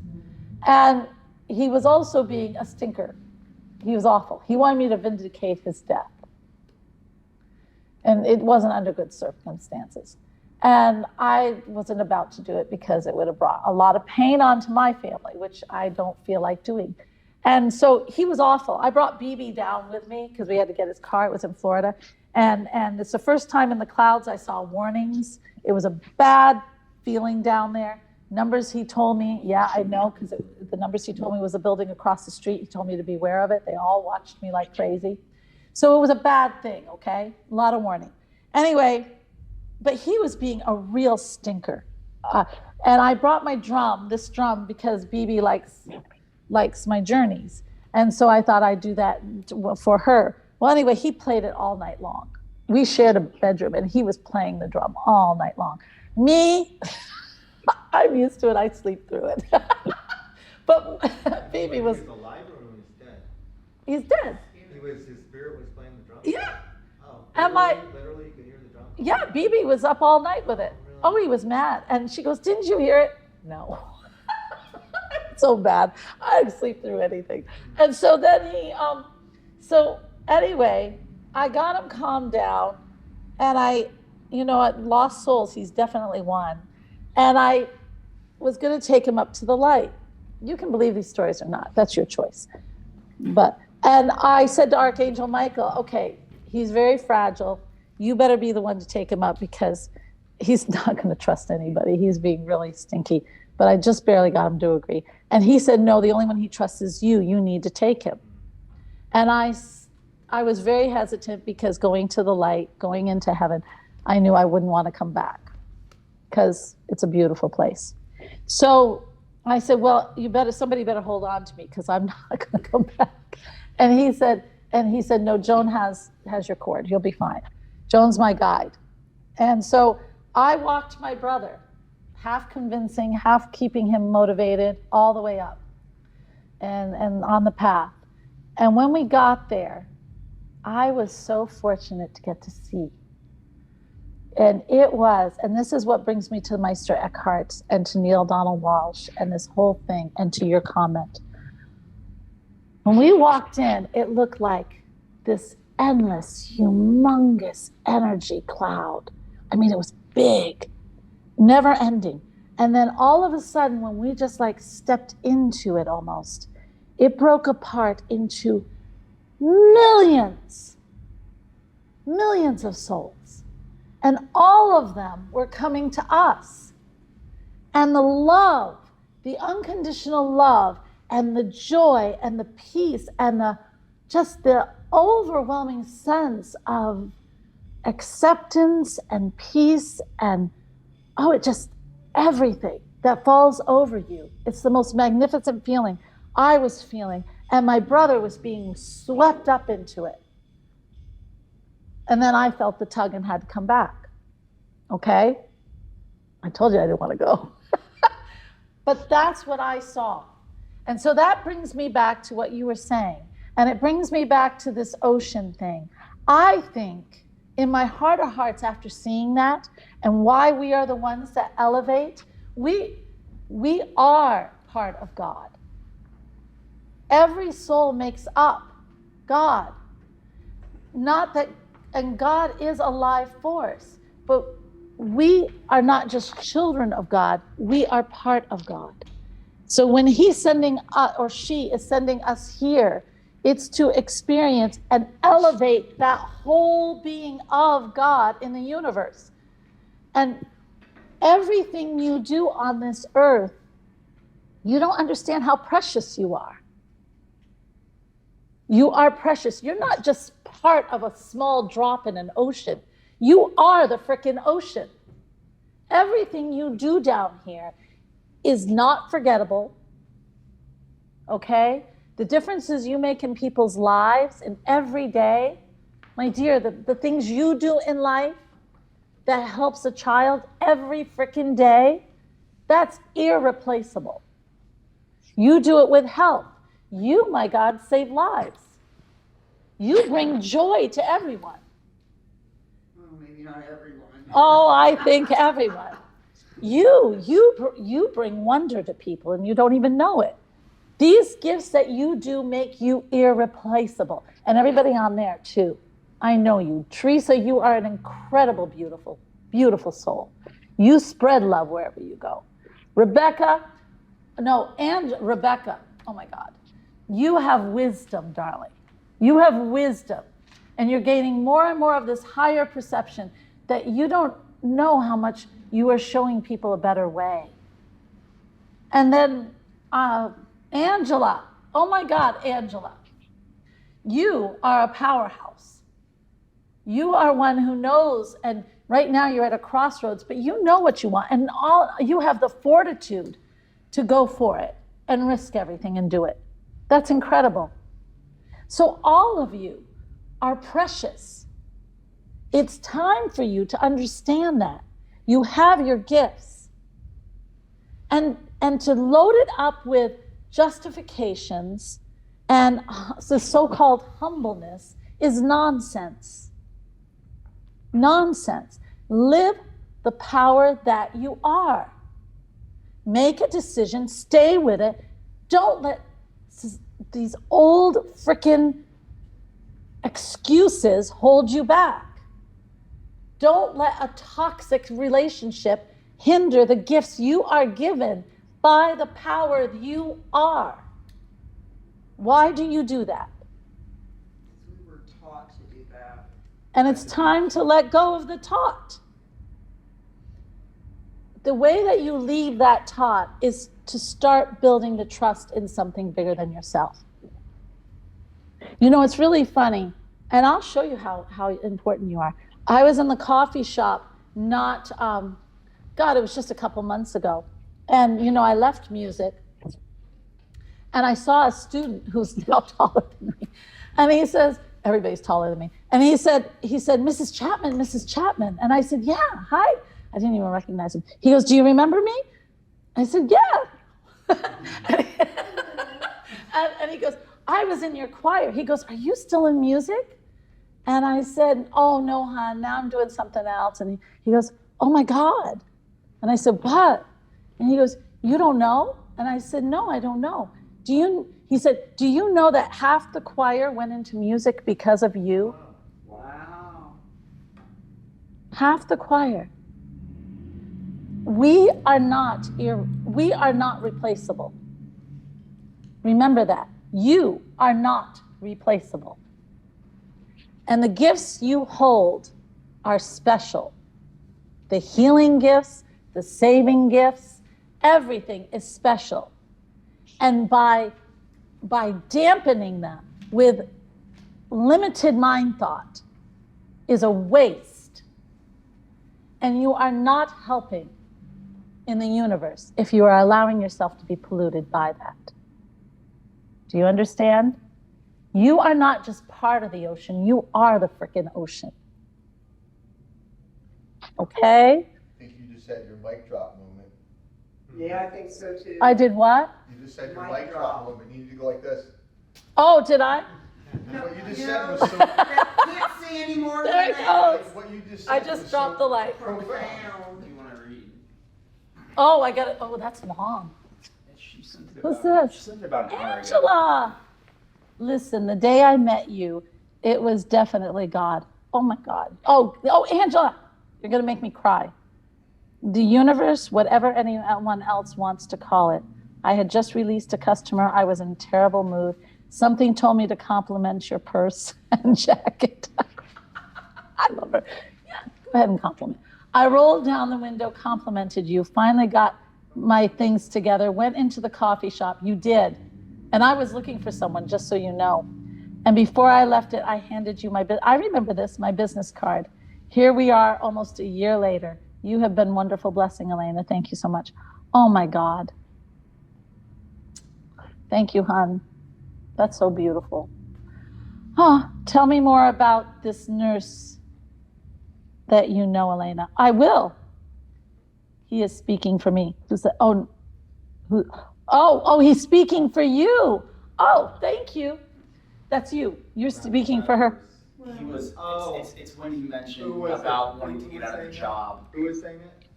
Amber. Amber, honey, if you are trying to get out of a job, where am I looking? Because I noticed this. Okay, Amber, if you are in the health profession, there are a lot. Yeah, I have several nurses, and I understand what you're going through. And I don't know if you're a nurse or a doctor. I don't think it's healthy anywhere. She's a nurse. Yeah. She's a nurse? Yeah, nurses, God, I don't know how you did it. I mean, I was looking, my father wanted me to go into medicine, and I made up my mind very early. I would never be a nurse because you guys take too much crap. But here's the thing. You know, if you're in a toxic relationship with this job and you are dealing with toxicity, then you gotta have enough nerve to at least start looking in other things. Build up your confidence by just start looking, and then get out as soon as you possibly can. You can get a job at Verizon doing whatever for a little while you find your way. You can get a job at Barnes & Noble, but that's not a lot of pay, but it's a start.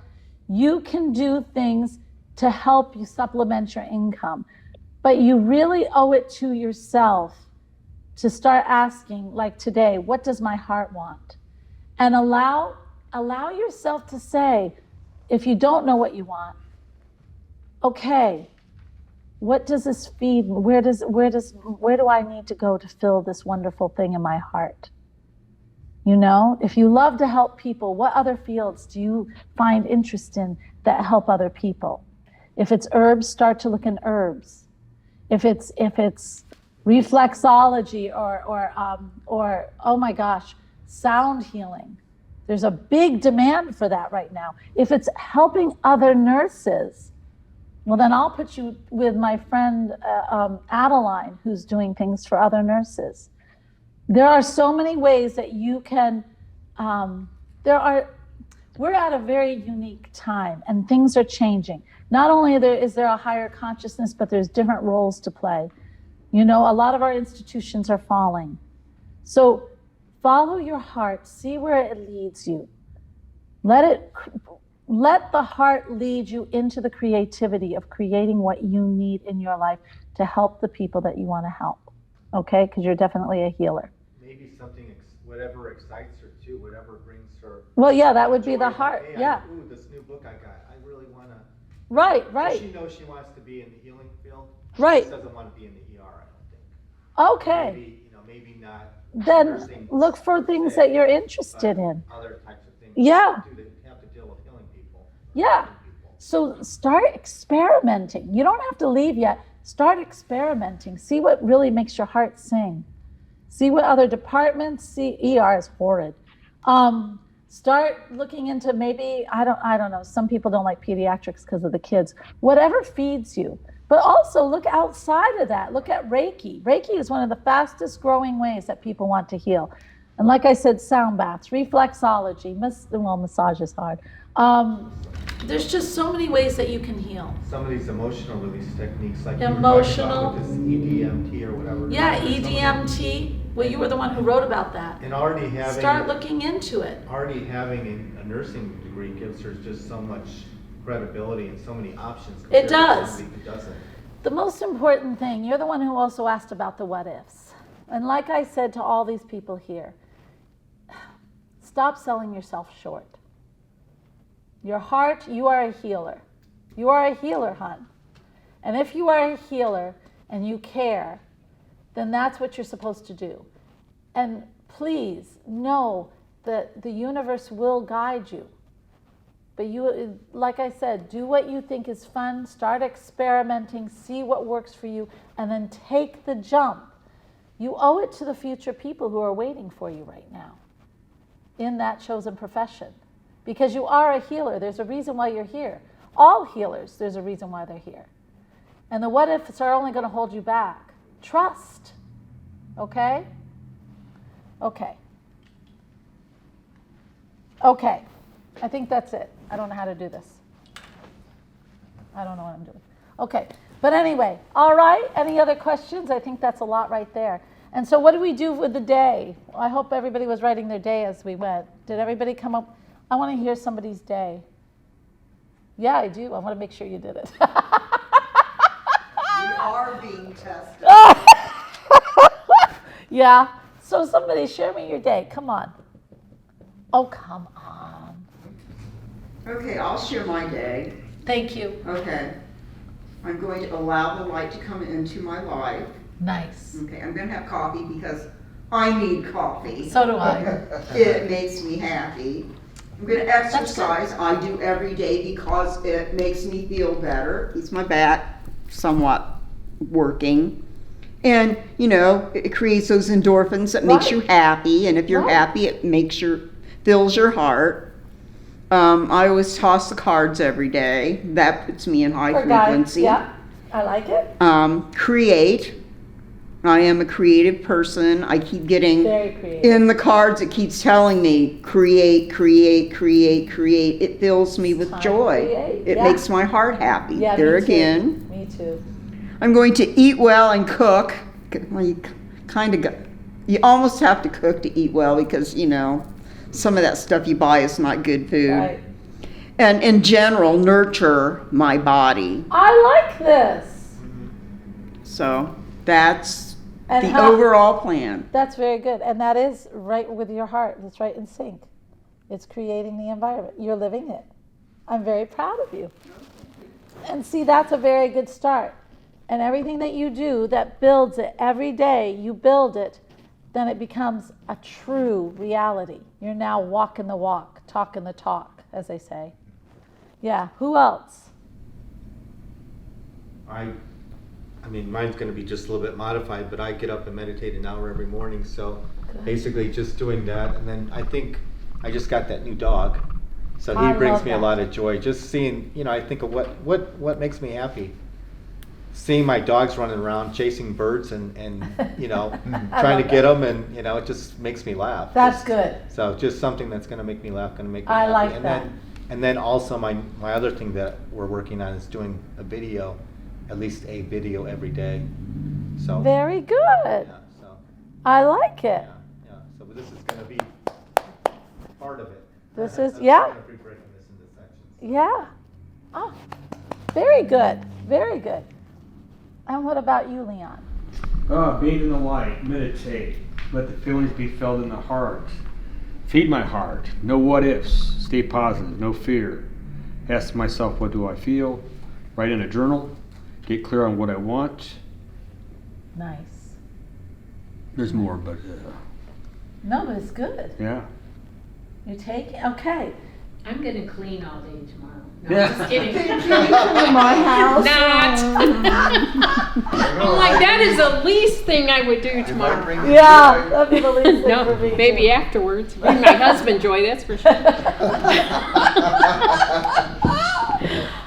No, I wrote down bathe in the light. I like the cards idea. I never think to do that. I have like 7 different packs of cards. Yeah. Of the Oracle cards. When mine come out, I'm letting you know. Cool. Oh, yeah. And They're then almost done. he was talking about dogs and my grandkids. I love to see them running around. Oh, And of course you do. I always think about this one time when I had 3 little grandkids. They were probably like 3 and 2. I went into the bathroom with them with these little it was dark with the little lights, and we were just doing them. I always think about that when I want to feel joy. They were all just in awe of these the colored lights that we were flashing around, They love it, yeah. So how cool. Yeah. And this will all build trust. Good. That's what it's about. How about you, Mr. Wonder? Well, obviously tomorrow morning, just getting ready, and I know you and I will be going to the airport. Yes, I'm driving you on that, but get ready. It's 2 hours. We got a long conversation. Which we love. Yes. Making connections and great conversation. For me, it's really, when I have new experiences and I learn new things, I love to take notes, and then I love to regurgitate those notes onto my laptop and keep them in perpetuity and let that sink into my brain and hopefully become part of who I am. And that's how you learn things. And I'm really looking forward to sharing with the love of my life, who I've mentioned a bunch of times. You all know her by now, Jan. I can't wait to tell her about today. And she's not only is she beautiful, but I joke with you that she's so smart, and she jokes that she's really just, her body is just a vessel to carry her head around. We joke about that, but she'll love when I share all these things with her, because she does. And I was telling her on the phone before on a break, like, oh my God, I was saying to her, I wish you were here, because what Alena says will definitely resonate with you. So that's what I'm looking forward to tomorrow the most, is sharing these experiences with her. Because when you really care about somebody, you learn to appreciate what they appreciate, and they learn to appreciate what you appreciate. Well, do you understand that's building wonder? Yeah. I guess you're right. Oh boy! Yes. Oh, it's amazing sometimes. It's funny you would say wonder, because I always use the word magic, and I don't mean like. Same thing. I don't mean, a magician. Right. Like the magic of it all, which is the living. wonder of it all. Yeah, it like is. even the name of my company, The Magic of Selling. Right. One of my heroes, Walt Disney, The Magic Kingdom. Yeah. So yeah, magic, wonder, almost the same thing. Fine, it is the same. So yeah, you kind of nailed that. Good. Okay. So, in the ending of this, I really think you are on good step. What is really going to make the difference is how much you really want it. And only you can decide that, not me. Okay? And so I gave you the tools, guys. I got you bathing in it. I got you feeling it. You understand the illusion. You understand the vibration of emotion. You understand the 5 ways of getting into that wonderful manifestation. Now it's time for you to go home and live it. It's not work, it's a life. Okay? And I really don't expect any of you to jump back. All right? You know too much now. Really, there is no turning back. You know what's going to happen? You know what happens when people go back? They're 3 times more dissatisfied than they were before. Because you know too much now. Sorry, I just cursed you with that. So go out there and start living your life on this incredible new vibration you are on. You are now creators. And just keep that beautiful trust and build your faith. Okay? Any questions? Any questions online for you guys? Oh, am I over here too? Okay. Yeah. Any questions? I don't know. Okay. So I will look at the screen real fast. Can I get the computer over there so that I can just look before we close? We're going to be closing. And all of you I know, and if you are interested in coming to that 3-day long, I mean, that's going to be so cool for all of you. Because even though you're starting here, well, okay, I have a secret. Now that you've opened your heart, you're going to feel that bathing. And you're going to start living towards that heart. And you're building on trust and whatever. The more you bathe, the more the heart is going to sing. And the more things are going to start coming out. And so the 3-day, I was talking last night. We were talking last night.